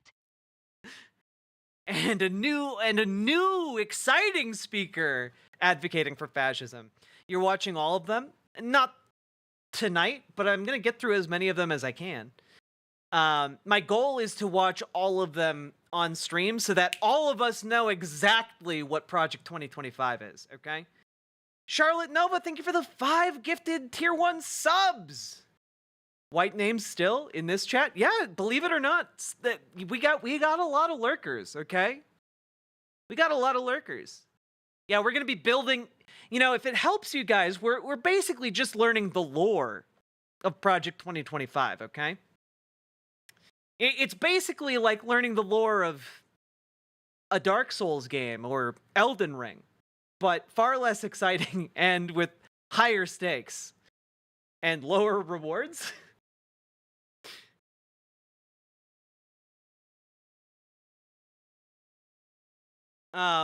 Sign up link. Yo, sign up to cure ballots, folks. Go do it. Something you can do to help. Currently, I just want to say thank you all so much for spending the time to watch my stream. We're going to get into a new segment here in a bit. I need to go use the bathroom, but we've been steady today at about 350 Anyways, do y'all viewers. think Vance is into big black couch cushions? Oh God. Olympians, thank you for the $5 dono. Win B, thank you for the $5 dono. And you get good sleep, okay? I gotta head to bed. Thanks for the work you do, Jack. Less than 3. You're very welcome. And I am gonna go to the bathroom, but I will be back shortly. Also, I need to check on the status of my slow-cooked mac and cheese. I tried a new recipe today. It might be disgusting, or it might be delicious. It also required me to make a red enchilada sauce from scratch, and that was very fun. I would do that part again, at least. But anyway.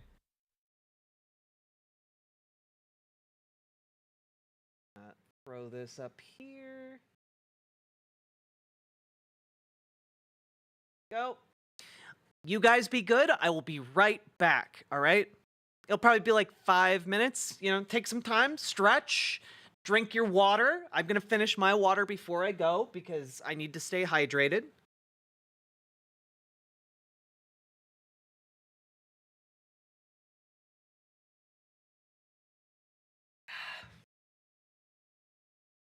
Whew. BRB.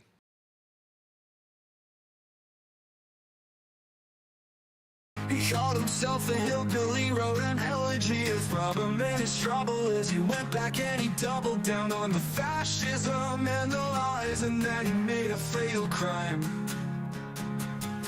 Couch fucker, what's your deal? J.D. Vance is cut by Peter Thiel. Couch fucker, why must he lie? We must stop Project 2025. But in 2005 you wrote back then only one time. I felt femininely when I saw that movie about New Jersey. I don't know what's wrong with me, but I must deny. And that's when J.D. Vance said he wants trans people to go die. Couch fucker, what's your deal? J.D. Vance is cut by Peter Thiel.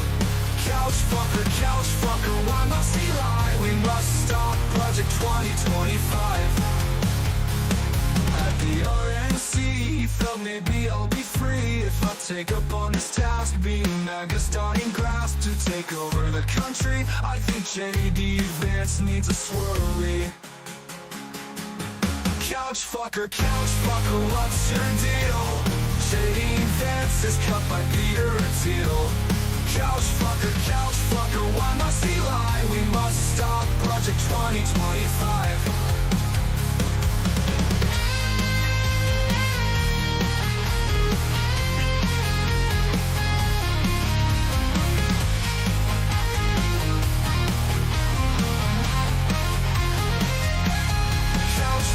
Couch fucker, what's your deal? J.D. Vance is cut by Peter Thiel. Couch fucker, why must he lie? We must stop Project 2025.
Swishy streams, all that content is bursting the seams. Politics, gaming, and plenty more. Your sense of fashion, you'll adore. So grab your stuff and hop aboard. We're going straight to Jack's Discord.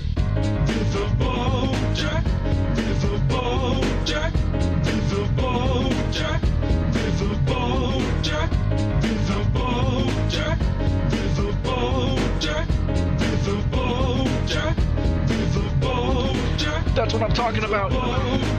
First time singing the songs for Viva Bojack. Shout out. I don't know what I'm doing really, but I got passion. And that's what it's about. It's all about passion.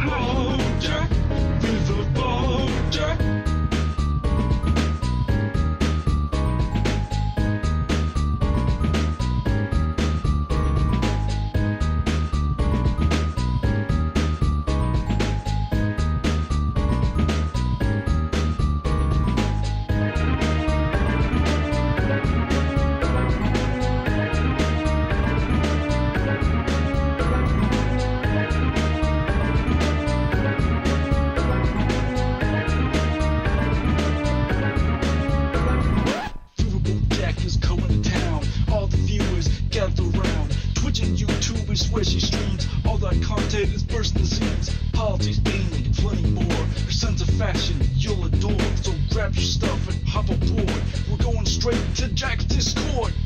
Viva Bojack, Viva Bojack, Viva Bojack, Viva Bojack, Viva Bojack, Viva Bojack, Viva Bojack, Viva Bojack, Viva Bojack, Viva Bojack, Viva Bojack, Viva Bojack, Viva Bojack, Viva Bojack, Viva Bojack.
pretend it's in his head, it's in his head. He wishes he could fix what's in his head, what's in his head. He breaks his heart in every dream where they both kiss underneath the sheets.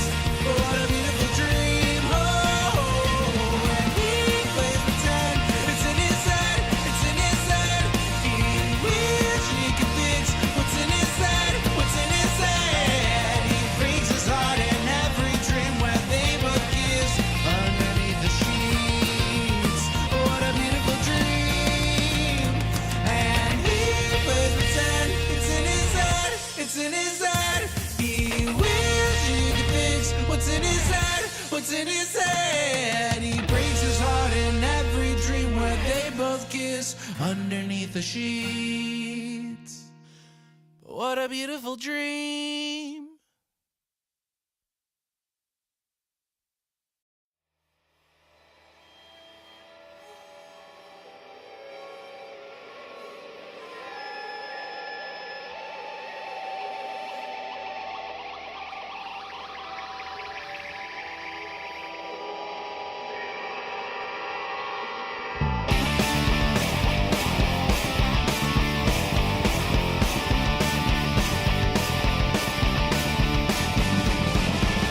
One of the fascists say when the lies are sold in space, they say they need our civil rights while we work hard and die.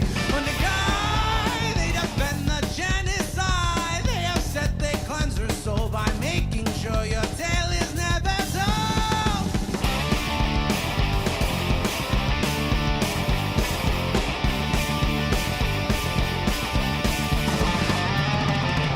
No matter how hard they try, through guns or laws or religious rhymes, they can take your arms, they can take your eyes, but when we sing your name, you can never die. You are true, they can't deny. To live is sweet revenge, you strike right fear in the hearts of men. A voice of nature can't be tamed, and that's why you're a being. To resist is rise again, 'cause all they want is for you to end. Through the fire of their hate, you won't subside. You will rise.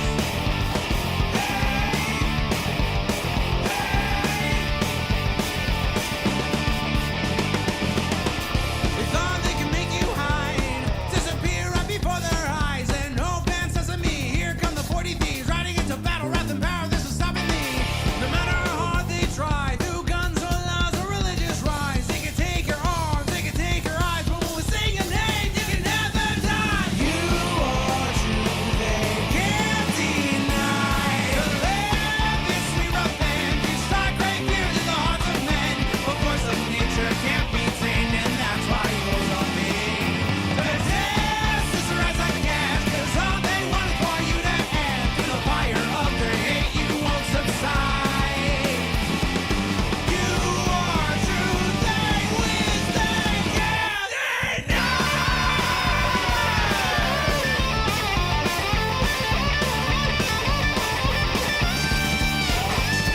To live is sweet revenge, you strike great fear in the hearts of men. A voice of nature can't be tamed, and that's why you're a being. Resist is rise again, 'cause all they want is for you to end. Through the fire of their hate, you won't subside. You will rise.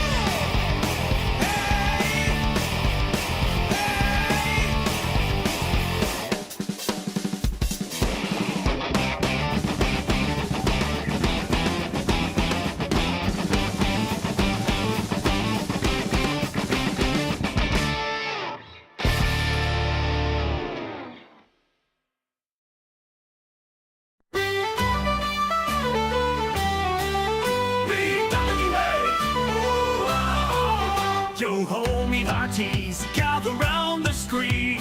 When Riverboat Jack sails a pirate queen, with a red mane glowing and a smile so bright, she leads us through the digital night. In the game of Scrabble, a word was denied, but from its ashes a meme did rise. The WA, a battle cry in the chat, it roars, echoing laughter through all shores. The WA, let's all shout, raise your voices, no room for doubt.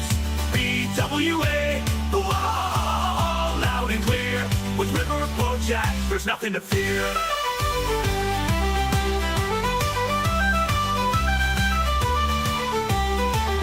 Through the seas of pixels, she guides our way, with politics and games every single day. Her partner by her side, a bond so tight, together they shine, a beacon of light. From Scrabble's lost to a meme so grand, the WA will take a stand. In the chat, it's our rallying cry. With Jack at the helm, we reach for the sky. BWA, let's all shout. Raise your voices, no room for doubt. It's pretty good. It turned out dry, and so I'm trying to figure out how to kind of smooth it out. I added a lot more milk. That hasn't seemed to fix it. It's very tasty, though. It's very thick. Is that mac and cheese with paprika? Paprika, an enchilada sauce is in there. Ground beef. There's a lot of stuff in here. Mr. Anderson, thank you for being a member for 2 10 months. months. And it'll be a year since the middle of the strike last year. Your coverage of it was great. I appreciate all you do. Solidarity forever. Peace sign. Heart. Solidarity forever, Mr. Anderson. Happy to stand alongside you all.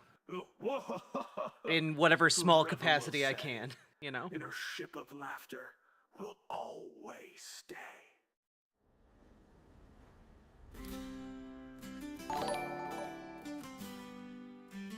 By the way, do you think JD calls furniture salesmen pimps and in stores like IKEA brothels?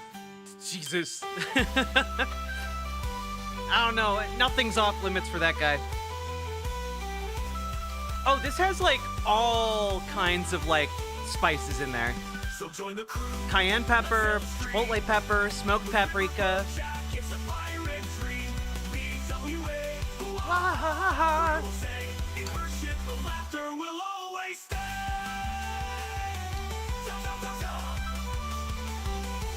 Hey!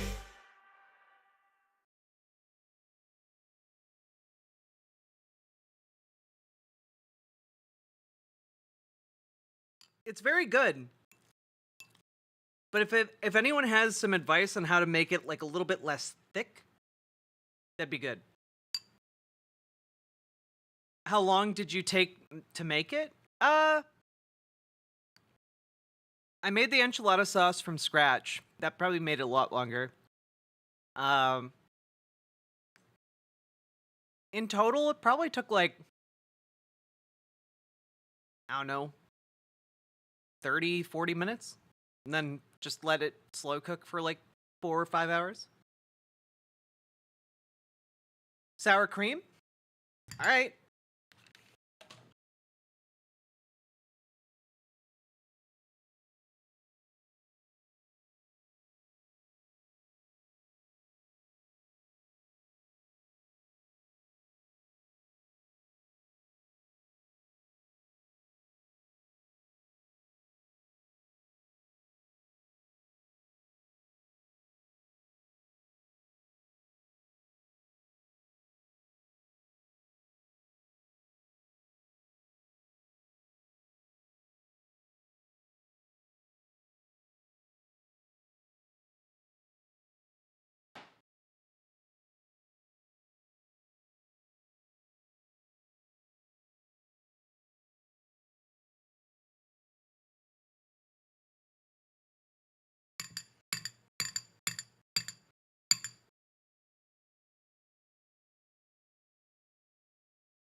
I don't have bacon, but I do have sour cream. Let's see if this,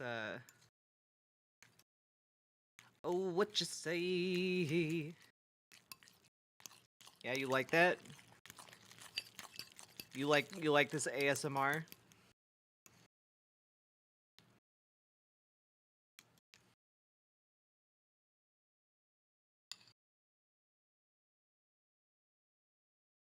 What is it? It's mac and cheese. Mac and cheese. Let's see. Has cottage cheese in it. Sharp white cheddar.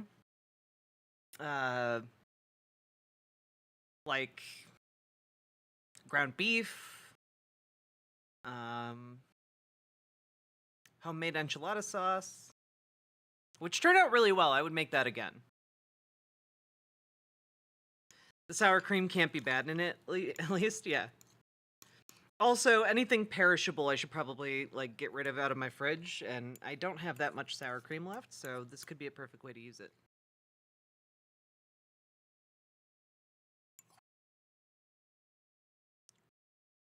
That's good.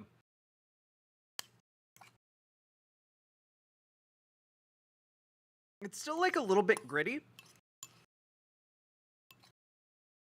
but I think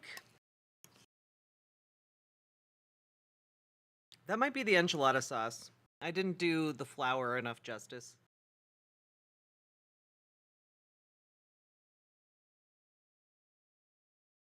And nobody could stop. What? Zoomy dear, why? Why would anyone stop me from making mac and cheese?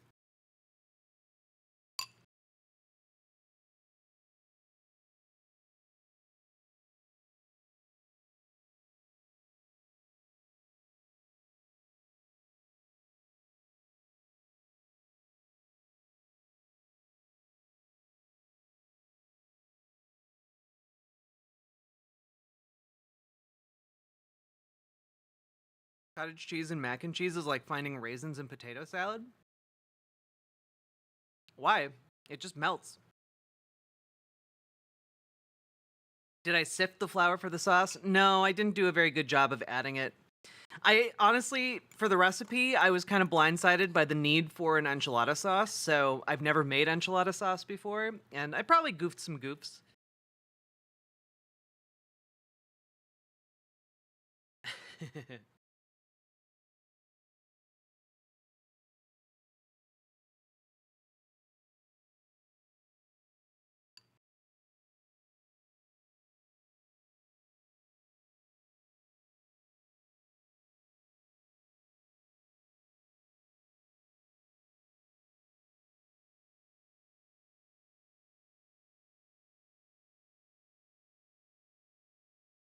Yeah, usually I'm okay at making roux. I did not pay attention to the enchilada recipe. It still turned out really good though. The enchilada sauce was great. I'm getting so much protein right now. This is great.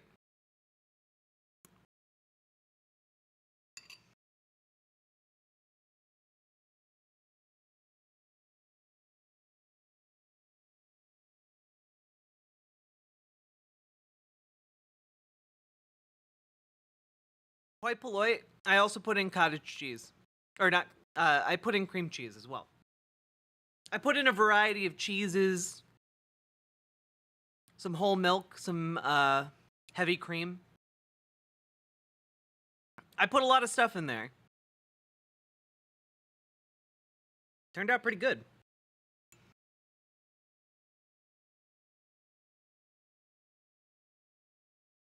Also, cottage cheese has so much goddamn, like, protein in it, it's crazy. Oh yeah, Rat Girl Ella.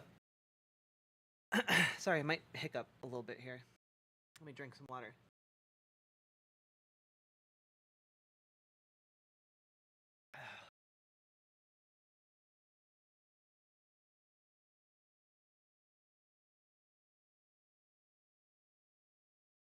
Wait, Fortnite, what's the issue? I don't understand. How can I help?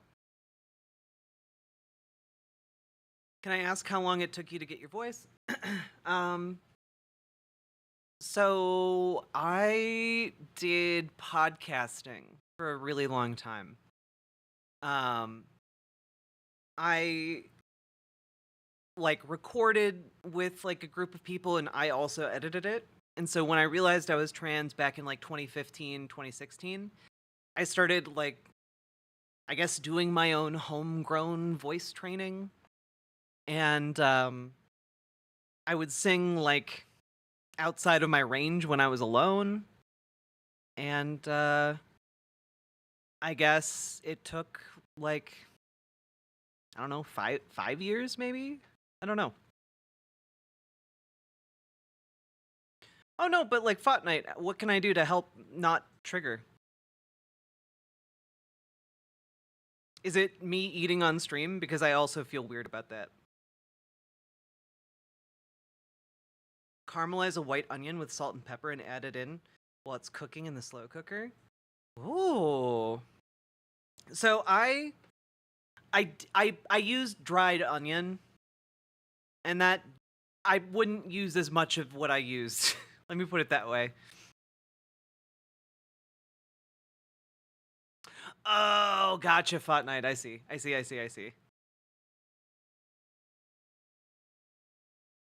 Also, OS Crane, I also can't stand just like normal cottage cheese, but if it's melted down, it's so much better. So much better.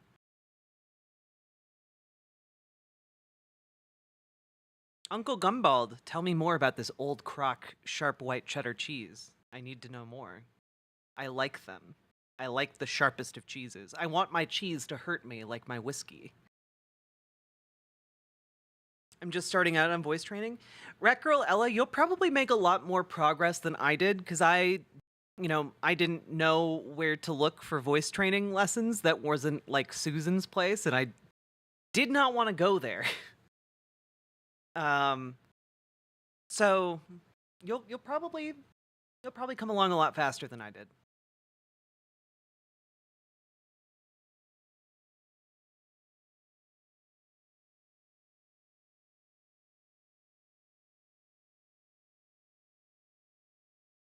So sharp it can cut steel? Yes. This is what I desire. See, Amber Brains, you did the taco meat with cottage cheese recipe, and it turned out great. You ever heard of Republicans for Harris? I will say about this recipe that I made, this is extraordinarily filling. Like, I did not eat that much of it. And like, I'm looking at the rest of this bowl being like, I'm full as fuck. Apparently I can freeze this and just like reheat it like anytime. So I'm kind of excited. I want to see how it holds up. Like, this was part of like I've been experimenting with different recipes that will allow me to meal plan a little bit more. So I can like plan ahead what I'm going to eat. So it's not so much of like a scavenge fest when I'm hungry.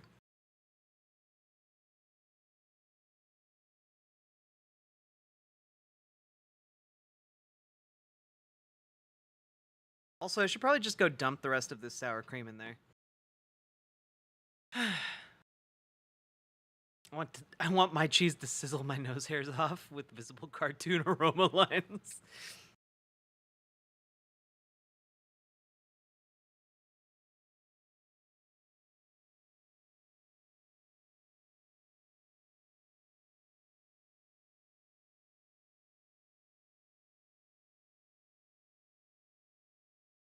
I missed the end. Were there lasers in Laser Mission? No, they only talked about lasers.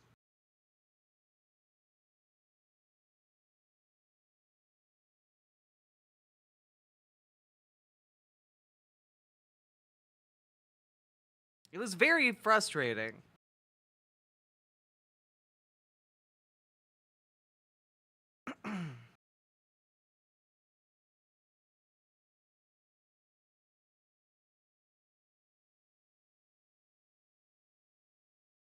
Have I ever heard of Republicans for Harris?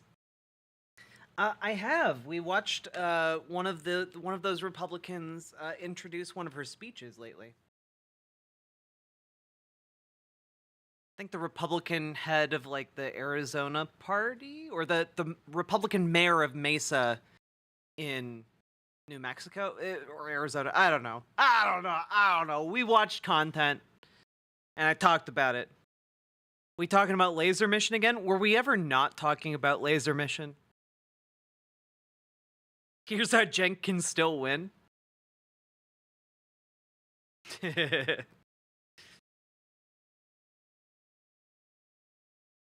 Dark Souls games are too hard for me. I don't like that much work in my video games. I will give you this. It does take a lot of work to get into the Dark Souls games, but I feel like once you understand how they work, it's a lot easier, you know?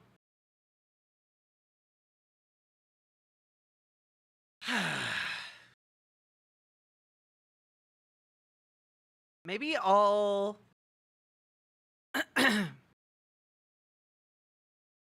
Would it bother you guys if I continued my playthrough of Elden Ring now that I've finished the DLC? While we covered some of this Project 2025 nonsense, or would that be distracting? Gonna try an experiment on Friday. Leftover thinly breaded chicken from making chicken katsu. Nice. A chicken parm lasagna. Oh, that sounds so good. That sounds so good. That's gonna work out amazing. From Software used to make accounting software, which explains so much of their interfaces. Is that true? Have I heard of the Dragon Walls? I hear they can grant you any wish if you collect all 7 of them.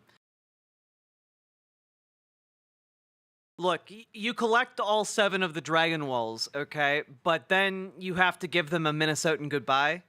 It takes you an eternity to get out of their presence, okay?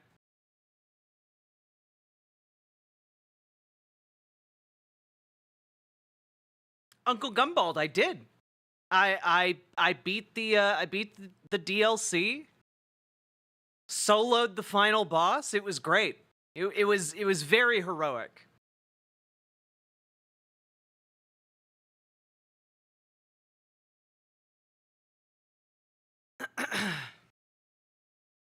These training videos are 100% Nazi shit. They are. It's crazy.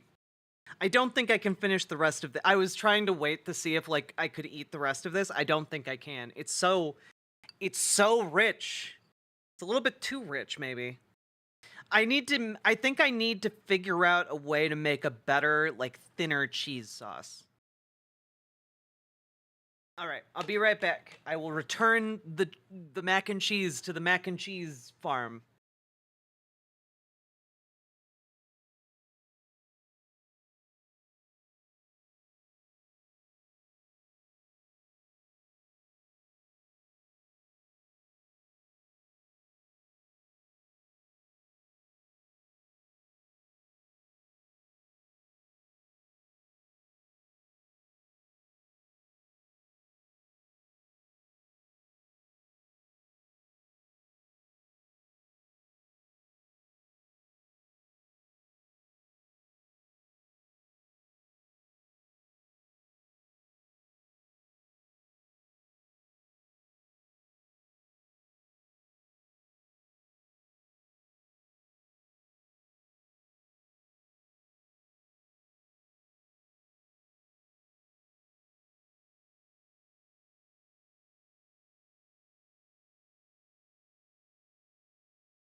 I'm back.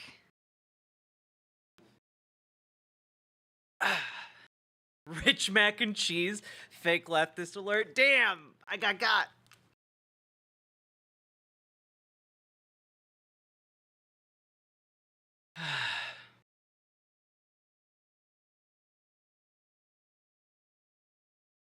Jack abandoned us to eat hot chip? What? No hot chips were had.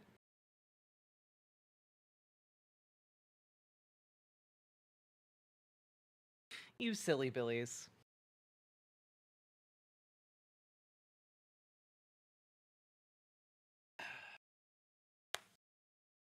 All right. So, I've been informed that this is not the only Project 2025 training video. We have to watch the next one, which is titled Conserving America. I can't wait to hear what their vision of America is. We don't tolerate white names around here, partner. Hey, Charlotte Nova, thank you for gifting Zoomy Deer a sub. I very much appreciate it, and I bet they will too. All right. Oh, goodness. Poof.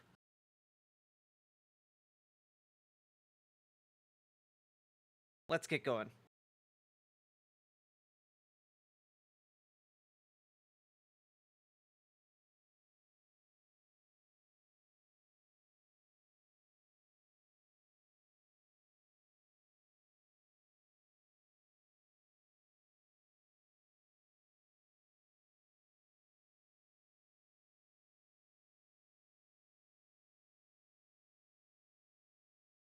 Hello, I'm Matthew Spaulding, Vice President of Hillsdale College.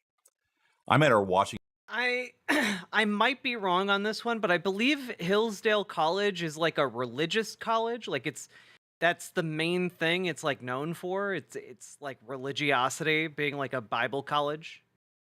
Man, it's kind of crazy that like in another life I might have gone there, you know? Washington, D.C. campus, where I'm also the Dean of the Stephen Amy Van Andel Graduate School of Government. I'd like to speak to you today about our common purpose, about America's common purpose. Damn, they gave this guy like zoomed in, like blurred out background. They gave this guy the grade A treatment over here. Kind of seems a little sexist now. The things that are inherently American and that are the heart of American conservatism. In the eyes of many in the world, this every 4-year ceremony we accept as normal is nothing less than a miracle. Today is the concrete expression of a stunning fact. These 200 years since our government began. In America, we understand that a nation is only living as long as it is striving. We face a hostile ideology, ruthless in purpose and insidious in... I love... Can I just say Are you... Wait. Oh, what?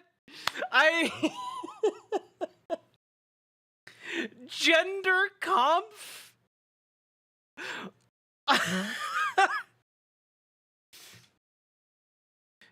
I can't believe this is real. I'm sorry, I paused to highlight a completely different thing. Okay, but my God, I was not prepared. Nothing could have prepared me for gender conf. Good grief.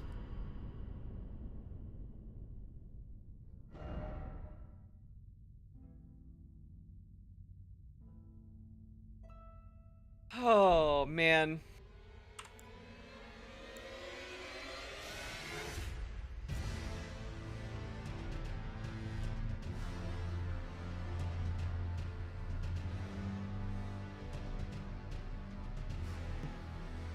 Oh shit, here we go. In mental ideology, I wanted to pause because he said, we face a hostile, ruthless, hostile ideology. And then they highlight that with cancel culture, man. Yeah, they were talking about cancel culture when he was talking about the hostile ideology. Mm-hmm. Yep. in purpose and insidious in method. God. Only a few generations have been granted the role of defending freedom in its hour of maximum danger. Being an American involves the embrace of high ideals. We need leaders of inspired idealism, leaders who dream greatly and... This great nation will endure as it has endured, will revive and will prosper. Whether we go forward together with courage or turn back to policies that weakened our economy, diminished our leadership in the world, America's future will be in your hands.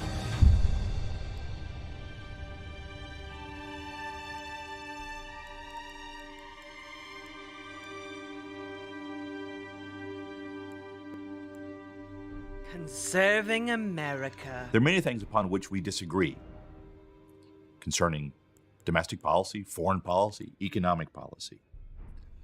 Those disagreements are important, and it's important that we discuss and deliberate and resolve those disagreements. But those disagreements should not blind us to the things we hold in common. The more important and higher aspects of America's purpose, like, but also the things we wish to conserve. I'm kind of worried Thomas where you're going Jefferson, with this. Alexander Hamilton famously disagreed on just about everything you can imagine, especially when it came to important national policies. But they agreed deeply on the most fundamental questions about the rights of man grounded in nature, about the essence of the rule of law. I am going to enable text-to-speech for this. On constitutional government. I guess I Those are kinda the see things it. that are important for us to understand, because those things, in addition to various policy matters, Evil we as Karl wrote, conservatives that I hold to be see. true. But those things, the more fundamental things, are the essence, the foundation of conservatism. So I'm not going to talk about conservatism as much as that we wish to conserve. Conserve the tism. Those are the principles that are Message our received. inheritance. And those are the principles, growing out of the Greeks and the Romans, informed by Athens and Jerusalem, going through British constitutionalism, that culminate in America.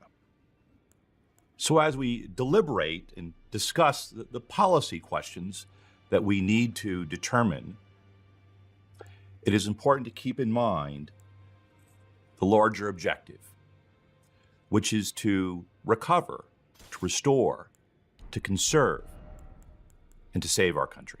Okay, get to your point. Every nation derives some meaning from Isn't original Karl Rove underlying already evil? ideas, Yeah, but this guy's from more its evil. ethnic background, its character, common religion, a shared history. But this country is actually different. It was founded at a particular time, in a particular place, by a particular people. Yeah, not like all those other ideologies that just popped out of the ground like rocks.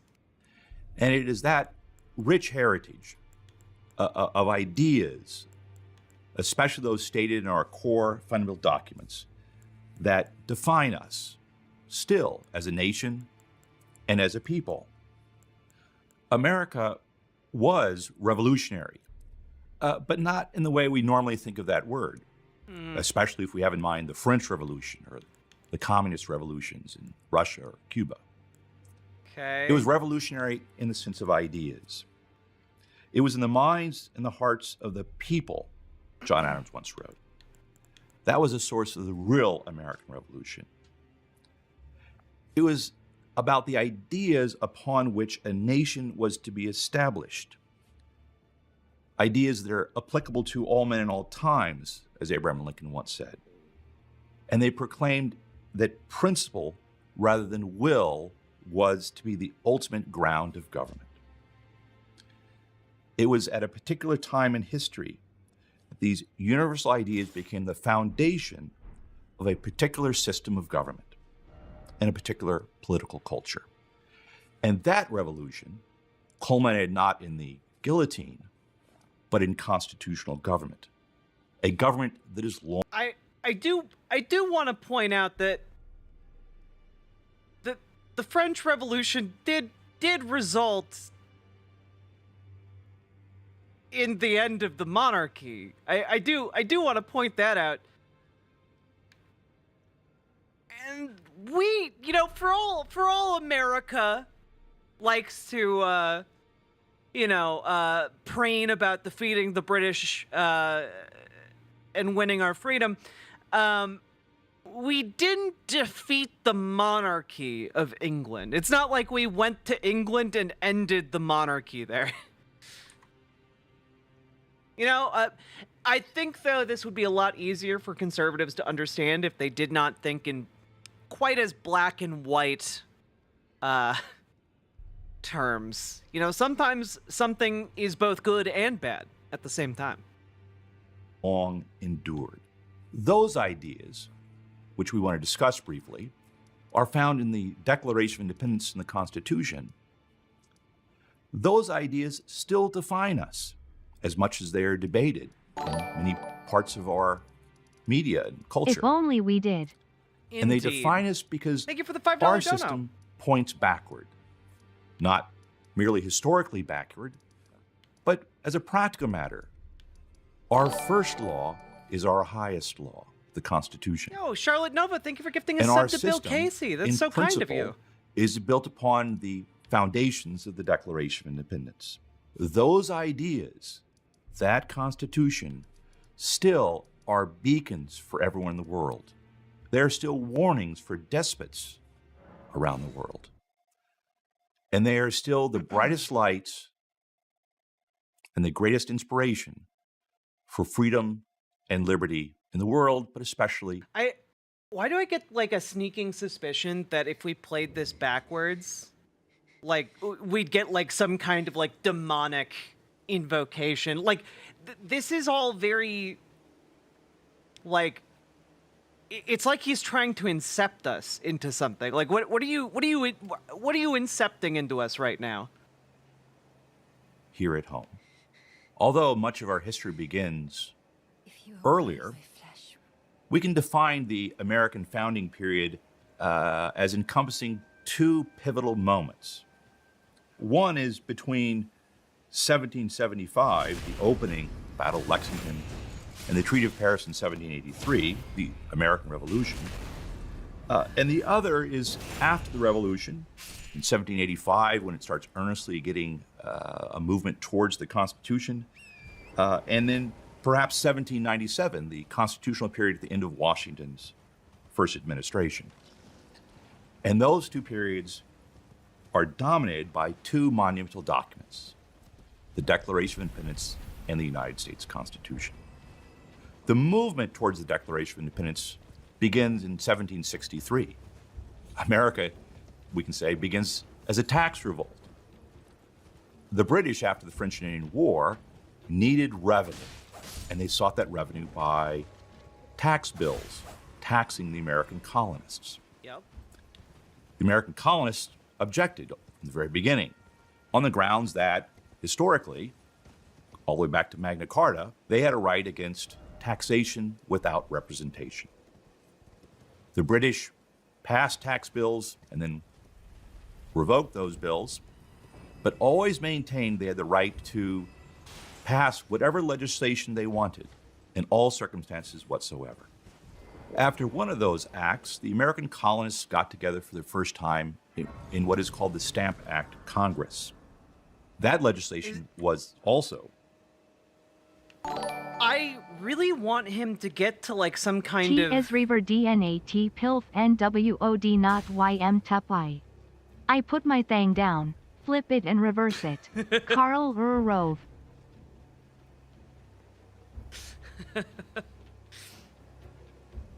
Thank you for the $10 dono, Charlotte Nova.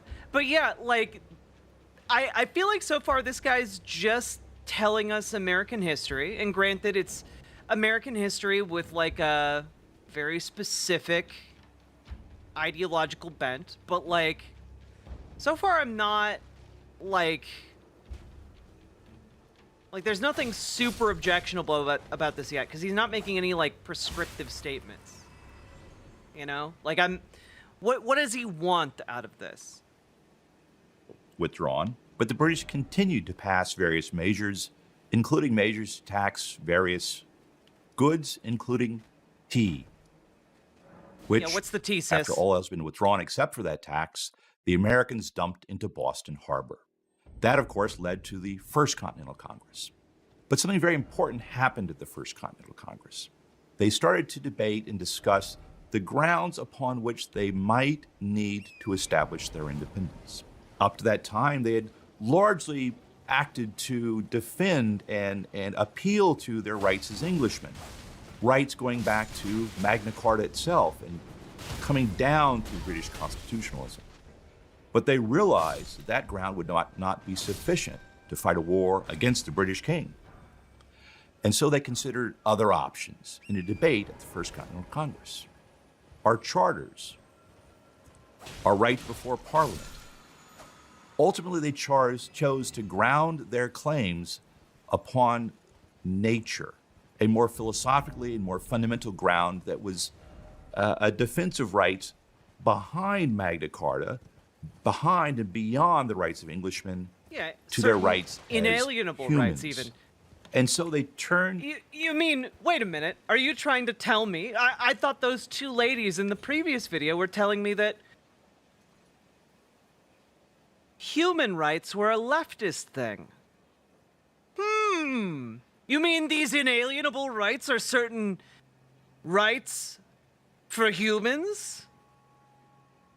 It's almost like this fascist ideology that you are weaving with all of these training videos is inconsistent. You know, at different turns, your enemy is both strong and weak. It's so crazy. To nature as the ground for the claim of rights, the ground upon which they would make their claims of independence, the grounds upon which they would assert their rights as an independent nation. And it was this turn to nature that is classically represented in the Declaration of Independence, but seen throughout many of the documents developing from the 1760s to 1776. It's classically stated within the Declaration of Independence by reference to the laws of nature and nature's God, which is itself an incorporation of aspects of a much deeper and longer natural law tradition, going back to the Greeks and Romans, but also through English. Well, yeah, but the thing is, and I believe this is what he's going to try and do here. He's going to try and make a connection between the laws of nature and nature's God. He's going to try and make that into an explicitly Christian thing when they could have just explicitly said the laws of Christ, like every other Christian thinker up to that point had done. Or like you can make that association explicit. Most people would have at the time. The reason why they're not is because they are trying to make it more universal. They're trying to make sure that if somebody reads about these rights, they know that those rights apply to them, even if they're of a different religion.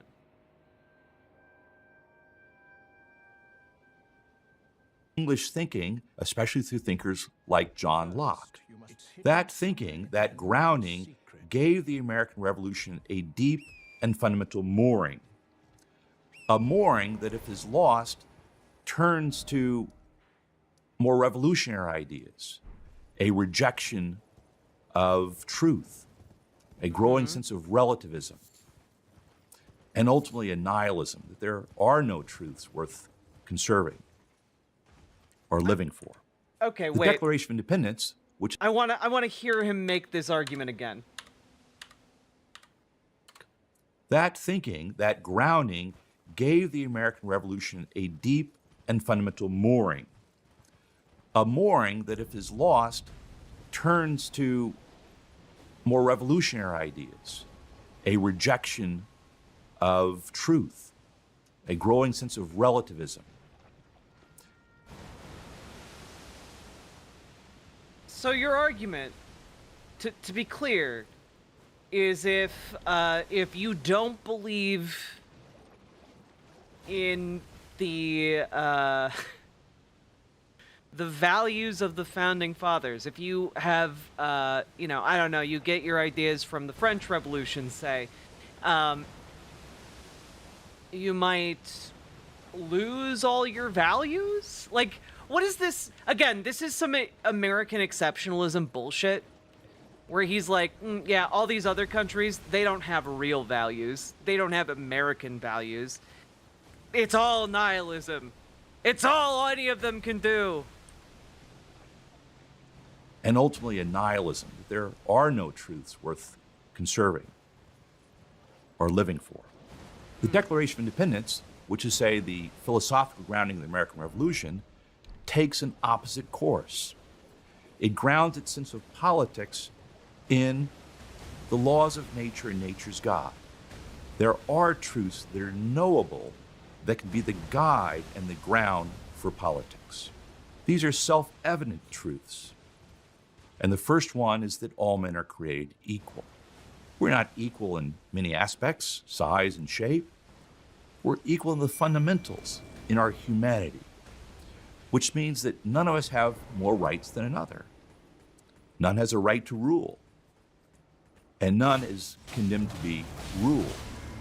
This sense of equality at the center of the Declaration of Independence, grounded in nature, not merely the whims of rulers or the whims of Congress and the Supreme Court, is what gives meaning to this nation. Out of that grows our equal fundamental rights to life, liberty, and the pursuit of happiness. Our own lives, we fundamentally have a right to. Our liberty as human beings. The founders preferred the word liberty, which is an old Latin word, as opposed to freedom, a more Germanic word, precisely because it implied that liberty which is inherent to human beings. Have you a right to the pursuit of happiness? They didn't use Locke's formulation of life, liberty, and property, but the broader notion of the pursuit of happiness. It didn't. Yeah, I think it's pretty noteworthy that they didn't use life, liberty, and the pursuit of property.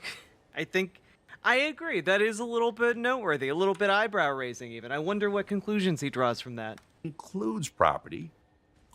Property is the flooring, if you will. We have a right to our property.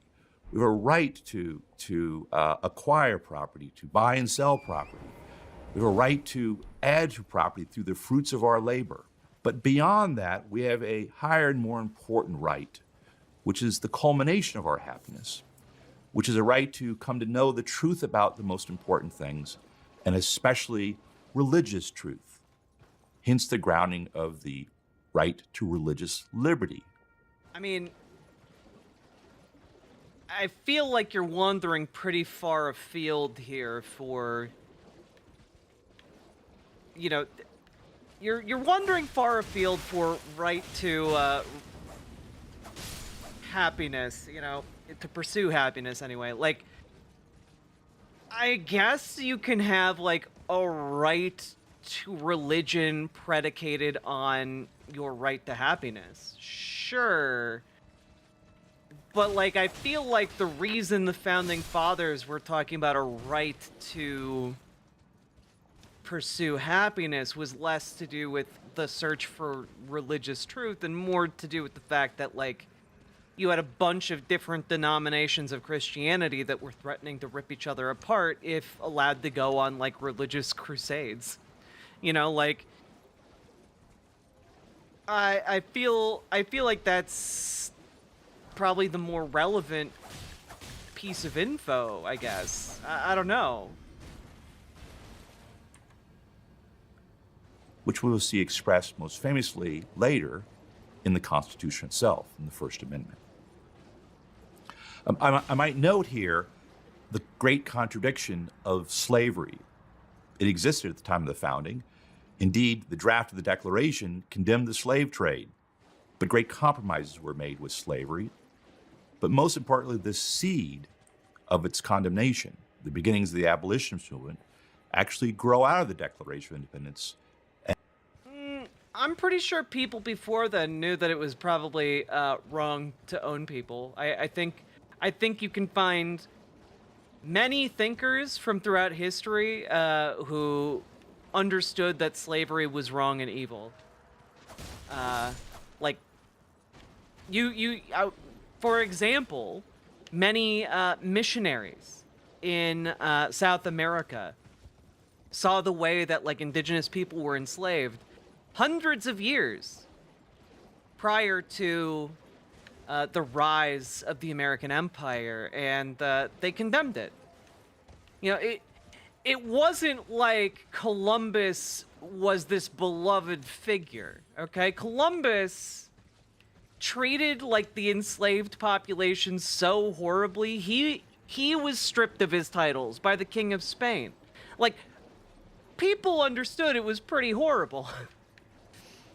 And kind of beyond the pale, at least on some level. And I think that but like trying to make the argument that like, oh yeah, America was really anti-slavery. Mm-hmm. You're gonna have to do a little bit more work on that one, bud. And its proclamation that all men are created equal. In addition to the idea of equality and rights, the other great truth that is self-evident according to the Declaration is the question of consent. Legitimate governments must grow out of the consent of the governed. Indeed, if we are equal in fundamentals, we're equally human, we have equal rights, the only way to proceed is through some sense of consent, which in our country is representative forms of government. God damn it. Lastly, I note that we have a collective right to alter or abolish our government when it does not do its fundamental purpose, which is to secure these rights. And in those cases, we can do something about it if it becomes obstructive of those ends. This is oftentimes referred to the right of revolution, but I note that it's immediately moderated and qualified. There has to be a long trail of abuses, and it's not to be done for light and transient reasons.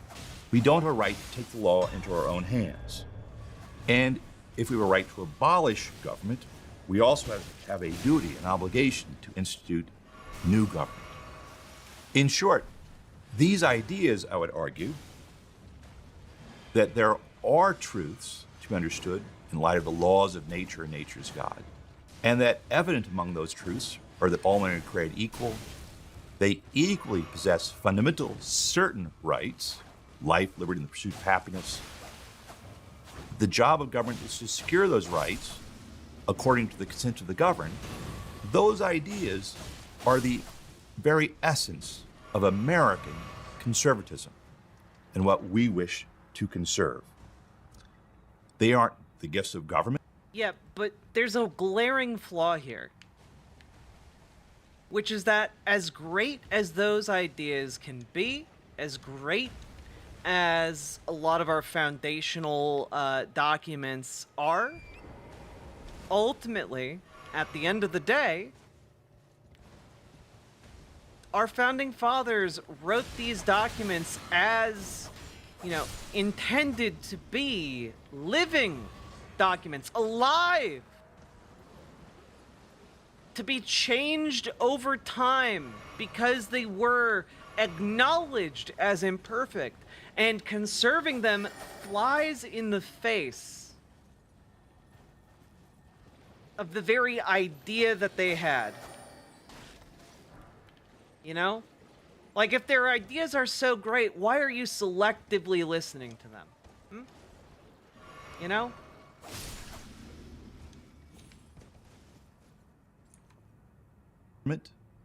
They aren't to be determined by mere majorities. They aren't based on laws. They are grounded in the very nature and essence of things, which gives conservatism a permanent grounding and a fundamental ground for it to proceed. Again, trying to argue that the Founding Fathers' foundational documents are a permanent grounding really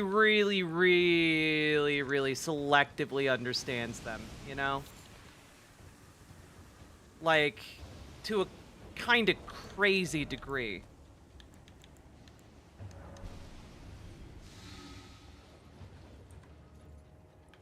In addition to those more fundamental principles, we would also add a bedrock concept which is unstated in many ways, but seen throughout everything growing out of the American Revolution and in our Constitution, which is the rule of law.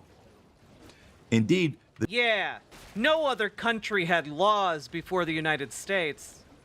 No, all of those other dumbass countries just had, you know, codes. I feel like that's the level of argumentation we're at for conservatives. And yeah, maybe I'm being a little bit, like, unfair to this guy. I'm sure he would recognize that other countries had laws or whatever. But, like, I feel like when you're trying to make it noteworthy that America had law... What are you, a fucking liberal? What? Law! The development of the rule of law through history, through British Constitution. Oh, excellent point, Brianna Huffman. Every time these speakers bring up their intent to control and subjugate ideas, I keep thinking back to that banger of a speech from Tim Walz. Yeah, that's why I wanted to open this entire exercise with that speech from Tim Walz, because it's such a stark opposition to these absolute ghouls who hate you and want you to die. You know? Like, I love that this guy's talking about, America believes in a rule of law. Ignore that our presidential candidate and chosen vehicle for Project 2025 is a convicted felon 34 times over. Ignore that. Into the American founding is one of the greatest accomplishments of Western civilization. Except when it One need regards only Trump, apparently. read history, or perhaps read Shakespeare, to see that throughout much of that history, there wasn't the rule of law. Indeed, the person who had the most power was the one who determined what the law was.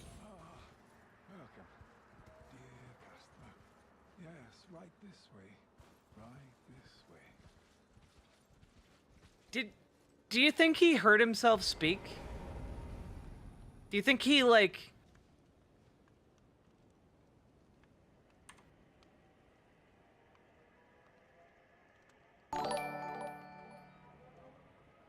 Yeah, but have you considered that Trump is the law? That's kind of it, though, right? Like, the entire purpose of Project 2025 is to consolidate power in the executive branch so that he can be the law. Like, yeah. The irony here is completely lost on him. Americans, through their colonial experience, had learned to rule themselves under British constitutionalism. And through that experience of taxation and increasing despotism, had the experience to continue to rule themselves, and took that as a fundamental element of what their founding was meant to accomplish. There had been experiments to do so. In states, there were numerous failures and great successes. Many states were riven by questions of faction and disagreement. They weren't protecting rights. The Articles of Confederation, passed during the American Revolution, were in many ways a great accomplishment, but also a great failure in what they were unable to do in terms of creating a nation. And all this led to a great constitutional convention in the spring and summer and fall of 1787 that created the American Constitution. That Constitution is a great example, perhaps the greatest example, of constitutionalism in Western civilization. And they created what is today the longest national constitution still in use.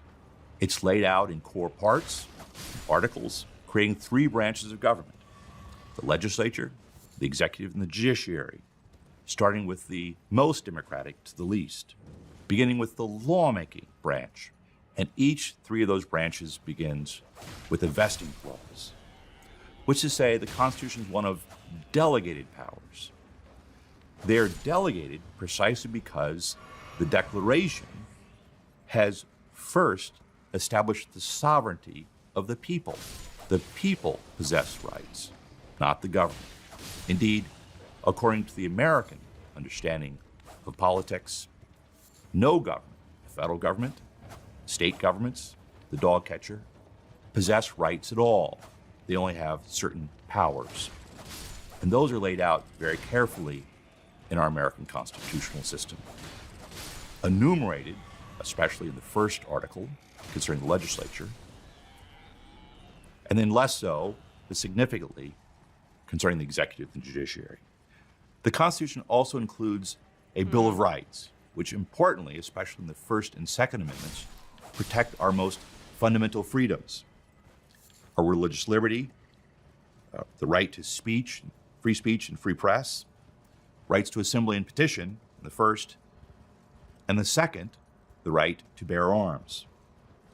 Those were understood to be fundamental rights necessary to protect in Republican government. Today, we often see the Bill of Rights as the Constitution. That's especially how the Supreme Court often looks at it. But it's important to understand that they were amendments, additions to the body of the Constitution itself. The result of all this is a decentralized structure of a strong and energetic but limited federal government, a government that allows for a decentralization of power into the states and to local government, and because of local government, self-government. This system of governing, of limited powers at the top, of more powers at the state level, and as many powers as possible actually not controlled by politics, but allowed to be governed by self-governing individuals, is what creates the essence of American democracy. The institutions of civil society, churches, schoolrooms, families, those are the most important political institutions in our system. There's a lot going on with his formulation here. I don't agree. These are not important political institutions. They're important for people to come together. They're important because people are there, but people are what is important. You know?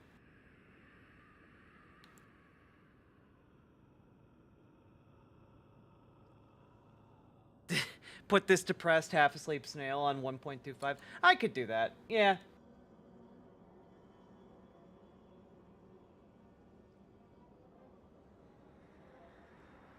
Those are the ones that play the most important role in shaping our characters and shaping ourselves to be good, self-governing citizens. The Constitution, the federal Constitution and the state constitutions, create a framework by which we can govern ourselves.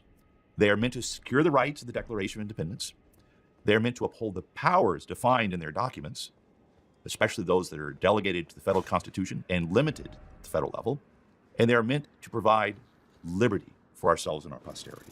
This conception of government, these principles, was the American consensus, despite a history of great disagreements.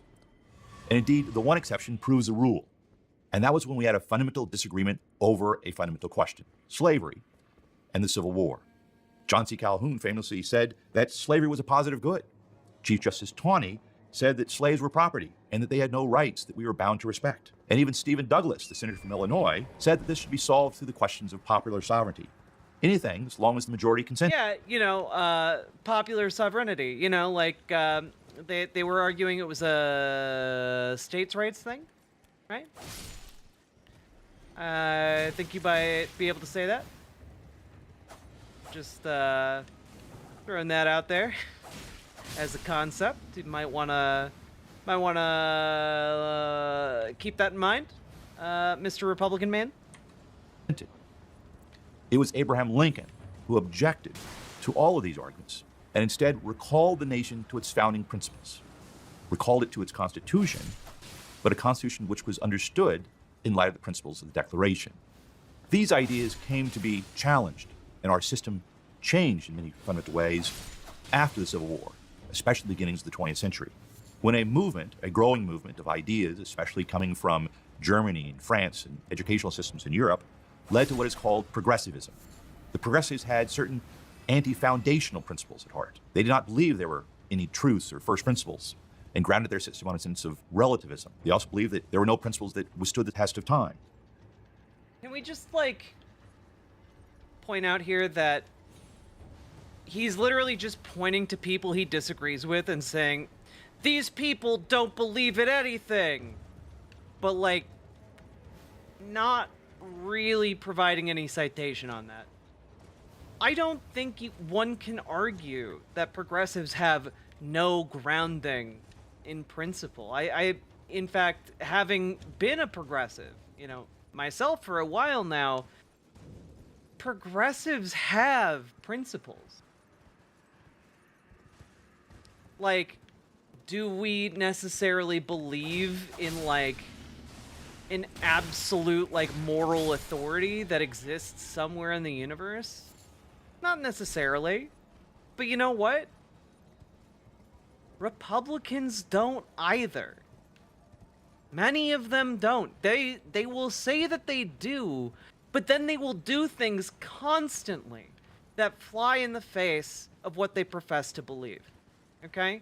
And sure, maybe they're just hypocrites. But I don't think that that somehow strengthens their argument. Like, if they are hypocritical in the face of, like, knowing to their bones that there is an omnipotent deity that has a moral center for the universe. Like, do I think that that somehow makes their arguments better? No, actually. They were merely ideas that were historically bound and grounded. Anyway, Lincoln believed that all everyone things knows would Trump has been the progress best and president evolve. for Black Americans That long. led them to a No. Charlotte Nova, to be fair, first of all, thank you for the $5 dono. And second of all, Trump did say he was the best president for Black Americans since Lincoln, okay? Like, he did acknowledge Lincoln was maybe the only president better than him, okay? I love Jesus, therefore I hate charity and homeless people. Well, no. O.S. Crane, Republicans love charity, okay? They love charity. Because it allows them to make more money by, you know, abusing loopholes for tax write-offs. a new theory of unlimited government. Thereby making them more Indeed, money. they wanted to change the limited constitutional system that defined our republic to one of a growing, evolving, and living constitution. The key operational part that they designed was what they called administration, what we today refer to as administrative government. Government would be mostly conducted by experts and bureaucrats who were not within the Congress or... I'm sorry, are you saying America invented the concept of administration?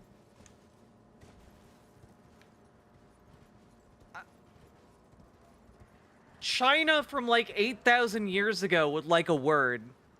Hell, Egypt from 8,000 years ago would like a word. Good God. Ancient Mesopotamia from like 10,000 years ago would like a word. The executive, at least in terms of being subject to the consent of the governed, they were independent of politics, separated, such that they would conduct government outside of consent. That was also based on a new theory of rights. The job of government was still to secure those rights, but those rights were no longer those consistent with and defined by our nature as much as created by government, especially by courts, based on the demands of groups, claims. What the progressives wanted was to establish a freedom from nature, a liberation from human nature, such that it becomes the autonomous pursuit of self-realization. And so the job of government is to secure that liberation of what the human wills.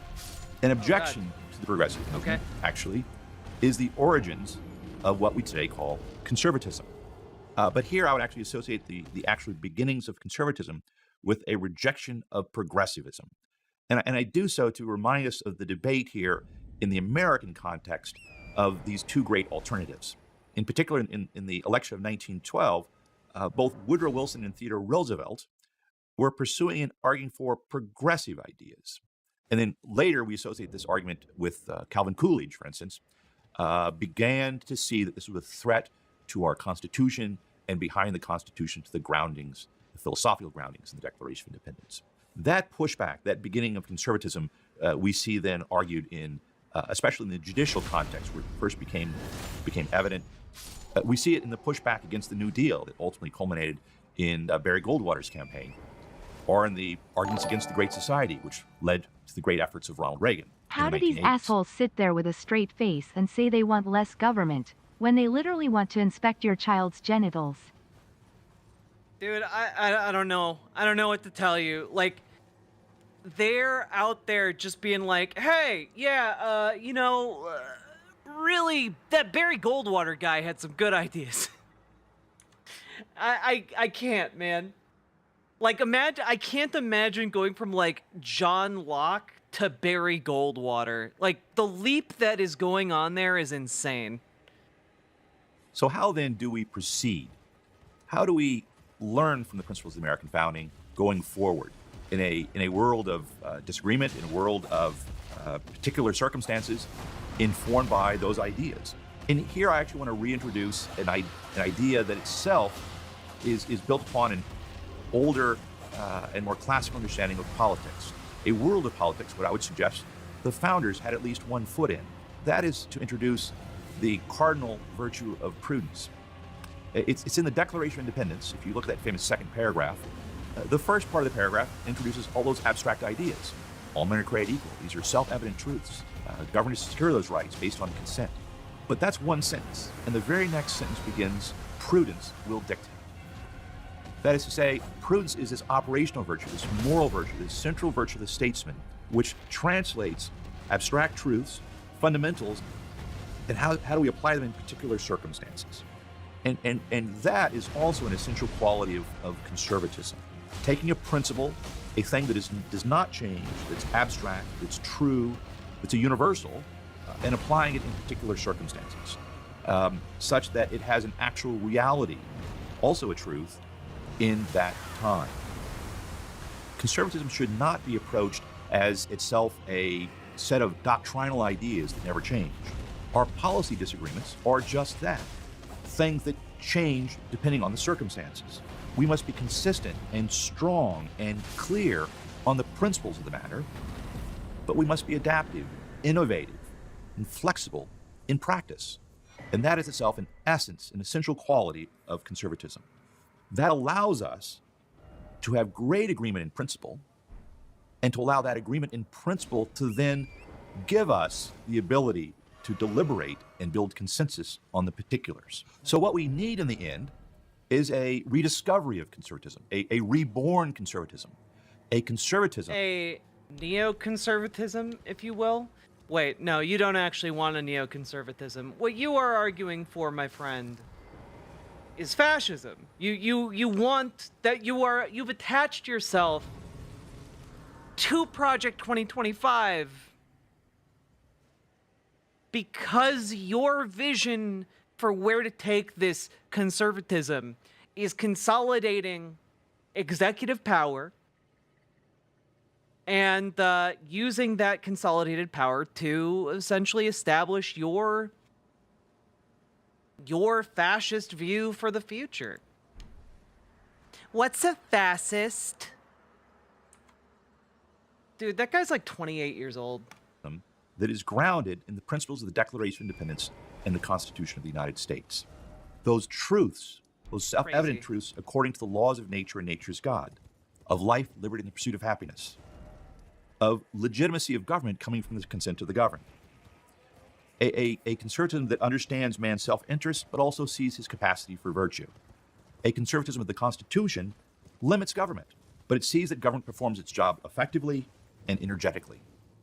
It refines popular opinion through representation, and it uses the structures of government. But, you know, like representation of the right people, you know? Because, like, let's be real here,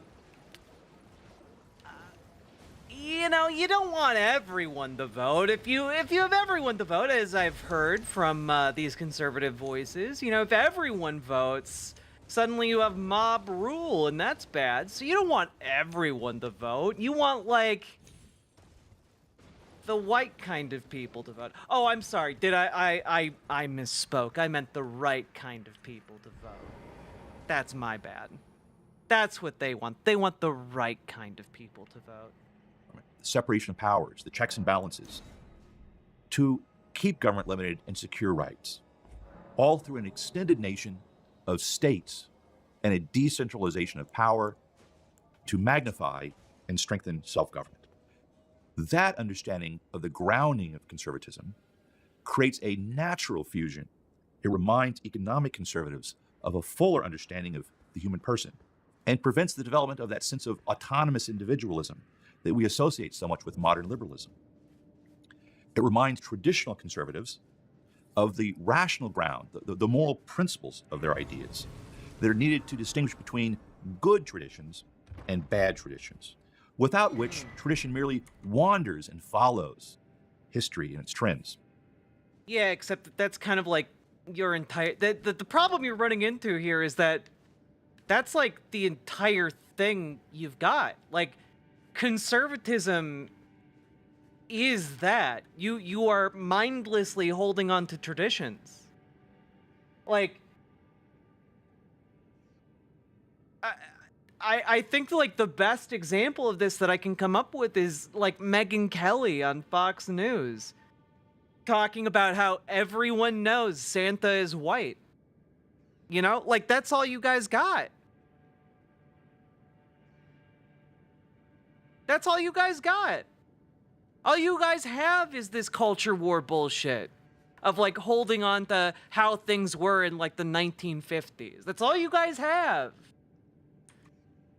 God damn. And it gives national security conservatives or national interest conservatives or national conservatives, it gives them the substance they lack by tying nationalism to a particular nation, to our nation, to this nation. Oh boy, I never would have thought that nationalism would be tied to America. I never would have thought that nationalism in America would be tied to America. That's crazy. What an innovative idea, bro. God, the amount of nothing this guy has said outside of like regurgitating some banal points of like American history is insane. So conceived and so dedicated. America's principles were the key to Frank Meyer's original fusionism in the 1960s, which tied together traditionalists and libertarians. Those principles were also the key to Ronald Reagan's conservatism in the 1980s. Those times have passed, but the principles have not. The truths of our founding are today increasingly under attack. They have been for some time in our universities, but are increasingly also under attack in our K-12 educational system, especially bad history ideas being introduced into those schools to see our country as systemically racist. It has its flaws, for sure, but it completely misses how its beginnings and aspirations corrected those flaws and led to our great government and great country today. Those ideas are also under attack in our politics itself, especially because of the vast expansion of the modern state, of administrative bureaucracy, which is becoming increasingly ideological in its regulatory actions. And we see this attack throughout our culture and society in various ways all around us.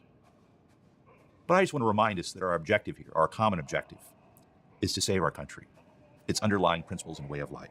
The idea of equal rights for all, special privileges for none, under the laws.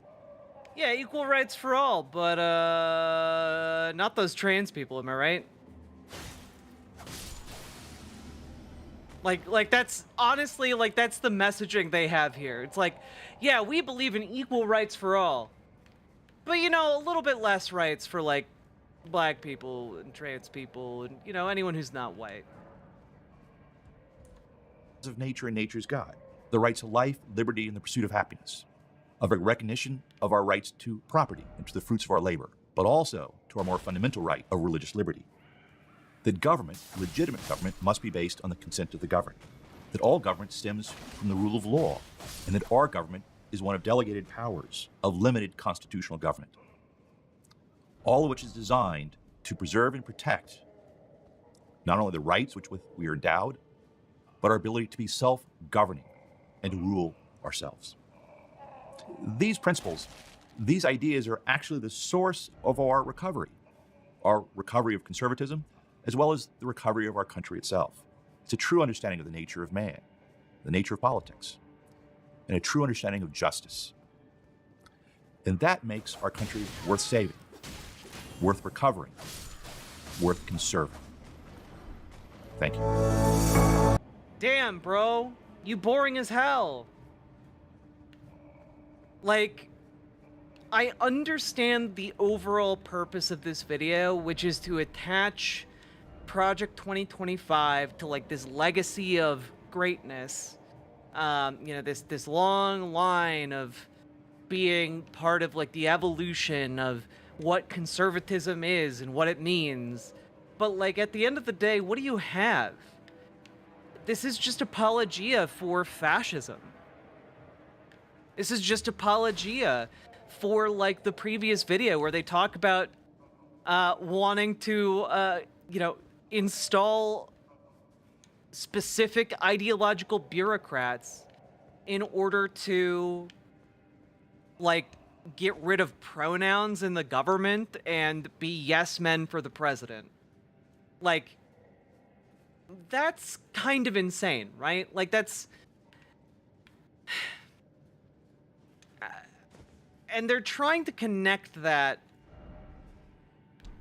They're trying to connect that with, like, the American Revolution, and it just isn't working for me, dog. It just isn't working for me, okay? At the end of the day, it's all rats. So verbal self-filleting.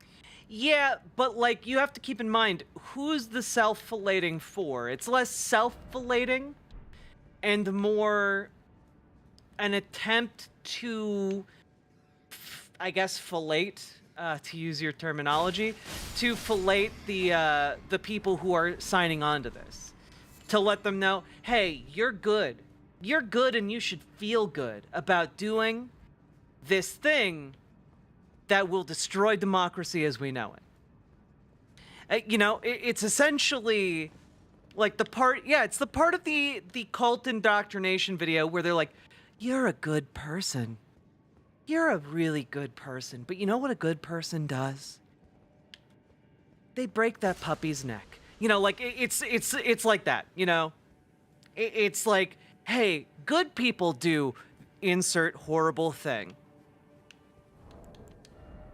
in an effort to try and like make you conform to their will. Also, don't do that to a puppy. Just pet them, please. It would make me sad if you did mean things to them.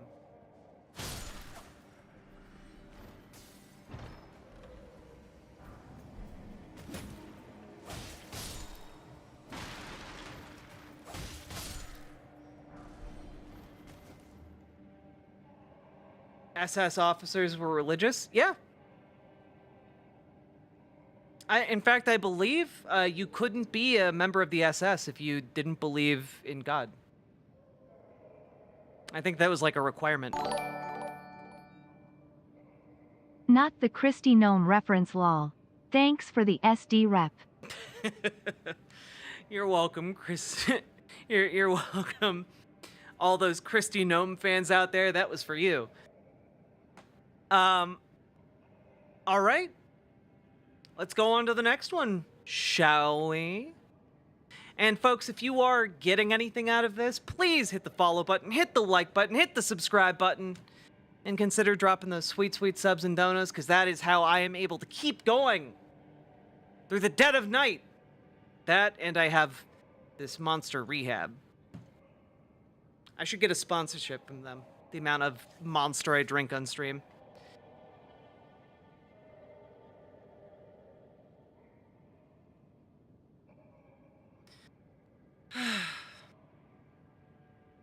The Nazi belt buckles literally said, Gott mit uns.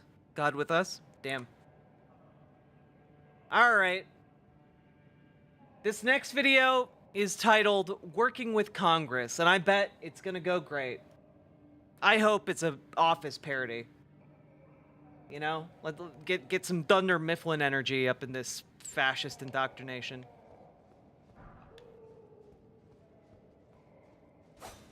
Hi, my name's Hugh Fike. I'm the current director of government relations at the... Oh god, it's going at 1.25 speed, and he talks like a normal person.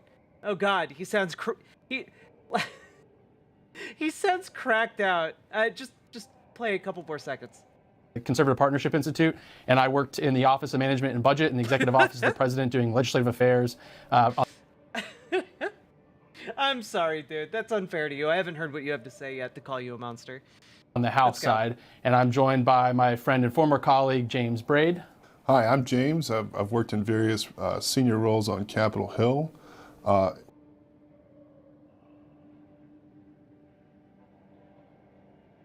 Man, the vibes in that room seem absolutely bad. Absolutely terrible. Hoi polloi, do you know these guys? Do you know these chuckle nuts? He's on these... Yeah, honestly, anyone who's willing to associate their name and face with this is almost definitionally a monster. Yeah,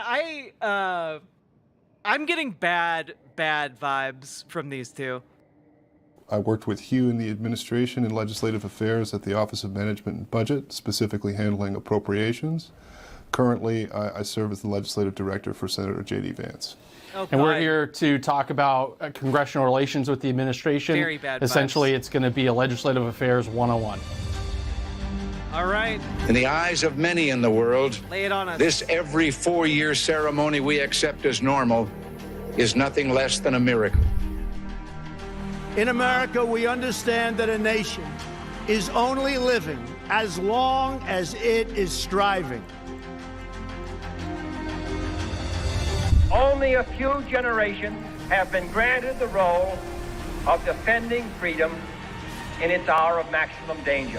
This great nation will endure as it has endured, will revive and will prosper. Whether we go forward together with courage or turn back to policies that weakened our economy, diminished our leadership in the world, America's future will be in your hands.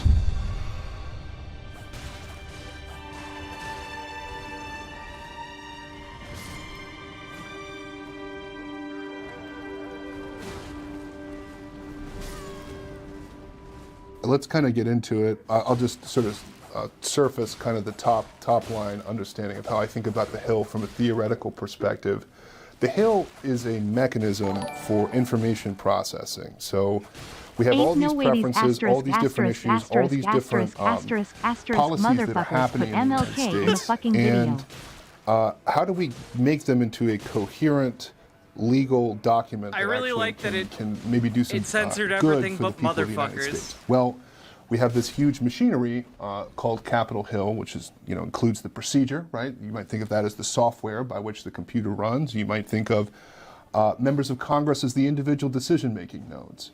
What we do in the executive branch and legislative affairs is serve as the surface area between the decision makers in the executive branch and the decision makers in Congress in hopes of pushing information and persuasive policies out there so that we can influence the operation of that machine. And that's what we're going to talk about today, some of the basic strategies that we need to pursue in order to ensure that the president's agenda is considered as favorably as humanly possible on Capitol Hill. Yeah, I think about it, if you get into a legislative affairs job, that you basically have 3 marching orders. 1, you got to have staff relationships. 2, you got to have good principal relationships. And 3, you ultimately need to know what the issues that the members care about. S.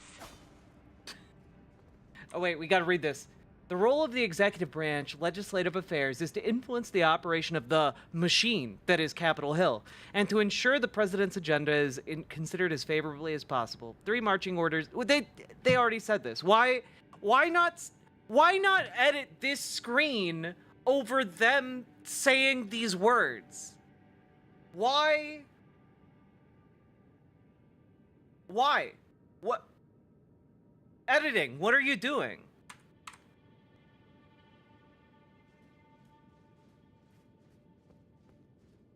So awkward and long. So speaking specifically to staff relationships, if you're on the beachhead team, you know, I didn't serve on the beachhead team, but everybody that did say if you're changing administrations, if you're basically switching that from a nation is only bottoming if it is occasionally topping.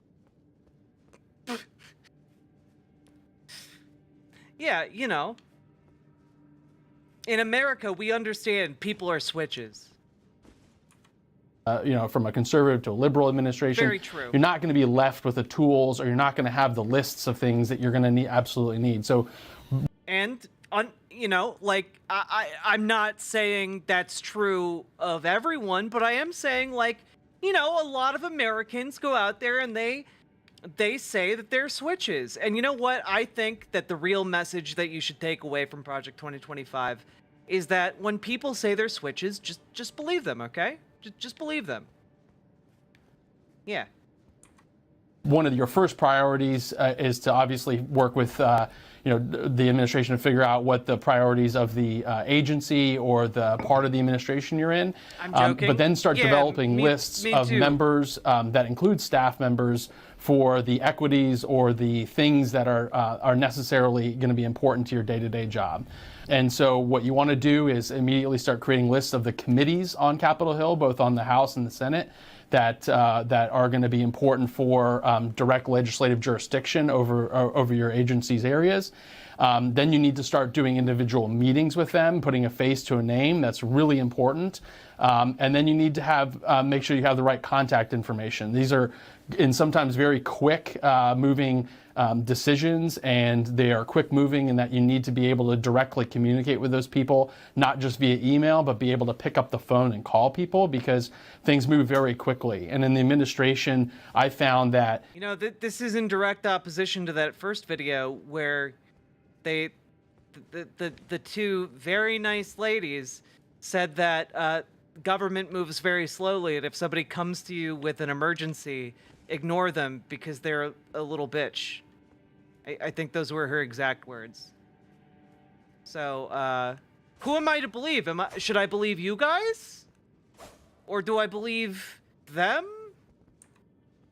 Well, as a conservative viewing this, I believe these men, because they clearly know what they're talking about. Because, due to conservative ideology, I know they both have penises. You don't always have the most amount of time to be able to prep or give... And as we all know, penises are inherently trustworthy. Members or their staff heads up, but you need to do that right after the thing is announced. So that's staff relationships. Talk to me a little bit about what it means to have good principal member relationships, in that you are directly engaging with the members that are either on the committee or important to your principal. Are you One sure of the things about I that? would say that is a little bit of a surprise, I think, to people who encounter Congress for the first time, is that each individual Hill office is a small business unto itself. They have different cultures, they have different relationships between staff, and they have different decision-making structures. And those structures are entirely idiosyncratic. You can probably take a guess that the chief of staff is going to be an important decision maker, but often, you know, a legislative assistant might be the key decision-making person in the area that you're looking to work on, right? And so I think, to your point about we come in and we don't have the infrastructure built, and we're not going to get the infrastructure, and we have to build the infrastructure on the fly, I think the absolute core aspect of that infrastructure is segmentation. You've got to come in and understand Well, keep in mind, this was probably filmed before everyone hated J.D. Vance to the extent that they do right now. in the Republican Party. You know, like, right now, no one could have foreseen the J.D. Vance in drag photos. Nobody could have foreseen J.D. Vance getting clowned on for having amorous relations with love seats. You know, no one could have predicted it, okay? Like, life's a funny thing. Sometimes it comes at you fast. Especially if you're J.D. Vance's couch.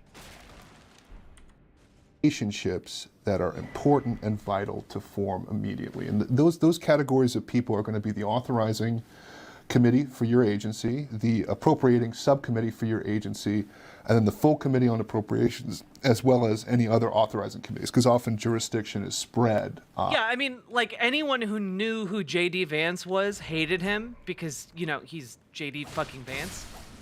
But, like, most people knew him as the hillbilly elegy guy, and I gotta be honest with you, liberals fucking loved that book, okay? A lot of people are clowning on him now for it. When that book came out, liberals were falling over themselves to be like, this guy's great. Like, that's why it got made into a film. That's why, like, people are like, oh, I love that movie. It's not a good book or a good movie, but, like, a lot of people on the left were like, hey, the J.D. Vance guy's pretty okay, probably. I'm not going to look into it any further. This is my voice for the average liberal. Hi. Wow, your lawn looks great. You must be watering it pretty consistently. What kind of bushes are those? Oh, it's none of my beeswax bush? Ah, one of my favorites too. Bye. Throughout different committees, but you've got to really have those relationships locked down. Now, in many cases, when you're a legislative affairs person, you might actually have a direct relationship with the principal, but your principal, your cabinet secretary, your undersecretary is also a really big gun. And those are the kind of people that members want to get to know. Members want to have that relationship. And I think you hit on such a great point about these relationships. First of all, like, I think we overestimate and we think of lobbying as this kind of super complicated thing where you have to be chummy and have drinks with It's not a super complicated thing. You get money and favors to do things. people and like be best friends with congressional staff in order to achieve stuff. Actually, in order to get most of the benefit out of a relationship, you just need to know that person. You just need to have that introductory meeting. You need to have an introductory meeting without an ask. So it's just like, hey, I'm James, I'm Hugh, this is what we do if I'm ever messing your stuff up, and then get that cell phone number. I think what the point you made is so important. A lot of times we're dealing with a huge aperture policy. We don't have time to monitor every piece of political development throughout that legislative process. So sometimes you end up jammed. And that's when your cell phone number and your introductory meeting pay dividends, because you can have that frictionless conversation with the decision maker that you need. And so that's really, really key, is just segment and then get yourself in the door face to face with these guys. Make sure they have your cell and you have their cell. Absolutely critical. And really, that's a lot of it. Once you're there, that's when you can think about strategy. That's when you can think about all these different things. But that basic introduction is really the foundation of how we approach things. Then I would also maintain your record keeping, right? I think it's really important to come in with a robust understanding of what we're trying to do, what you have done for a particular decision maker and what you want to do, as well as different interactions, different asks that they have. Like that record keeping is really going to stand you in good stead, because what it serves as is the basis of strategy, right? I love that these guys have taken 23 minutes out of their lives to describe essentially keeping a Rolodex. You should have like some kind of thing where you write down everyone you know, and then, make sure you schedule times to have meetings with these people and, get to know them and talk to them. Write down some of their personal details so that you know how to connect with them like you're a human being. and not some sort of,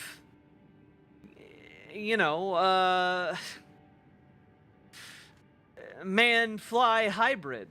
I don't know. I'm just spitballing here. I don't know you personally. I'm just saying a lot of you act like man-fly hybrids, We do the basics, we get in the door, we talk to these people, whatever, then we build a strategy, right? And so you want to talk a little bit about how you think about, so we talked a little bit about staff relationships, maybe how Gravity you think is about the most terrifying once we have kind Elden of Ring. the basic relational sort of architecture of our particular position. It could be the Commerce Department, the EPA. How do we proceed then in the generation of kind of a legislative strategy based on those relationships?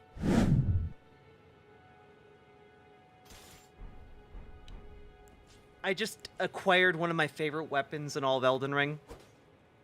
The Regalia of Eocade. Yeah, no matter what agency or sub-agency or what part of the administration is, if you have an adversarial Congress, you can almost assure that your boss at some point is going to get brought before the committee. So you want to be able to delineate what members your boss need to meet with ahead of those committee hearings or ahead of those questions, so that you're able to, one, make sure that favorable questions are asked, and two, potentially head off any questions that might be hard for your boss to answer or for the administration to navigate.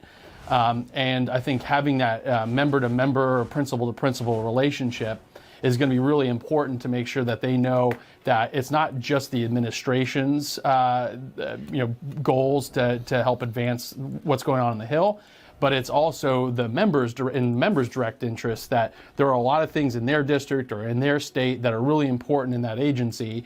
And so being able to help them advance their priorities is something that they want. And they want to have a closeness with the administration in a way that shows that they're doing work, that they're able to accomplish things, but ultimately that they're able to tackle some of the things that might be important for their district or state. Well, since you brought it up, let's talk hearing preparation just a little bit briefly. I think that's a core aspect of some of, some agencies have a pretty heavy hearing tempo, others don't. What are some of the key elements? You've done this with a number of different administration officials, murder boards, the rhythm of a hearing. How do you think about maybe setting that up? Yeah, so you'll want to make sure that you have a bead on who your opponents in Congress might be. So those are going to be people probably who don't share the administration's values or your boss's values, and get a sense for what they've asked in the past of these types of hearings, because a lot of these hearings happen administration to administration, year to year. So you get a pretty good sense of what they might ask. So you do a little opposition research. But then you want to set up, a murder board. So basically, make sure that your principal is as prepared for the hearing or prepared for an interview as possible. So you're creating basically a list of charges and responses based off of those, off your opposition research. So then you want to work with your allies on the committee or allies in the Congress on saying, these are the things that we are likely to be asked. These might be good follow-up questions to ask. But also, if I get jammed on a question, give me some time, rehabilitate the witness, give me some time to respond. Yeah, murder boards, guys. Murder boards. What, you weren't aware of the murder boards? Full of murder and such? Come on now. Come on! Thought they hated death panels? Yeah, when they're not the ones doing them. That isn't directly going to suck up a question from you.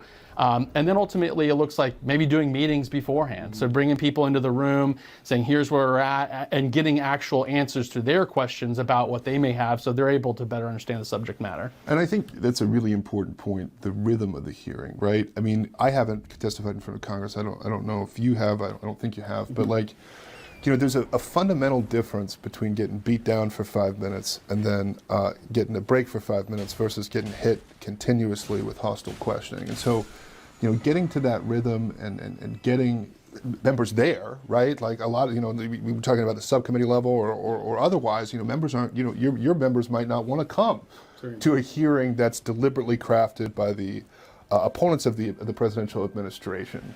Like they don't particularly focus on the issue set that this is set up to beat you down with. It's not something that's very favorable to the administration. But if the members of Congress who defend you aren't going to be in the room, you're going to have a long morning. So. Yeah, that's an extremely important point because of the way that you alternate between one side and the other in asking questions. If there aren't a stream or there aren't members there to defend you, then you're going to be just inundated with hostile questions. And so being able to get that break and answer questions about the subject matter from friendly members is really important. Yeah, a lot of this is actually like, hey, here's how you get to know people. Do not come. So kind of progressing in the third point, knowing the members that are aligned with your administration's issues. How do you go about knowing those? How would you go about researching them? Obviously, there's a congressional track record if they're in Congress. Sure. There's not a track record if they've not been in Congress. So how do you be able to identify those issues so that, if your agency or your sub-agency or whatever part of the administration is does something in that member's kind of interest area, that you're able to, to push it to them and have them echo and support and come out and endorse what you've done? So this is this notion of issue uptake, which is such an important issue.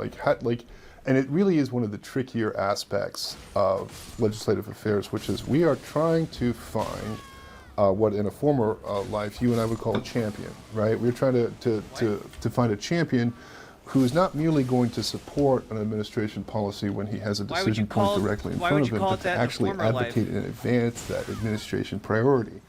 That's tough. But what you need, going back to the segmentation, is a pretty good psychographic profile of how members tell themselves stories about their careers. I think probably, obviously there's some of the clear ones, congress.gov. If the member has decided to introduce a bill on it, that's the most costly thing a member can do from a time, staff, and political perspective in terms of position taking.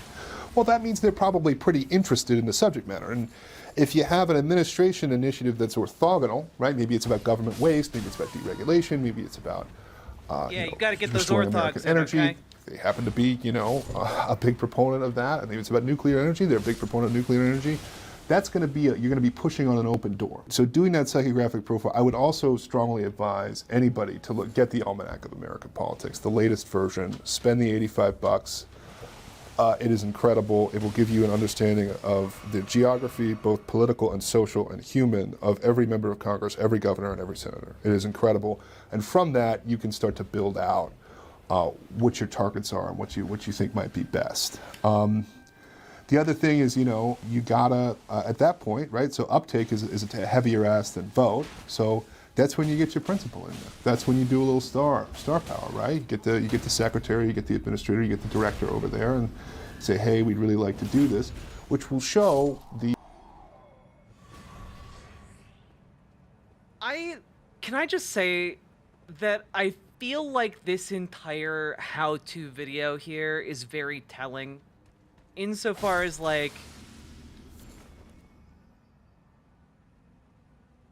they don't view this as people interacting with each other. It's very obvious they don't view the people that they're interacting with as people. They view them as, machines, mechanisms for getting what they want, And on a certain level here, I feel like that is indicative of how they view all people, It's not even teaching toddlers how to politic. It's they fundamentally can't just show an interest in other people, I'm autistic. Social interaction for me is hard, but I have a curiosity about people. I want to know other people, and that fuels my questions. That fuels how I talk with people and how I interact. And thinking about social interactions the way that they are outlining here is I find that hard to wrap my head around. Because it's as if you had aliens trying to interact with human beings. does that kind of, I feel like that I've been trying to articulate my feelings on this as I've been listening to them, and it's been difficult. Yeah, the off-putting thing about these two is the obsequiousness of it. It is the, yeah, you know, you don't really have to view them as people. You just, you know, you buy a manual and it tells you everything you really need to know about them, and that manual will show like what like who gives them money and like what they value, and that's all you really need to know about them. You don't need to know, you know, you don't need to ask about their wife and kids because you genuinely care. You just need to, like, you know, pretend. Yeah, honestly, this is kind of like some American Psycho shit. The member or the senator that the administration is committed to this policy, and therefore, if they do pursue this policy, they can expect to receive actual backing as opposed to merely a thank you from a staff, which I would love it to be a gracious sufficiency is often insufficient for members of Congress. So yeah, and one area that I found major success in was, especially if they had a long track record, was just going back through old press releases. You know, digital communications has not always been a real thing, and so the standard of press releases and sort of old school communications has only, you know, it's only in the last handful of years really changed. So if they've been in Congress for a lengthy period of time, going back, you're going to find most amount of information in old press releases. This is absolutely maybe the best tip. Like, if you walk out of here with nothing, understand that you may understand what a member cares about what he issues press releases on at a very rapid clip. Everything else is built on top of that. And like, those press releases will tell you immediately what they care about. They will tell you how they think about an issue, right? Just totally invaluable in terms there is no better member evaluation tool out there than the media tab of a members.congress.gov website in terms of time investment versus output. And so go through that, know those. Yeah. I think that's absolutely like really critical kind of congressional lore. Yeah, and they will tell you what they're. Can I just say, like, this everything that they're talking about right now, how they're phrasing everything. This is why people hate politicians and people who work in politics. Because they treat people like, I don't know, like trading cards, like Pokemon.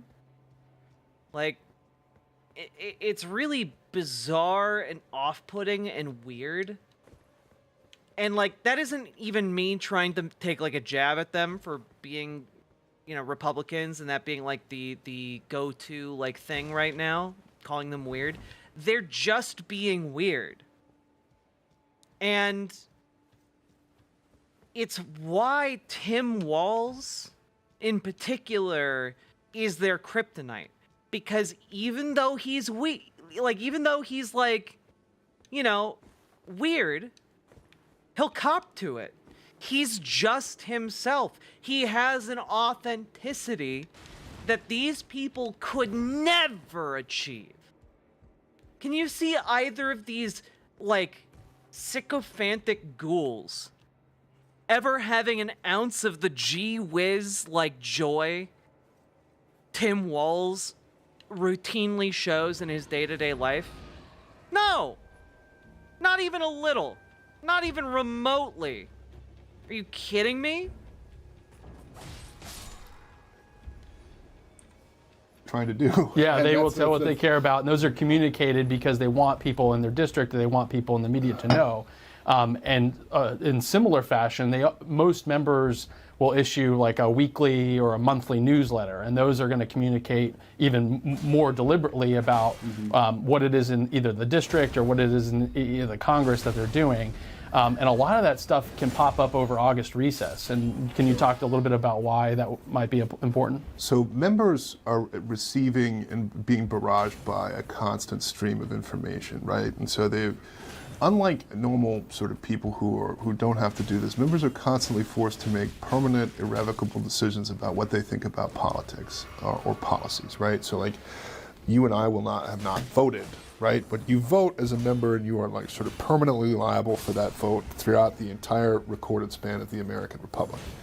So they're constantly kind of on the lookout for real information about what a particular decision actually means. And so during recess, in a lot of cases, they'll be home, and when people bring stuff up to them directly, they pay attention. And so, you know, if you can find a way to get information emitted to members when they're in their districts, in addition to from like key local decision makers or whatever, that's really going to change a member's political calculus in a way that merely DC lobbying can't. They listen to their districts, they listen to their local papers, they listen to those things, and they find that information very real and very persuasive. And even if it's not persuasive, it changes the political calculus. And so thinking about how you can, you know, maybe influence a member in the district or show that an issue affects the district kind of is really, really important. I think that's a good segue to something that is a key advantage. You got a lot of deficiencies in the administration. It's a difficult job, very difficult job, and so lobbying is a hard job, and doing it well is even harder. But one of the core advantages you have is your ability to produce information, right? So August is a particularly critical time to apply and deploy that information. But you know, you have a horde of careers available to you that work essentially for you, depending on the division. You know, real information about how government programs are actually working is often quite difficult to acquire. Like who, how much, how it's working. You can get all that stuff. You can get it correctly, and you can get it out to sort of influence the information space. So understanding how your career staff and your other policy divisions are like producing information and understanding how you can frame the terms of that debate, like how much money is being spent, how much money has been spent on a particular thing. That's very difficult to acquire for an outside observer, but you can choose and pick that information because you have access to that information fashioning power, which is so powerful.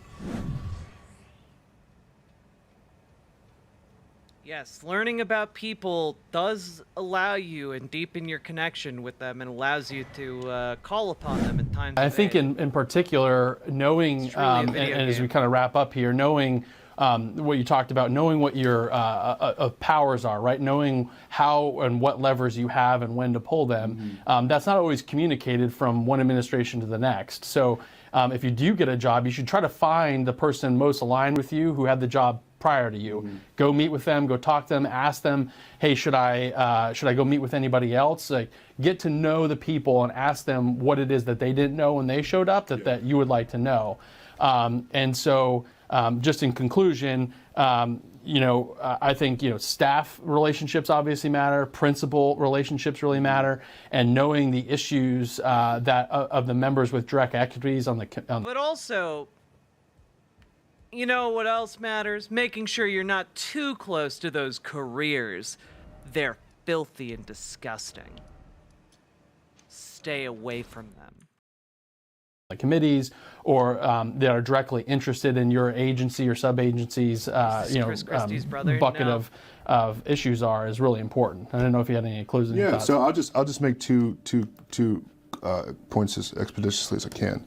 Number one, part of the difficulty and core of being an effective legislative affairs staffer is understanding what you actually have to accomplish on a particular administration policy initiative.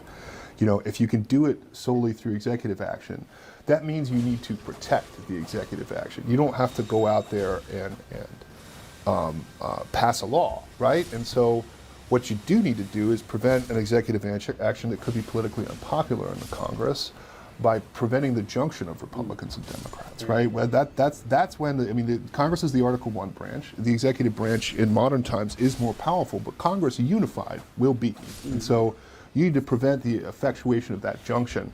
That's really important. So thinking through that is key. If you need to pass a bill, you need to get, $500 million for something. Well, that's going to have to get passed through the Congress. Yeah, if you need to get $500 million for something, just treat them like Pokemans. And Congress requires bipartisan action for the most part if you're trying to beat a filibuster at 60. And so calibrating your investment, calibrating the expectations of your team is really important. And then finally, I would just say, there's an old adage in Washington, friends come and go, but enemies are forever. Very heady stuff leading the administration's position on Capitol Hill. Don't be a jerk. Always maintain your relationships. It's always better to not burn somebody. And so that's the thought I would definitely leave with. Don't be too aggressive. Be firm. Be tough in the service of the president's agenda, but do not be a jerk. Yeah, that's a great point to end on, James. Yeah, unfortunately, it flies in the face of literally everything else everyone in Project 2025 has been saying. Literally in the first video, those ladies were like, yeah, if somebody asks your pronouns, make a giant sting about it. I don't know what to tell you guys. Don't be a jerk about it, but your policies that you're pushing for are inherently jerky. I don't know what to tell you, man. Yeah, be firm with the couch. Thank you for this discussion, and hopefully it's fruitful to those watching. Absolutely. Thanks, you.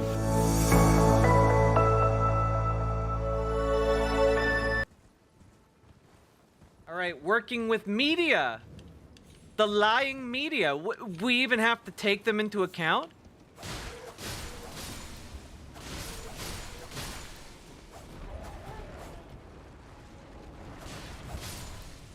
Hi, I'm Alexei Walternist. During the Trump administration... Oh boy. All right. I'm getting some different vibes here.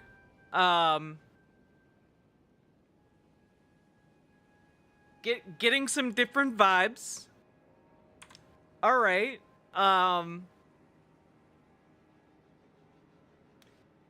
So this guy's going to be telling us how to deal with the media. And to be fair and balanced, not TM, not DR,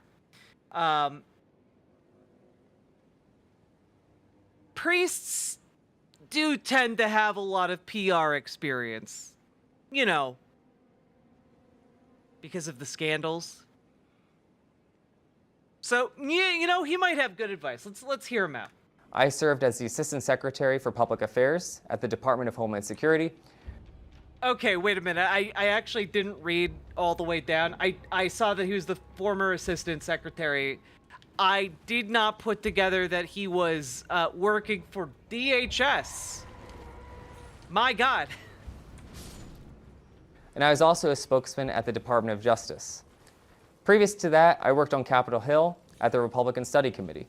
Currently, I am the co-founder of Athos, a communications and literary agency, and I am also an Eastern Catholic priest, where I serve my parish in Lansing, Michigan. Today, I'll be teaching you how to work with the media. In the eyes of many in the world, this every 4-year ceremony we accept as normal is nothing less than a miracle. In America, we understand that a nation is only living as long as it is striving.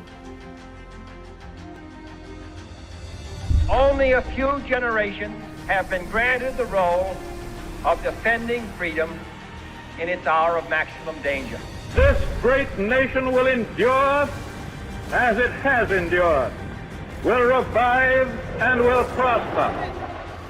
Whether we go forward together with courage or turn back to policies that weakened our economy, diminished our leadership in the world, America's future will be in your hands.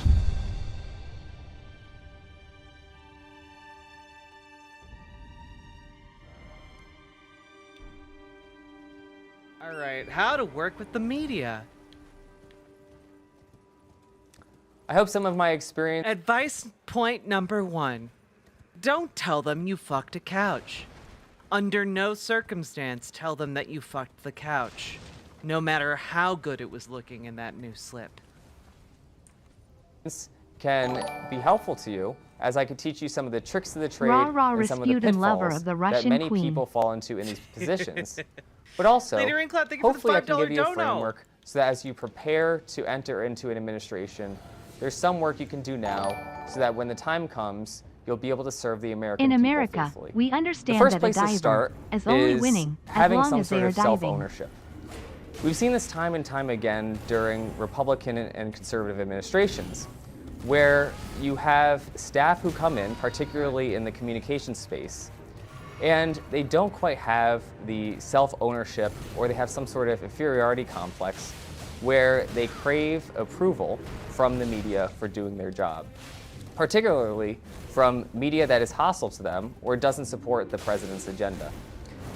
And you'll notice time and time again, for those staffers who go in, they frankly embarrass themselves because they're craving that approval. So going into a conservative administration, it's always a good time to take stock into what you are getting into. The first thing is, are you getting into it because you're looking to build your public profile or to set yourself up for a great career after the fact? If you are going into a conservative administration, odds are that that will not happen. It is simply... Okay. Yeah, if you're going into an a Republican administration, you're just not. You're not gonna make a name for yourself, okay, bud? Okay, hotshot. All right. Lesson number 1: they don't care about you. You're disposable. The nature of the politics. If you're going into a liberal administration, after you finish, there's the big payouts, the Fortune 500 company jobs, the big lobbying jobs, the big spokesperson jobs. You know, this is actually a refreshing level of honesty. You know, like, he's like, look, if you go in and you can be antagonistic towards liberals, you're gonna get a lot of money afterwards. But if you go into a Republican administration, there's no money in it, okay? You fuck off. Fuck off and die. That frankly doesn't exist for a lot of those who work in a conservative administration. And the reason I bring this up is because oftentimes when communications and working with the media goes wrong, it's because folks are trying to audition for those jobs throughout their entire tenure. Which brings me to one of my important points, which is you're entering into public service. So the nature of public service is you're there to serve the American public. What? You're there to serve the president, which they elected. And done right, you give more than you get back. So the whole mentality of you're going in to advance your career, to make a name for yourself, or to find some... Yeah, truly conservative bureaucrats are true public servants. Mm-hmm. Yeah, they really love helping people. Promising lucrative to discriminate. Job after the fact. It's very misguided, but also it's very transparent, and you can tell that's what people are in it for. If you give that up, and you're willing to go in to genuinely serve the public, not advance your own interest, and realize that done right, odds are you're going to not have the best job prospects if working in a Republican administration. You're already going to be better off. Because every time you talk with the media, you're going to be dedicated to the important things. What is my job in disseminating information to the public? You're not going to be seeking their approval. And you're going to be focused on implementing the president's agenda, and you're going to also keep touch with the American people. Oftentimes when you're communicating with the public, you can feel this pressure from legacy, mainstream, liberal media outlets to tell them what they want to hear, rather than what the people elected for the president to enact.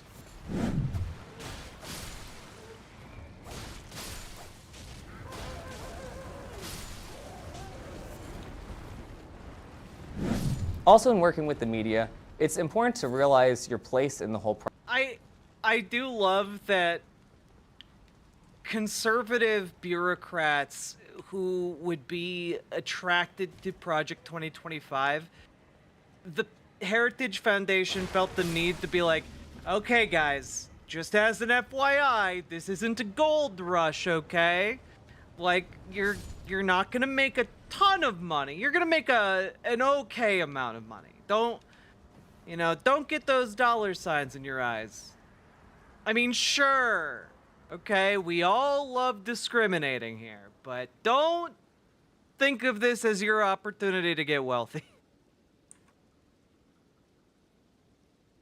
You did it, Ms. Milena. Process. Oftentimes, individuals will look into working in communications or public affairs, and they look at the people who are in front of the camera as their idols, and they think that this is something that they are going to be working towards, whether it's White House press secretary or other jobs where you're regularly on TV driving the message. Most people who are working with the media, the large number of Schedule C appointees or even presidential appointees that are working in communications, you're not going to be in front of the camera. And this is important to realize because you're going to be working on things very differently. You're going to be working to get buy-in on processes, and you're not going to be working with the media directly to get your name in something. The best people who work in communications in a government administration, oftentimes they are unnamed. They're the people that are doing the briefing books for the White House press secretary. They're doing briefing books for cabinet secretaries, or even lower level undersecretaries, assistant secretaries, or just lawyers working on a case. It's important to keep in mind that these jobs are all equally important in running an effective communications operation. The person in front of the camera relies on numerous people who are working behind the camera. And getting the facts right and prepared, negotiating bookings, negotiating print interviews, that is all necessary to get out the job of the administration and to communicate effectively. Whenever people are in these jobs, they can often get this type of complex where if only I do enough behind camera work, then I'll get in front of the camera. But oftentimes this is misguided because both of these jobs are incredibly important. And also, just the way the numbers work and the jobs work, the number of in front of camera jobs is very, very few and far in between. Odds are you won't have one of these positions. Does it mean that you failed? No, certainly not. Most of the communications actually happens behind the scenes. And as long as you understand that, that's going to set you up for good professional development, but also it will help you do your job better so that you're not trying to do another job, but you're trying to do the job that is in front of you. On the matter of your mentality and personal development, it is also very important to keep in mind your credibility. When you're in an administration, oftentimes you can be tempted with fudging some numbers or getting into a political tit for tat. Yeah, when you're in an administration, yeah, sometimes some unnamed individual might ask you to do something a little bit illegal. You know, and sometimes that person may be the President of the United States, and you have to, at that point, depending on the administration, say, yes, sir, or no, sir. Or getting into some sort of fight with the media. But it's important to keep in mind that your credibility is very, very important. That is one thing that you go into an administration with that you really need to leave with in order to effectively do your job. Go cure ballots for, once you no longer become credible, then you frankly can't do your job. I forgot what it is. One way to do that is simply doing your homework. Oftentimes, people in the communications and media industry, the public affairs folks, they're viewed as simply gophers, the people who go for things, to the rest of the administration. So in terms of prestige in an administration, sometimes people will think, well, you have the lawyers doing the real work, the regulators, the people who are writing policy, the law enforcement, they're doing the real work. And then here you have the communications people who are just sending out the press releases and they're calling it a day, where they kind of are kind of an icing on a cake, but they're not really driving the operations. Where oftentimes, working with these people, you can accept that mentality. And that's kind of where things go wrong in the first place, where they view their job as a communicator as a little transitory. They're just going to be distributors of press releases, or they'll just be a booker or just a speechwriter. And they'll leave the hard homework, the hard reading, to the subject matter experts. If you rely on those who are writing policy all day to set the messaging, set the strategy, and to dictate what the press releases are and how you're going to engage with the media, ultimately they are right. You are just the distributor. But successful communicators, they don't accept that mantle. Instead, they endeavor to become subject matter experts themselves. Are you going to be as proficient and in the weeds as someone who is a direct operator? So for example, if you are doing a press release for ICE or Border Patrol or a U.S. Attorney's Office and you're working on charging documents, are you going to be as in the weeds on particular forms and how things work? The answer is no, but you do need to understand how things are so that when a reporter calls, you actually know more than they do. You know how the process works, and you know how you can add value to reporting. So whenever you talk with media, doing your homework to become a subject matter expert is invaluable. And also, it gets you out of this system where you're just a booker, where you're just setting someone up with the real experts. If you do your homework, you read the policy papers, you read the charging documents, you read the underlying source materials for a press release, when the media calls, you can actually set them on the things that are important, and then you can set the next. Wow, you mean when you need to do something, you just read the documents so that you can talk about it from a position of actually knowing things as opposed to like just what bullshitting? Like what? It's actually kind of insane how so much of the advice these people are giving is just, yeah, you really need to read the material so that you know what you're supposed to even be talking about. I don't know. This just seems like a lot of, hey, while you're being evil, remember that you should be a competent kind of evil. You know, you should really read the thing people are calling to ask you about. Yeah, do your job, idiot.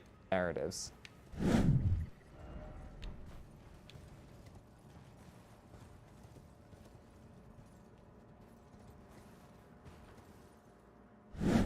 Another important matter to understand is your duties as a political appointee. Whenever you're in a position like this, you are in a position of the public trust, where you work on behalf of the American people, and you also have another job to implement the agenda of the president who is elected. Oftentimes, when people are in these positions, they'll talk about political appointees almost as they're ruining a system that's working effectively without them. But actually, the opposite is true. Without political appointees, the government has no real way to implement the will of the president. That is a bureaucracy who is running things rather than the president himself. So when you're in these positions, you do have certain duties that you should be fulfilling. The first is communicating effectively regular government functions. There is the functions of the government that happen with or without political appointees, whether it's law enforcement, whether it's regulatory enforcement, and simply informing the public of what we think of as these routine things is one of our duties as a communicator when you work with the media. The second is, how are you implementing the agenda of the president? And this, simply put, is what makes us a republic, where the people have a government that works for them, and at this point, largely, it is consisting of career bureaucrats. And the way that we're actually a republic is the American people empower certain individuals to control this government. The career officials are there to arguably keep the regular functioning parts of the government running, but the political appointees are there to be the direct will of the people in implementing the president's agenda. And when you are in these positions, particularly when you're communicating with the media, it is important to let them know this thing that you elected the president to do, they are doing it. It's true, I'm conservative now. This guy's my new god. When you are in these positions, you're going to get pressure from officials. When you're in that position, you're going to feel some pressure. Whether they're in the media or whether they're career officials, that, oh, you can't do that, that's too political. I'm not talking about vote getting where, oh, you're doing this action and you're directly saying, vote for this candidate. But oftentimes they have trouble discerning the line.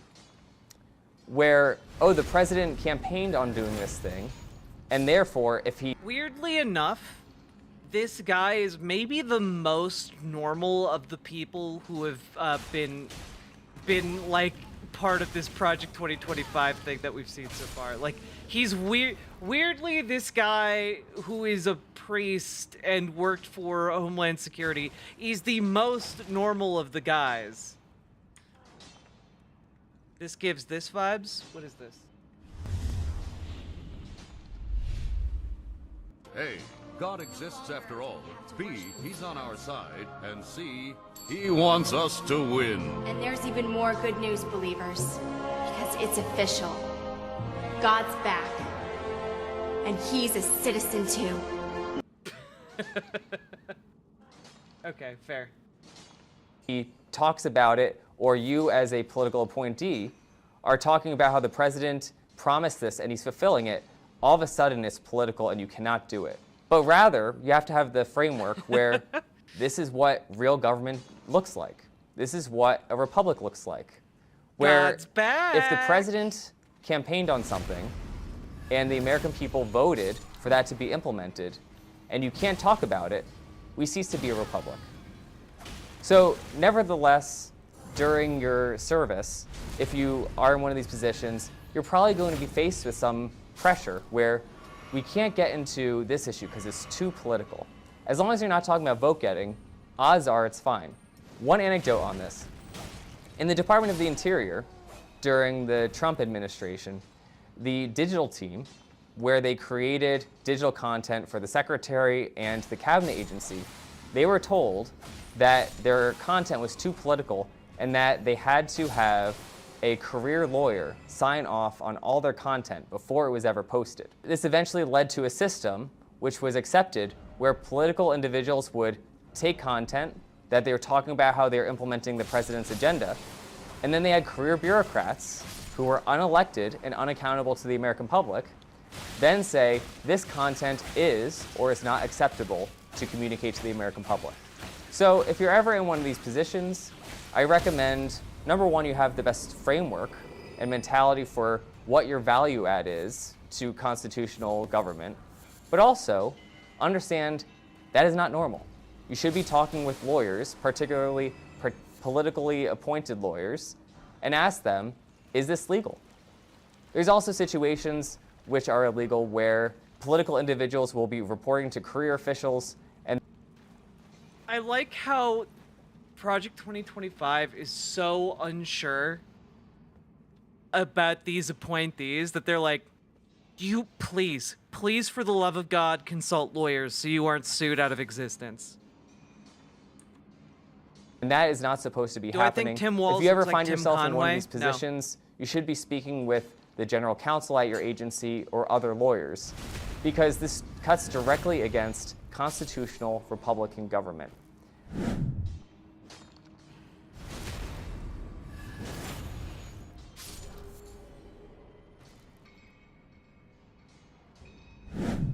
Next, I want to talk to you about how the media works. You may think, I wish Jack had seen any of this. What? You've dug into this guy? Who is this guy?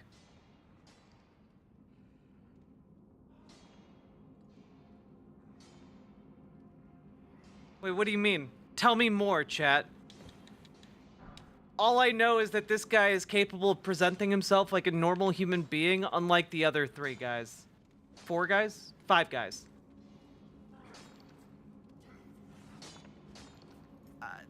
Catalina Gearbox, please stop using shortened URLs. I've already said I don't like it.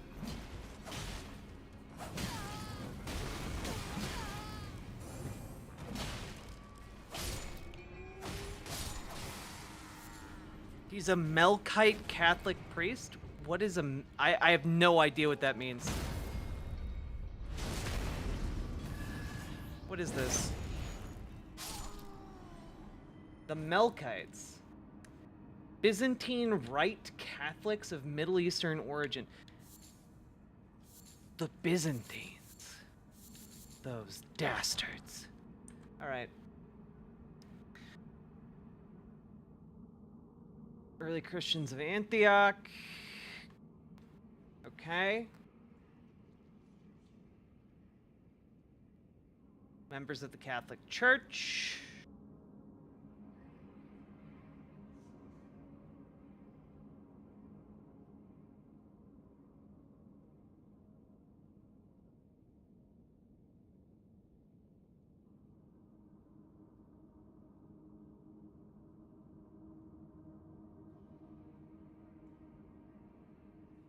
With the 7th century onslaught of the Islamic conquest of the Middle East, the Melkites found themselves under non-Christian domination.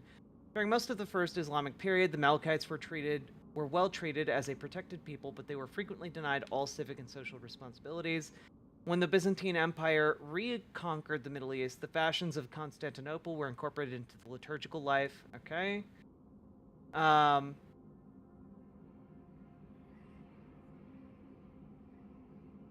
The Melkite Church in Rome happened because of the Crusader. I'm assuming the Crusades. The Western Catholics came into the Holy Land. They did not recognize the legitimacy of the Eastern methods of worship. In worst cases, marauding Crusaders ransacked Orthodox churches, and at the best, they simply installed Latin patriarchs and bishops, usurping local control of the church. By the end of the Crusades, there was an estrangement. Okay.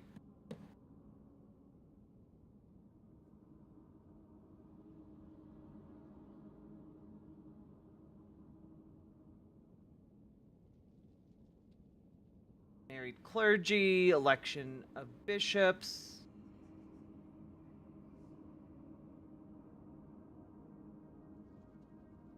I mean, I don't know what makes them evil.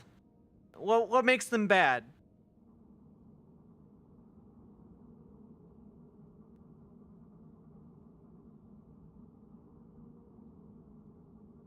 You guys are telling me a bunch of stuff. I don't know who this is. All right.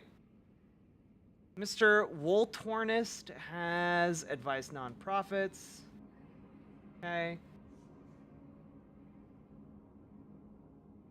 Okay.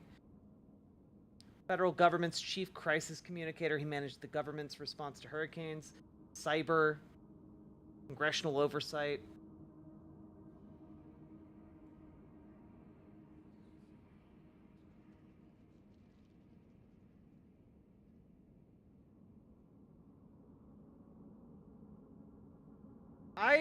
I have to be honest with you guys, okay? You keep telling me that he's like evil as hell.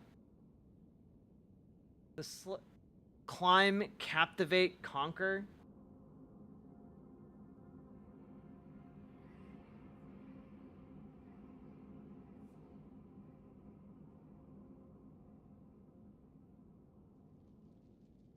Like, yeah, this guy's a conservative.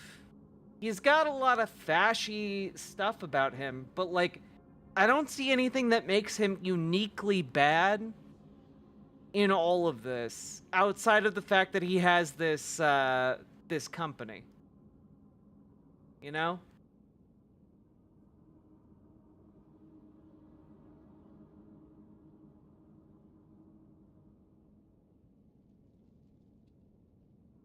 He's not a normal Melkite?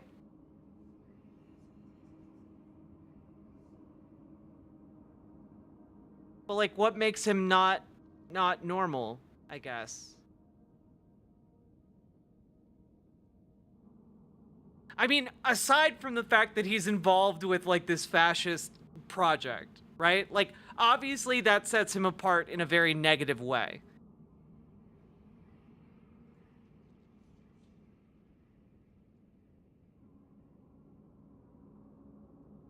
Those are diametrically opposed concepts.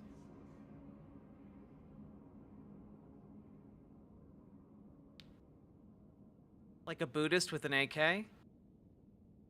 Yeah, I guess I just don't necessarily view that as like I don't think anyone's religious beliefs preclude them from becoming like a fascist. You know, like there are Buddhist monks who have like participated in massacres. Like, but like, I don't mean to like, I'm not trying to be sassy or anything. It's just like, this guy is clearly a bad person. He's working with this fascist government, and he works for, frankly, he works as a communicator, or worked as a communicator for like the worst parts of government to like make excuses for, you know, ICE and Homeland Security and whatnot. Like, he's a bad guy. I was just waiting for like, oh God, is there like, did they do child marriages or something? Like, no, you guys have nothing to apologize for.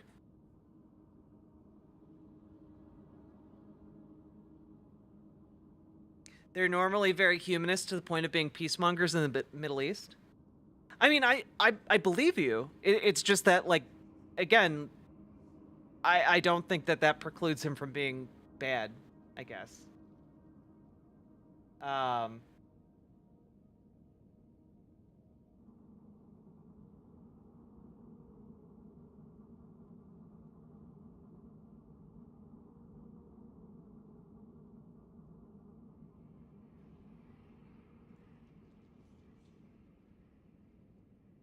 I do really wish...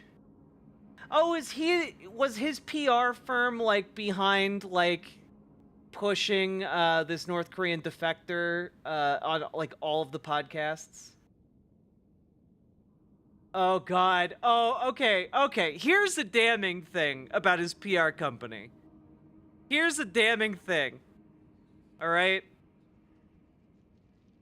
You have Christopher Rufo's book.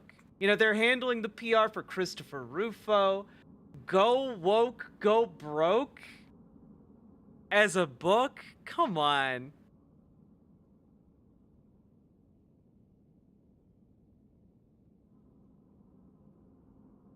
The Parent Revolution. Rescue your kids by doing homeschool. Let's go. Oh, Israel and civilization, the fate of the Jewish nation and the destiny of the West. Oh boy. Taking Washington back to save America. Storming the ivory tower.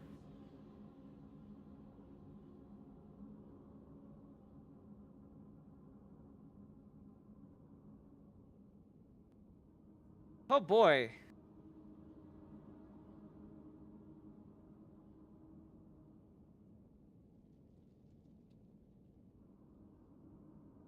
These are some real books they've worked on.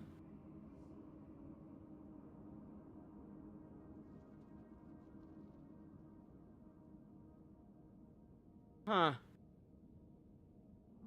Specifically, I'm interested in this one that has a foreword by J.D. Vance. Don's early taking back Washington to save America. This seems strangely related to what we're learning about right now. In this ambitious and provocative book, Heritage Foundation President Dr. Kevin Roberts announces the arrival of a new conservative movement.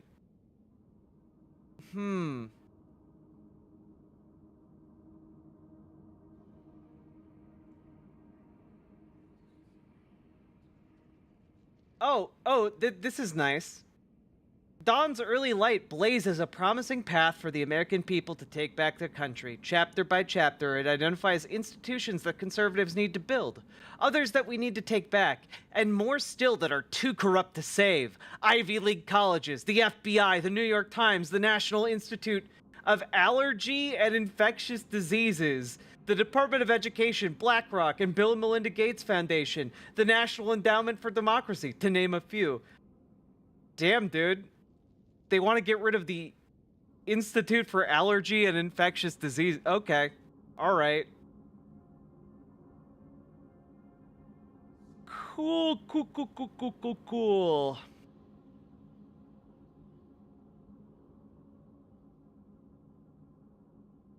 Well, if J.D. Vance says, never before has a figure with Roberts' depth and stature within the American right tried to articulate a genuinely new future for conservatism.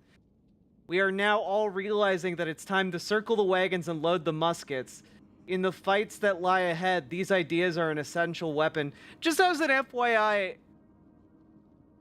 circling the wagon here is not really generally a particularly positive attribute for your forward-facing movement. That's not a phrase that conveys a lot of confidence. Ay, ay, ay. I kind of want to read, you know what? I wonder. I want to read the foreword by J.D. Vance to see if he says any like Goonie shit. But I also don't want to spend $32 on this book. All right. The only thing I was trying to say when I said this guy seems normal is that in comparison to like the Stepford Wives, like seems like they're 3 wine glasses deep women who opened up the first one, or like the droning historian that opened up the second one, or those 2 sweaty weirdos in the third one. Like, this guy is the least normal, or the most normal projecting one. I don't think he's a normal person. Normal, non-evil people are not involved in Project 2025. Like, being evil is kind of a prerequisite. I work with the media all the time already, or I watch the news all the time. I know how they work. But perhaps there's some insights I have in working with them in the way I have that can help you do your job a little better. The first place to start is understanding the media and what their interests are. So largely you can put the media into 2 categories. There's the legacy, what many people will consider the traditional media. That consists of cable news channels, the legacy places like the New York Times, Washington Post, as well as the networks, ABC, CBS, NBC.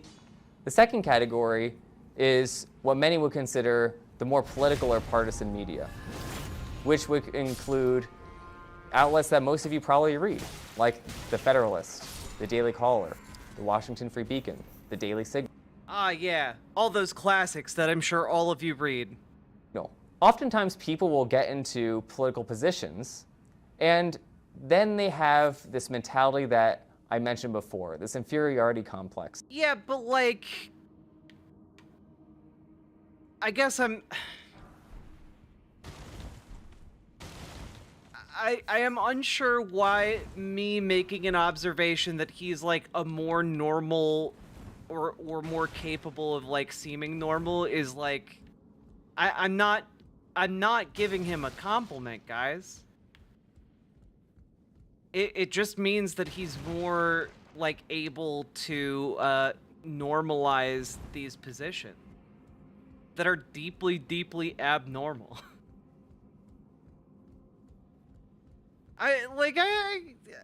He creeps me the fuck out. Oh yeah, I would never accept a drink from him. Let me put it this way. Yeah, he has a lot of the hallmarks of a Catholic priest. Negative. Okay? There, I said it. I said it! I'm sorry if that was too edgy for you guys. Where they crave the mainstream media's attention. They crave their approval. Oh no, I get it, Ms. Molina. And I understand. they act like the conservative media is some sort of second-tier media, where this whole mentality, frankly, betrays the trust of the American people. The American people read all kinds of outlets, and also different kind of Americans read different kinds of outlets. If I'm a conservative, odds are I'm not reading the Washington Post or New York Times.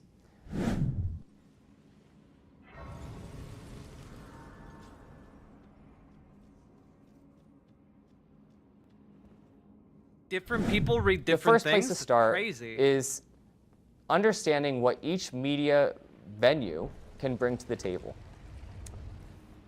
With the legacy media, it is a multi-billion-dollar industry. Oh, damn it. Like most of them, their premise for making money is simply getting eyeballs on their content so they can sell ads. And the way they often do this is by creating salacious content. But also, in the modern era, they appeal to a certain type of political leaning. So if you ask most people, it's pretty clear that most mainstream media outlets are to the left. Remember how I talked about having some sort of self-ownership before you go into serve in an administration? This is where it becomes important. Because if you are working with a New York Times reporter who covers your beat or whatever you're responsible for communicating to the American public, if you are in a position where you crave their approval, you're going to mess up. You're going to do something wrong. If the New York Times is writing a glowing profile on you, the person who's supposed to be behind the scenes, you're doing something wrong. Not only because you're... If people like you, you fucked up. Is a hell of a line. That's a real odd position to take here. You're frankly getting a little outside of your lane, but also because they are certainly to the left, and if you're serving a conservative administration, you should not be getting glowing reviews from the left. Oftentimes, people will satisfy trying to build relationships with these legacy outlets, and they will try to get their approval by leaking. Most of the time, if you're a reporter at the New York Times or Washington Post, they want leaks. That's how they drive that salacious news that gets clicks. I can guarantee you they are not working with you if you're in a conservative administration to implement the president's agenda. Actually, to the contrary. They want leaks to stymie any type of conservative administration agenda. So this is important to keep in mind because whenever you're in a position of trust for the public, there are these many opportunities to leak information to the press, where almost every time it is not in your interest. But the thing that they always try to dangle in front of you is, oh, you're going to get that lunch meeting or that coffee meeting with this legacy outlet, and they're going to say how helpful you were. It's not that helpful. I do have to ask, who would be enticed by that? You know, like who... Ooh, you get to sit down in a meeting with the New York Times. Ooh. Like what? Oh, and? You get nothing out of that. They're gonna give you compliments, but don't fall for it. Okay? All right? We love you. God loves you. More than any New York Times reporter.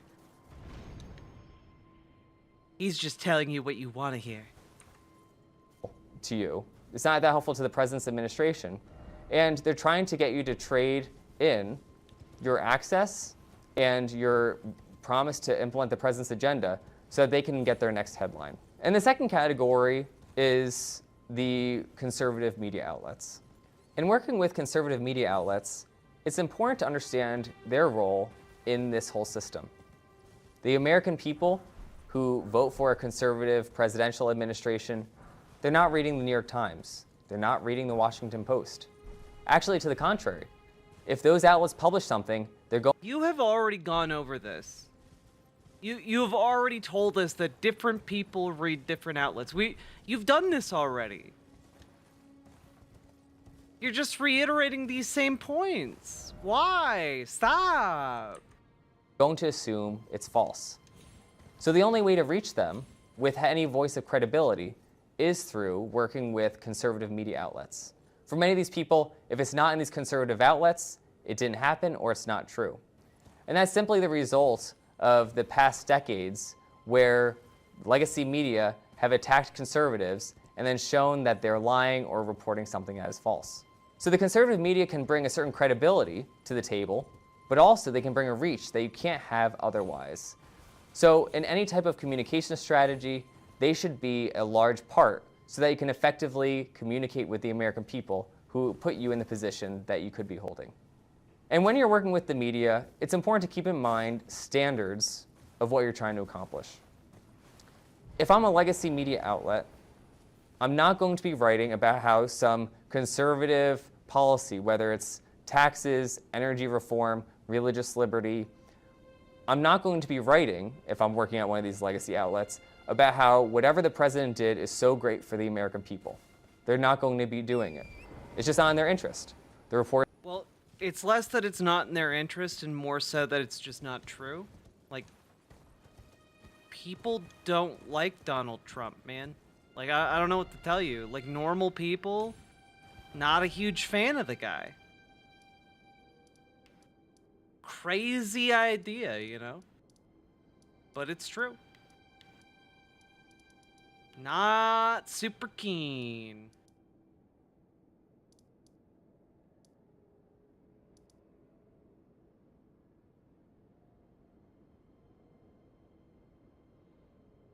Don't politically align that way. Even more so, their editors do not align that way. And they don't want to make a conservative administration look like they're effective in doing their job. So what do you want to get from them? Because they're not. One method is sometimes people just write these outlets off wholesale, where that strategy sometimes has its merits, but more often than not, the American people do deserve to know what's happening, and they read these outlets. So what is the value that these outlets can bring to the table? Simply put, they can factually cover what is occurring.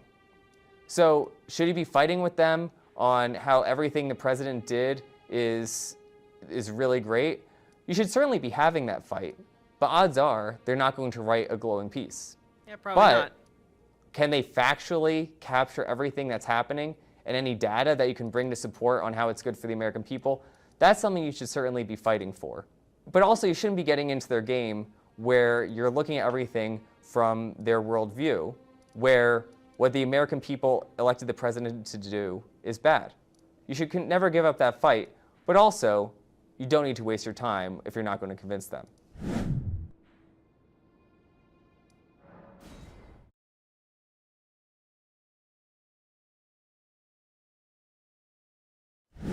And the second category is the conservative media outlets. Sometimes they need a little more help. Yeah, this is all in service of like this, we are under constant attack. You must feel fear. We need to be on guard at all times because people cannot be trusted. You cannot trust anyone. They're all out to get you because they all hate the president, and it's in their best interest to continue hating the president. Oh God. There we go.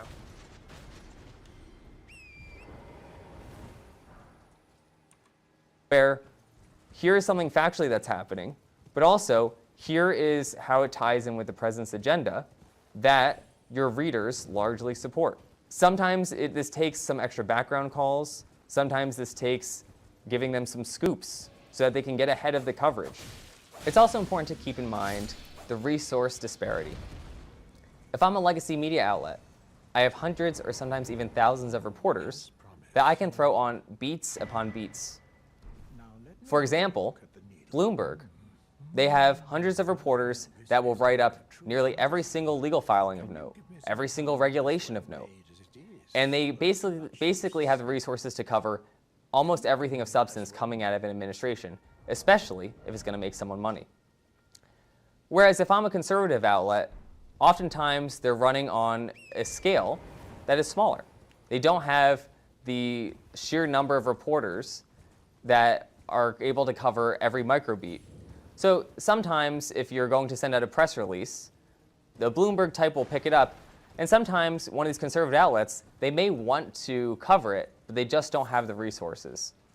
So in order to reach the audience of the American people, that support the president's agenda, sometimes you need to do a little bit of hand-holding, where you reach out to an editor beforehand, you can embargo something, and help them with their resource allocation just by simply giving them a heads up.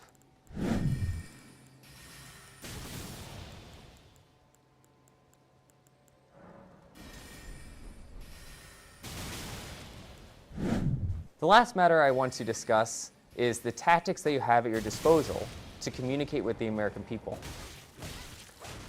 One of the large tools that you're going to do this with is press releases. For those of you who have served, you'll be familiar with this phenomenon. And for those of you who haven't served in a presidential administration, this is how it usually works. You go into the office, then you get a call from someone possibly deep in the organization. Hey, I have a press release that needs to go out today. Can you send it out? If that's where you're at, something has gone wrong already. This gets into this mentality that I mentioned before, where the communicators just simply are distributors of information. Rather, you should be in the driving seat. You should be crafting the messaging. You should be bringing in key information on how it implements the president's agenda to make Americans' lives better. And if a press release is already drafted, it's too late. The issue here is that Donald Trump's policies don't make Americans' lives better. Like that's kind of the issue here is that like your entire existence as a PR mouthpiece for the president is undermined by the fact that that president is Trump, man. Do good things, not bad things. If there is a regulation or some sort of charge from law enforcement or some sort of policy change, you really need to be part of the discussion in the first place. And the reason for this is, like I mentioned before, if you are a policymaker, they can get so in the weeds that they can become disconnected from the American people. But also, they're not going to think about how to package it to the American people or how it could be received by the American people. They can just frankly get a tunnel vision, and that's the value add for communicators. You're regularly engaging with the media, you're regularly engaging with the American people through the public sentiment on social media and such, that you really can bring something to the conversation. I know how intimidating it can be when you're in an agency, say the Department of Justice. You're the only person who didn't get a law degree from an Ivy League university, and they're talking about some important regulation. I know how intimidating it can be to really offer your 2 cents, but I assure you, that's what the American people want you to do. They want someone who is implementing the president's agenda and bringing that to fruition. So if you're ever in those positions, don't be shy. The president or the White House put you in this position to do this very thing. And also, you're reading a lot of media, and that actually is an important perspective to bring to the table. So it can be as simple as, okay, well, what is the strategy going to be in implementing?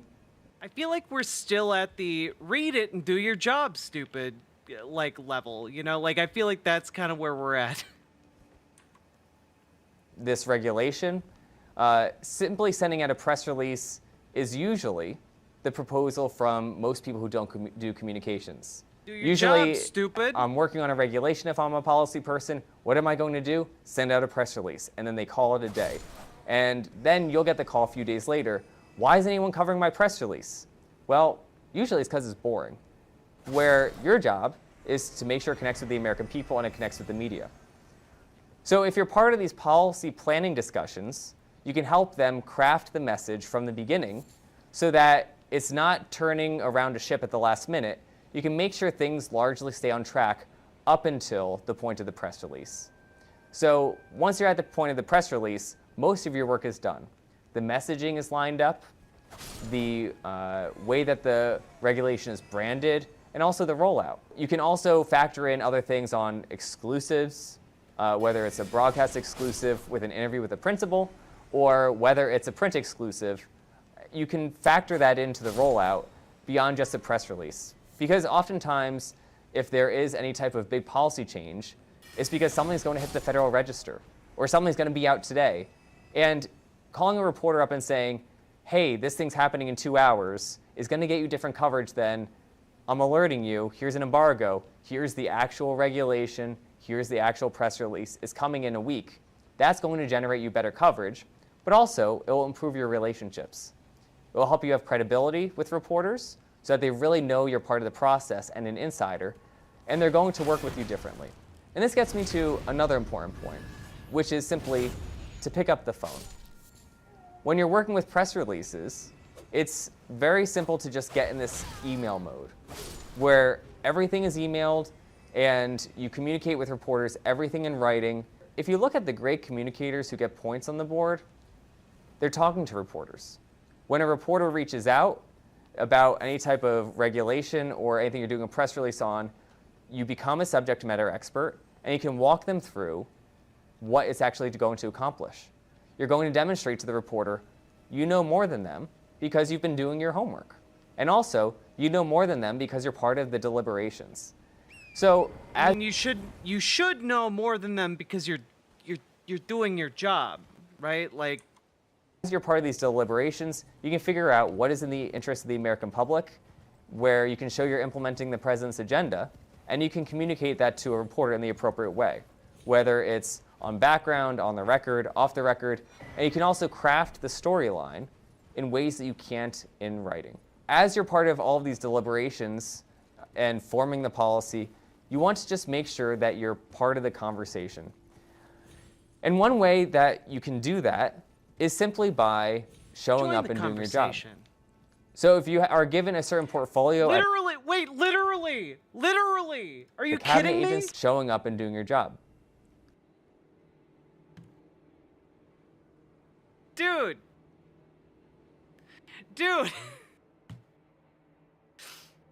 The main advice of this video is just show up and do your job.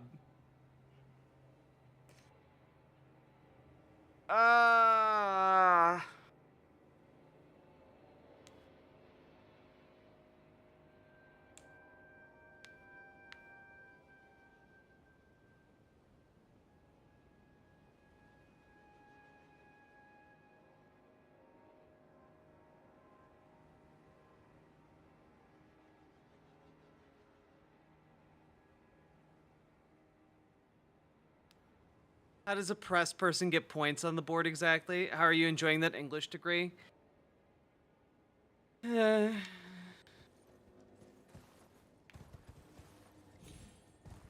Like...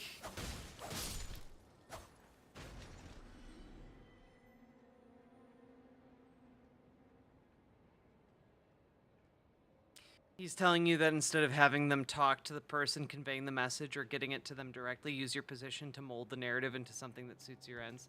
Well, yeah. He's basically saying, fabricate your own narrative. Like, the truth doesn't really matter that much as long as someone walks away with a favorable impression of, the thing you were tasked with communicating. You know, like, at the end of the day, he's very comfortable lying. But, I guess, like, frankly, I assumed that was already, like, something people understood about him. Like, this guy, as a PR guy, is very comfortable lying if it mainstreams and normalizes a narrative that is convenient to him and the people who he works for, you know? And, like, this is ultimately what his job is. It's not telling the truth. It's making sure that you are helping to spread, knowingly or not, propaganda that serves the interests of folks like Donald Trump. Like, that's what he's doing. That's his job. And, frankly, it does seem like he's pretty good at it. Like, of all the people who have talked so far, he does seem the most competent. And, frankly, having looked at his record kind of backs him up on what he's done. You know, like, he's a guy who will go out there and make like horrific government overreach seem normal and okay, and really that's how the system should work. But what I find fascinating is that so much of what he's saying is just go out there and lie. As long as you're not breaking laws, just go out there, lie, and show up to do your work. Like that, it's kind of incredible how brazen it is at the end of the day. So if you are given a certain portfolio at a cabinet agency, or if you're at the White House, you should be regularly talking with those who are implementing some sort of policy. You shouldn't only be seeing them when, hey, there's a press release ready to go out. You should be checking in with them every day or so. Hey, what do you have coming down the pipeline? You should be checking in every day or so, you know, like, hey, what's up? You want to play some pickleball? That seems to be what, like, people are into right now. Pickleball is, like, all the rage. I'm more alarmed by the target of this messaging. Press releases are an insanely vulnerable thing to target this consistently. This man doesn't believe in honesty or reaching across the aisle. No, of course not. He believes in winning. Like, he doesn't believe in any kind of honesty or fair play. He believes in spreading lies that serve the ends of the person who employs him.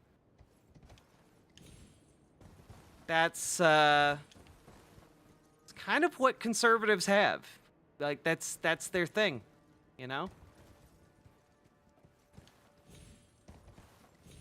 Oof. Big jumps. What the fuck is pickleball? It's like racquetball, which is like tennis.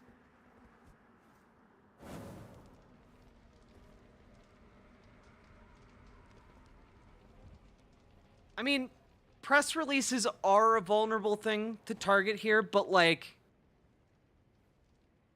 having worked with, like, PR people do this, especially if, like, they know you're a big enough deal to, like, court in this way. I guess I'm less alarmed by that, but more just,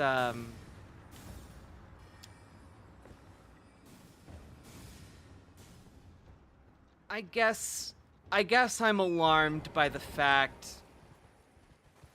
that he's just out there basically saying anyone can do this. Anyone can simply lie to,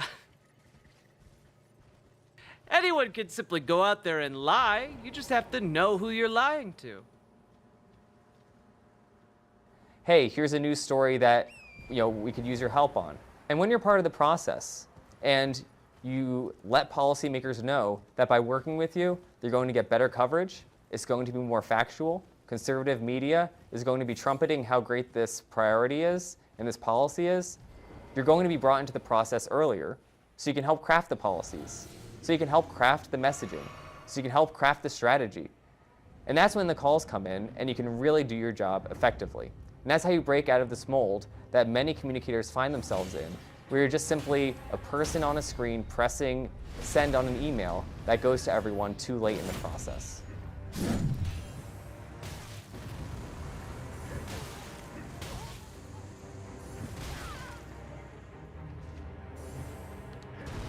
Another important tool that you'll have is background briefings.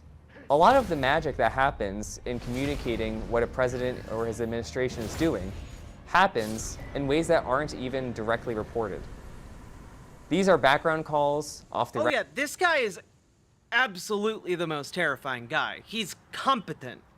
He's a competent fascist. We found our Goebbels, you know? Like, this guy can do propaganda. Half the public courts are now carved up for pickleball. Clack, clack, clack, drives me nuts. Right?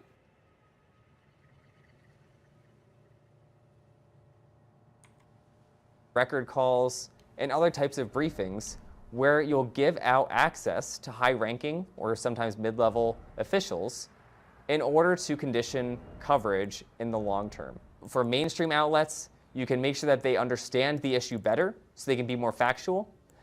Or for conservative outlets, you're helping them understand issues so that they can see how it ties in with the president's agenda and how he's implementing it.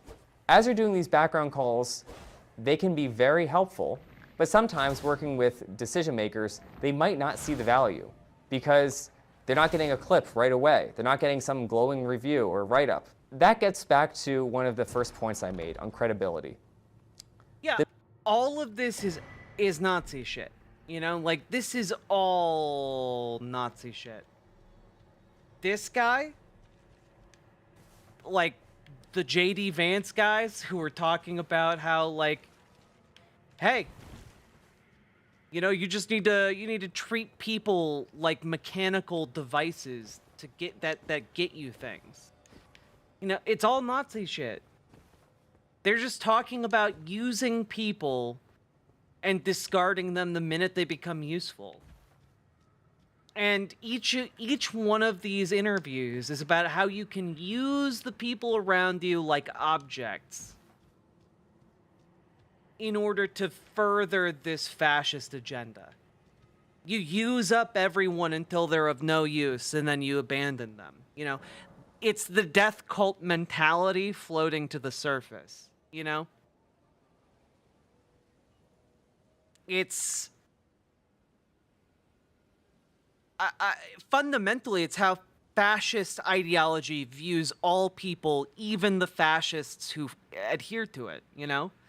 You use up everyone until there's nothing left, until they're husks, and then you kick them to the curb to rot and die. I'm not saying they're Nazis, but I'm saying they probably would have been Nazis. Yeah. Could this guy end up saying some really inflammatory shit like Goebbels did? I think if it was his job to say inflammatory shit on behalf of a genocidal administration, he would absolutely do it without batting an eye. I don't think he has moral qualms or compunctions about doing that. Did I use compunctions right there? Maybe not. But I don't think he fundamentally has an issue with doing that. Like, what I think is that he would be scarier because he would not say it in an inflammatory way until it was totally fine for him to be mask off about it, you know? This guy's calculating. He's shrewd. Do you think he would slip up? I mean, fascism isn't subtle. Like, slip up in what way? It's not like he's hiding what he's doing right now. He's in an instructional video telling people exactly how to do what he does. You know? Welcome back, Q-Berry Shortcake.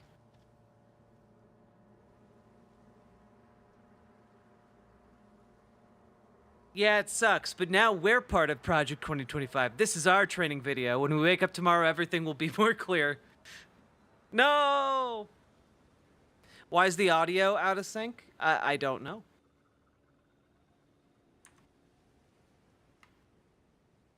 The media needs to understand that you are a gatekeeper and that you're going to help them do their job, and you need to create an incentive structure where they want to come to you rather than go around you.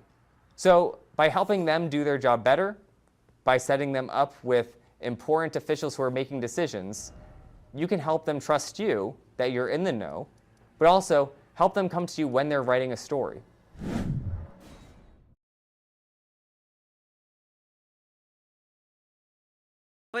But that's the thing, Mr. Miyagi. He's not wearing a mask right now. Like, this is his true power level. You know, like, he's not putting on a performance for us in this video. This is not a performance for the general public. This was intended for behind-the-scenes training videos for Project 2025 adherents. You know, like,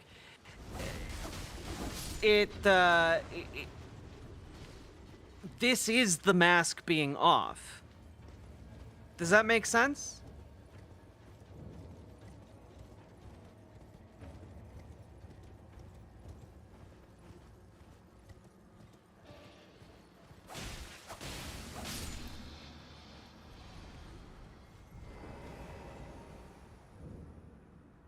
Yeah, like this was intended for the true believers.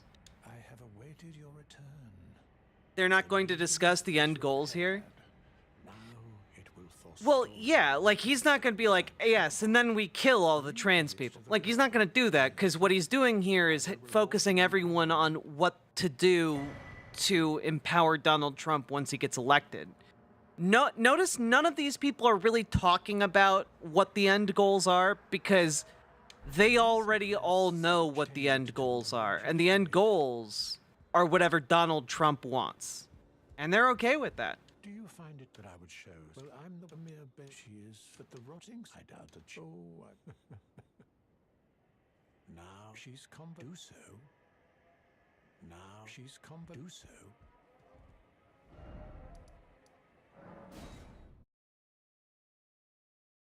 Yes, Nugan, we still going.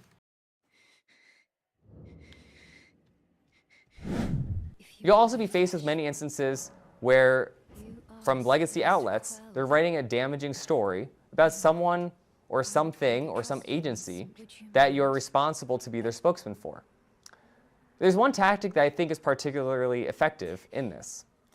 It doesn't hurt to just stop and take stock and say, what are the facts as you understand them?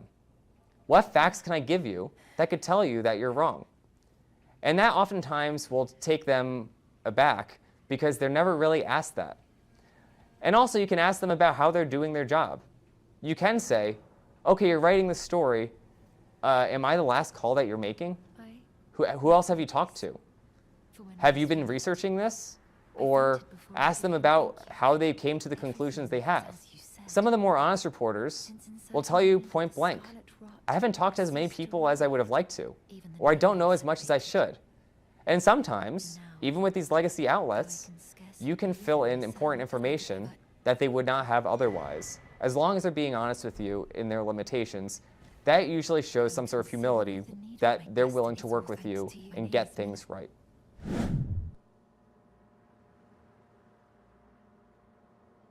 Again, he's already admitted he doesn't really care about getting things factually right.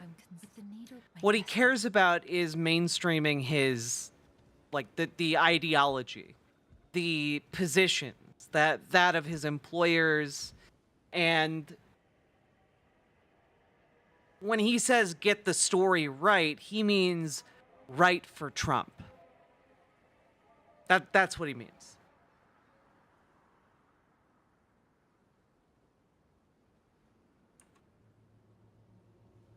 I'm considering the needle my destiny. Another one of the tools that a communicator has in your toolbox that's very important is op-eds and speeches. If you're working with a cabinet official or even... Can I say something that might be a bit controversial? We should really get rid of op-eds, or at least heavily curtail them in our publications, because, like, they seem to mainly be used in mainstream media for evil. Like, you're basically just having partisan hacks come in and write these articles that have no obligation to be accurate or true.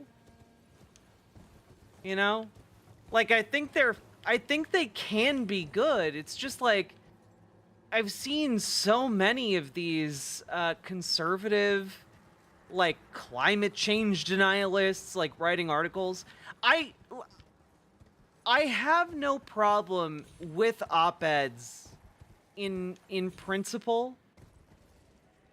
The issue I have is that if you're going to allow op-eds, you should fact-check them. You know? Like, if you're going to print an op-ed, it should get fact-checked.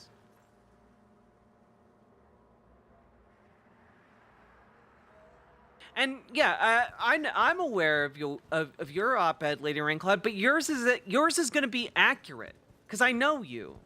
You know, like what I don't trust is a random op-ed in the New York Times.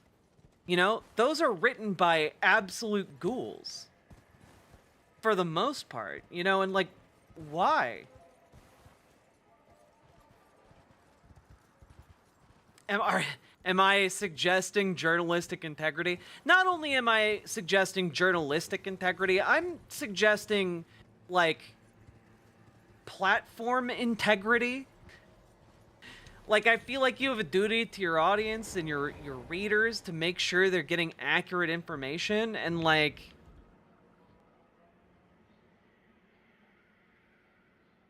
they're not getting accurate information if you're just printing lies.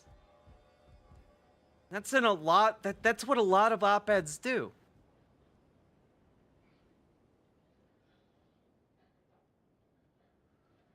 The funny part about fact-checking op-eds is it requires a second op-ed to do it. No, you don't need a second op-ed to fact-check.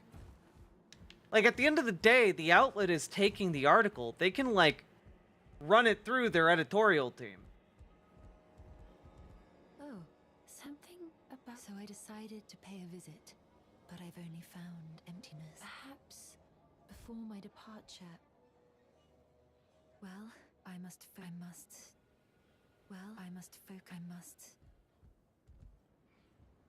Many of the lower ranking officials, there are a lot of speeches that these principals will give. Many times in any type of communications office, this is how it happens. You're a speechwriter, or you're in the speechwriting office, or you're someone who's just designated to write speeches. You get a calendar invite, and you're told, we need a speech by this date. And then you draft it. Or sometimes the principal will draft it themselves and just send it to you to send out. Whenever principals will put something on the calendar for a speech, in practice, that is how it works, or but they it shouldn't draft be that something, way. sometimes they'll think of it just as a regular churn. But this is really missing many of these big opportunities for speeches and for op-eds. Think of all the speeches that were given in any presidential administration, and then think of how many that you have seen where someone sent it to you and said, oh my gosh, have you seen this speech? They said things that I've thought about it, but they've never put it like that. They were so right. These are one of these few opportunities where we can really have thought leadership. Most of what you do in communicating is contributing to the churn. It's the daily breaking news of some regulation or policy change or some military conflict or crisis. But speechwriting is the ability to set trends in the long run, ProPublica is that the to opiate pave an magnate intellectual wonder? framework they can go down as you're implementing the president's agenda. And if you remember this, you can really take speeches and op-eds and turn them into what what you're they should trying to be. ask me. Sorry. Opportunities to tell Americans how you're improving their lives, and also to sell a vision. Oftentimes, we have this vision setting during presidential campaigns, and then it kind of peers out once the government power is taken by a presidential candidate and they're actually sworn in as president. Yet, if you think of many of the big speeches, like Reagan's City on a Hill speech, that was given while he was president, or the Tear Down This Wall speech. Those are these opportunities that we should be going for. These are really hard moments to create, but we have enough of the tools to do it. So inevitably, there is a time crunch. You are going to have to do some of these churn speeches, but they should really be avoided. When you leave the administration, you don't want to be thinking, man, I had all these opportunities to tell these great stories, to sell the American dream, or to lay out a vision for what America could be.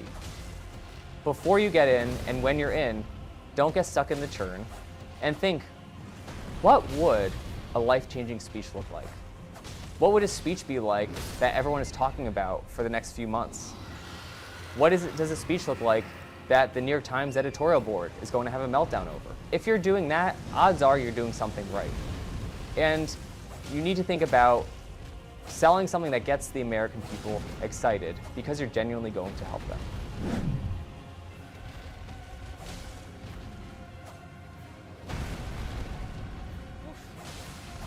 Yeah, I don't think the American Well, certainly people I are couldn't going to cover get everything excited you need about to any do to be policies you're successful putting in out, my serving guy. as a communicator in a presidential administration and working with the media. Hopefully I gave you enough tools that you need to understand what you would be taking on. Ultimately, the most important thing is the commitment to public duty. If you're going into public service to get something from it, rather than to give to your country, you're getting into it for the wrong reasons. Everyone you work with will be able to see through it. albeit many of them are in that public service position because they're trying to get something out of it. But if you truly decide to make a sacrificial move and sacrifice for your country, and that's your reason for serving, everyone will be able to tell, and your country will be better for it. But also... No. What they're trying to do, frankly, they don't give a shit if you're trying to do this out of the goodness of your heart or not, out of a place of sacrifice. What they want to do is limit the amount of, like, sycophants who are motivated purely by money. Like, they want to make sure people aren't just going to jump ship immediately for a bigger paycheck. That's what they want to do. Now, do they care if people do that? No. Because that's, like, literally how they all function.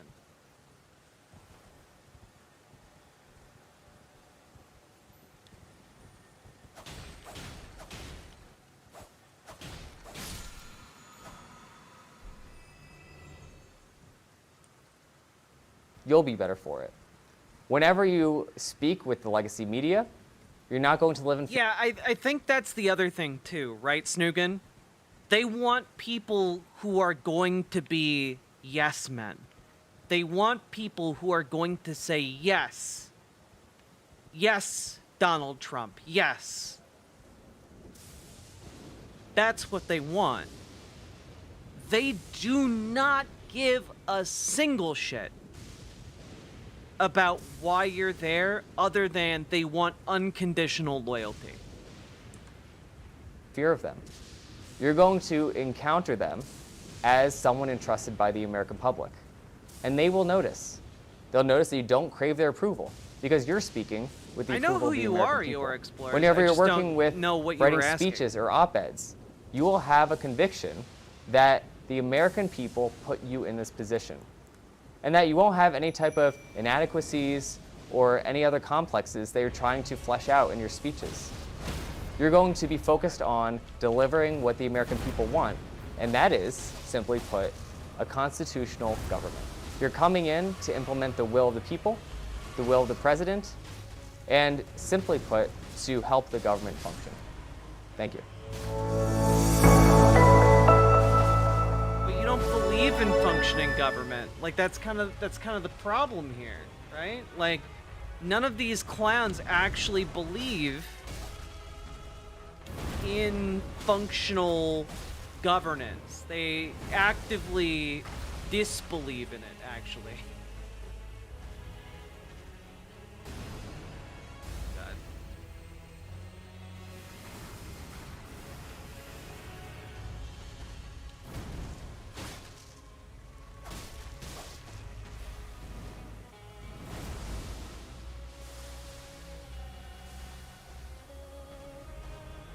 This guy's a lot easier to fight now that I actually have vitality.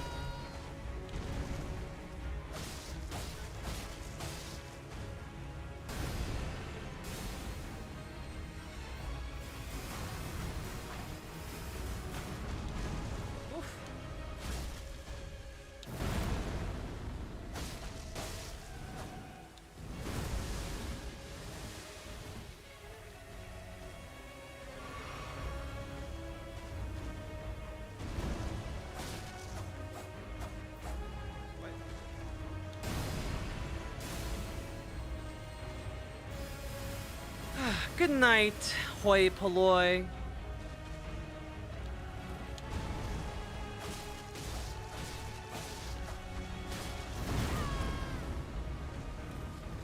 No! Damn it. All right.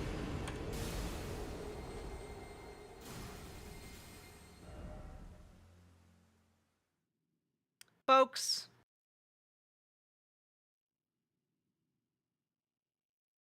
It is 5 o'clock in the morning. I am very excited. Eeyore Explorers, I'm not talking to you. I'm talking to someone else who's called Hoi Polloi. In Elden Ring, Tree Smoke You. Indeed. How far are we into the playlist? That was video. We have finished 4 videos. Approximately 3 hours out of 14 hours. We're almost out of double digits. But this is going to be a ongoing project. So I'm going to get some sleep. But we'll be back at it tomorrow, folks. And right as you finish Fire Emblem Radiant Dawn, I hope you enjoyed it. And folks, if you had a good time with today's stream, hit the follow button on Twitch, hit the subscribe button on YouTube, like the YouTube stream, and consider dropping those subs and donos. Folks, it has been a night. We've had some ups and downs. And you know what? I just have to say, I don't know what happened, but it feels like in like the last couple weeks, like we've picked up an extra 100 live stream viewers, and I have no idea how that happened or where you guys came from, but I really appreciate all of you turning out consistently. This has not been fun. I had a good time. But what do I think of Lady Maria? An excellent boss. One of the best bosses of the Dark Souls games. And by Dark Souls, I mean Bloodborne. You guys were fun? True! The videos were awful. The videos are awful fascist propaganda. But you know what? I like staring into the abyss with you guys, okay? I find meaning and fulfillment in there. And I tell anyone who will listen about your stuff, I'm sure others do too, I appreciate it. I appreciate the word of mouth, guys. Thank you so much. We've come a long way. And I'm just impressed we're ending the night with over 200 viewers. That's crazy to me. That's crazy. It's 5 o'clock in the morning. Why are you guys still up? Go to bed. But I will see you all tomorrow to do it all over again, folks.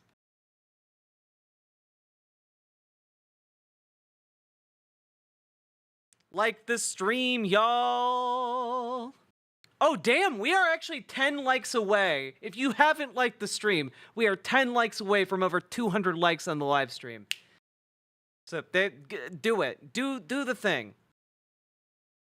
All right. Let's see. Let's raid into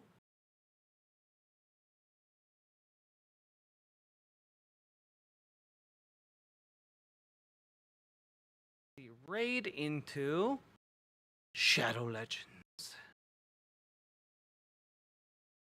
Good night, you lovely, lovely folks.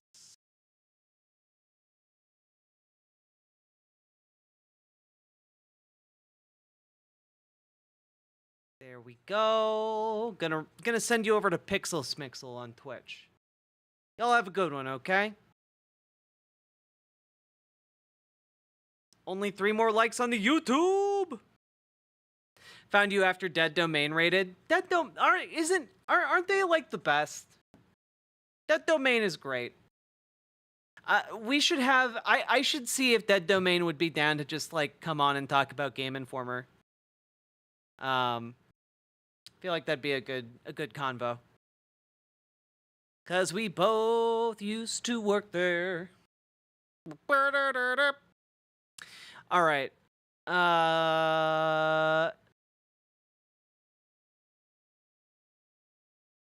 Sorry, I'm a little loopy. It's very late. Good night, everybody. We did it! We hit 200 likes! Awesome. Now I can go to bed with my little autistic itch satisfied. Thank you, YouTube chat. I knew I was right to believe in you guys. I need to... One of these days, I'll figure out how to raid on YouTube. I have no idea how to do it. I'm so sorry to just leave you guys in the dark, but I gotta go sleep now. Bye.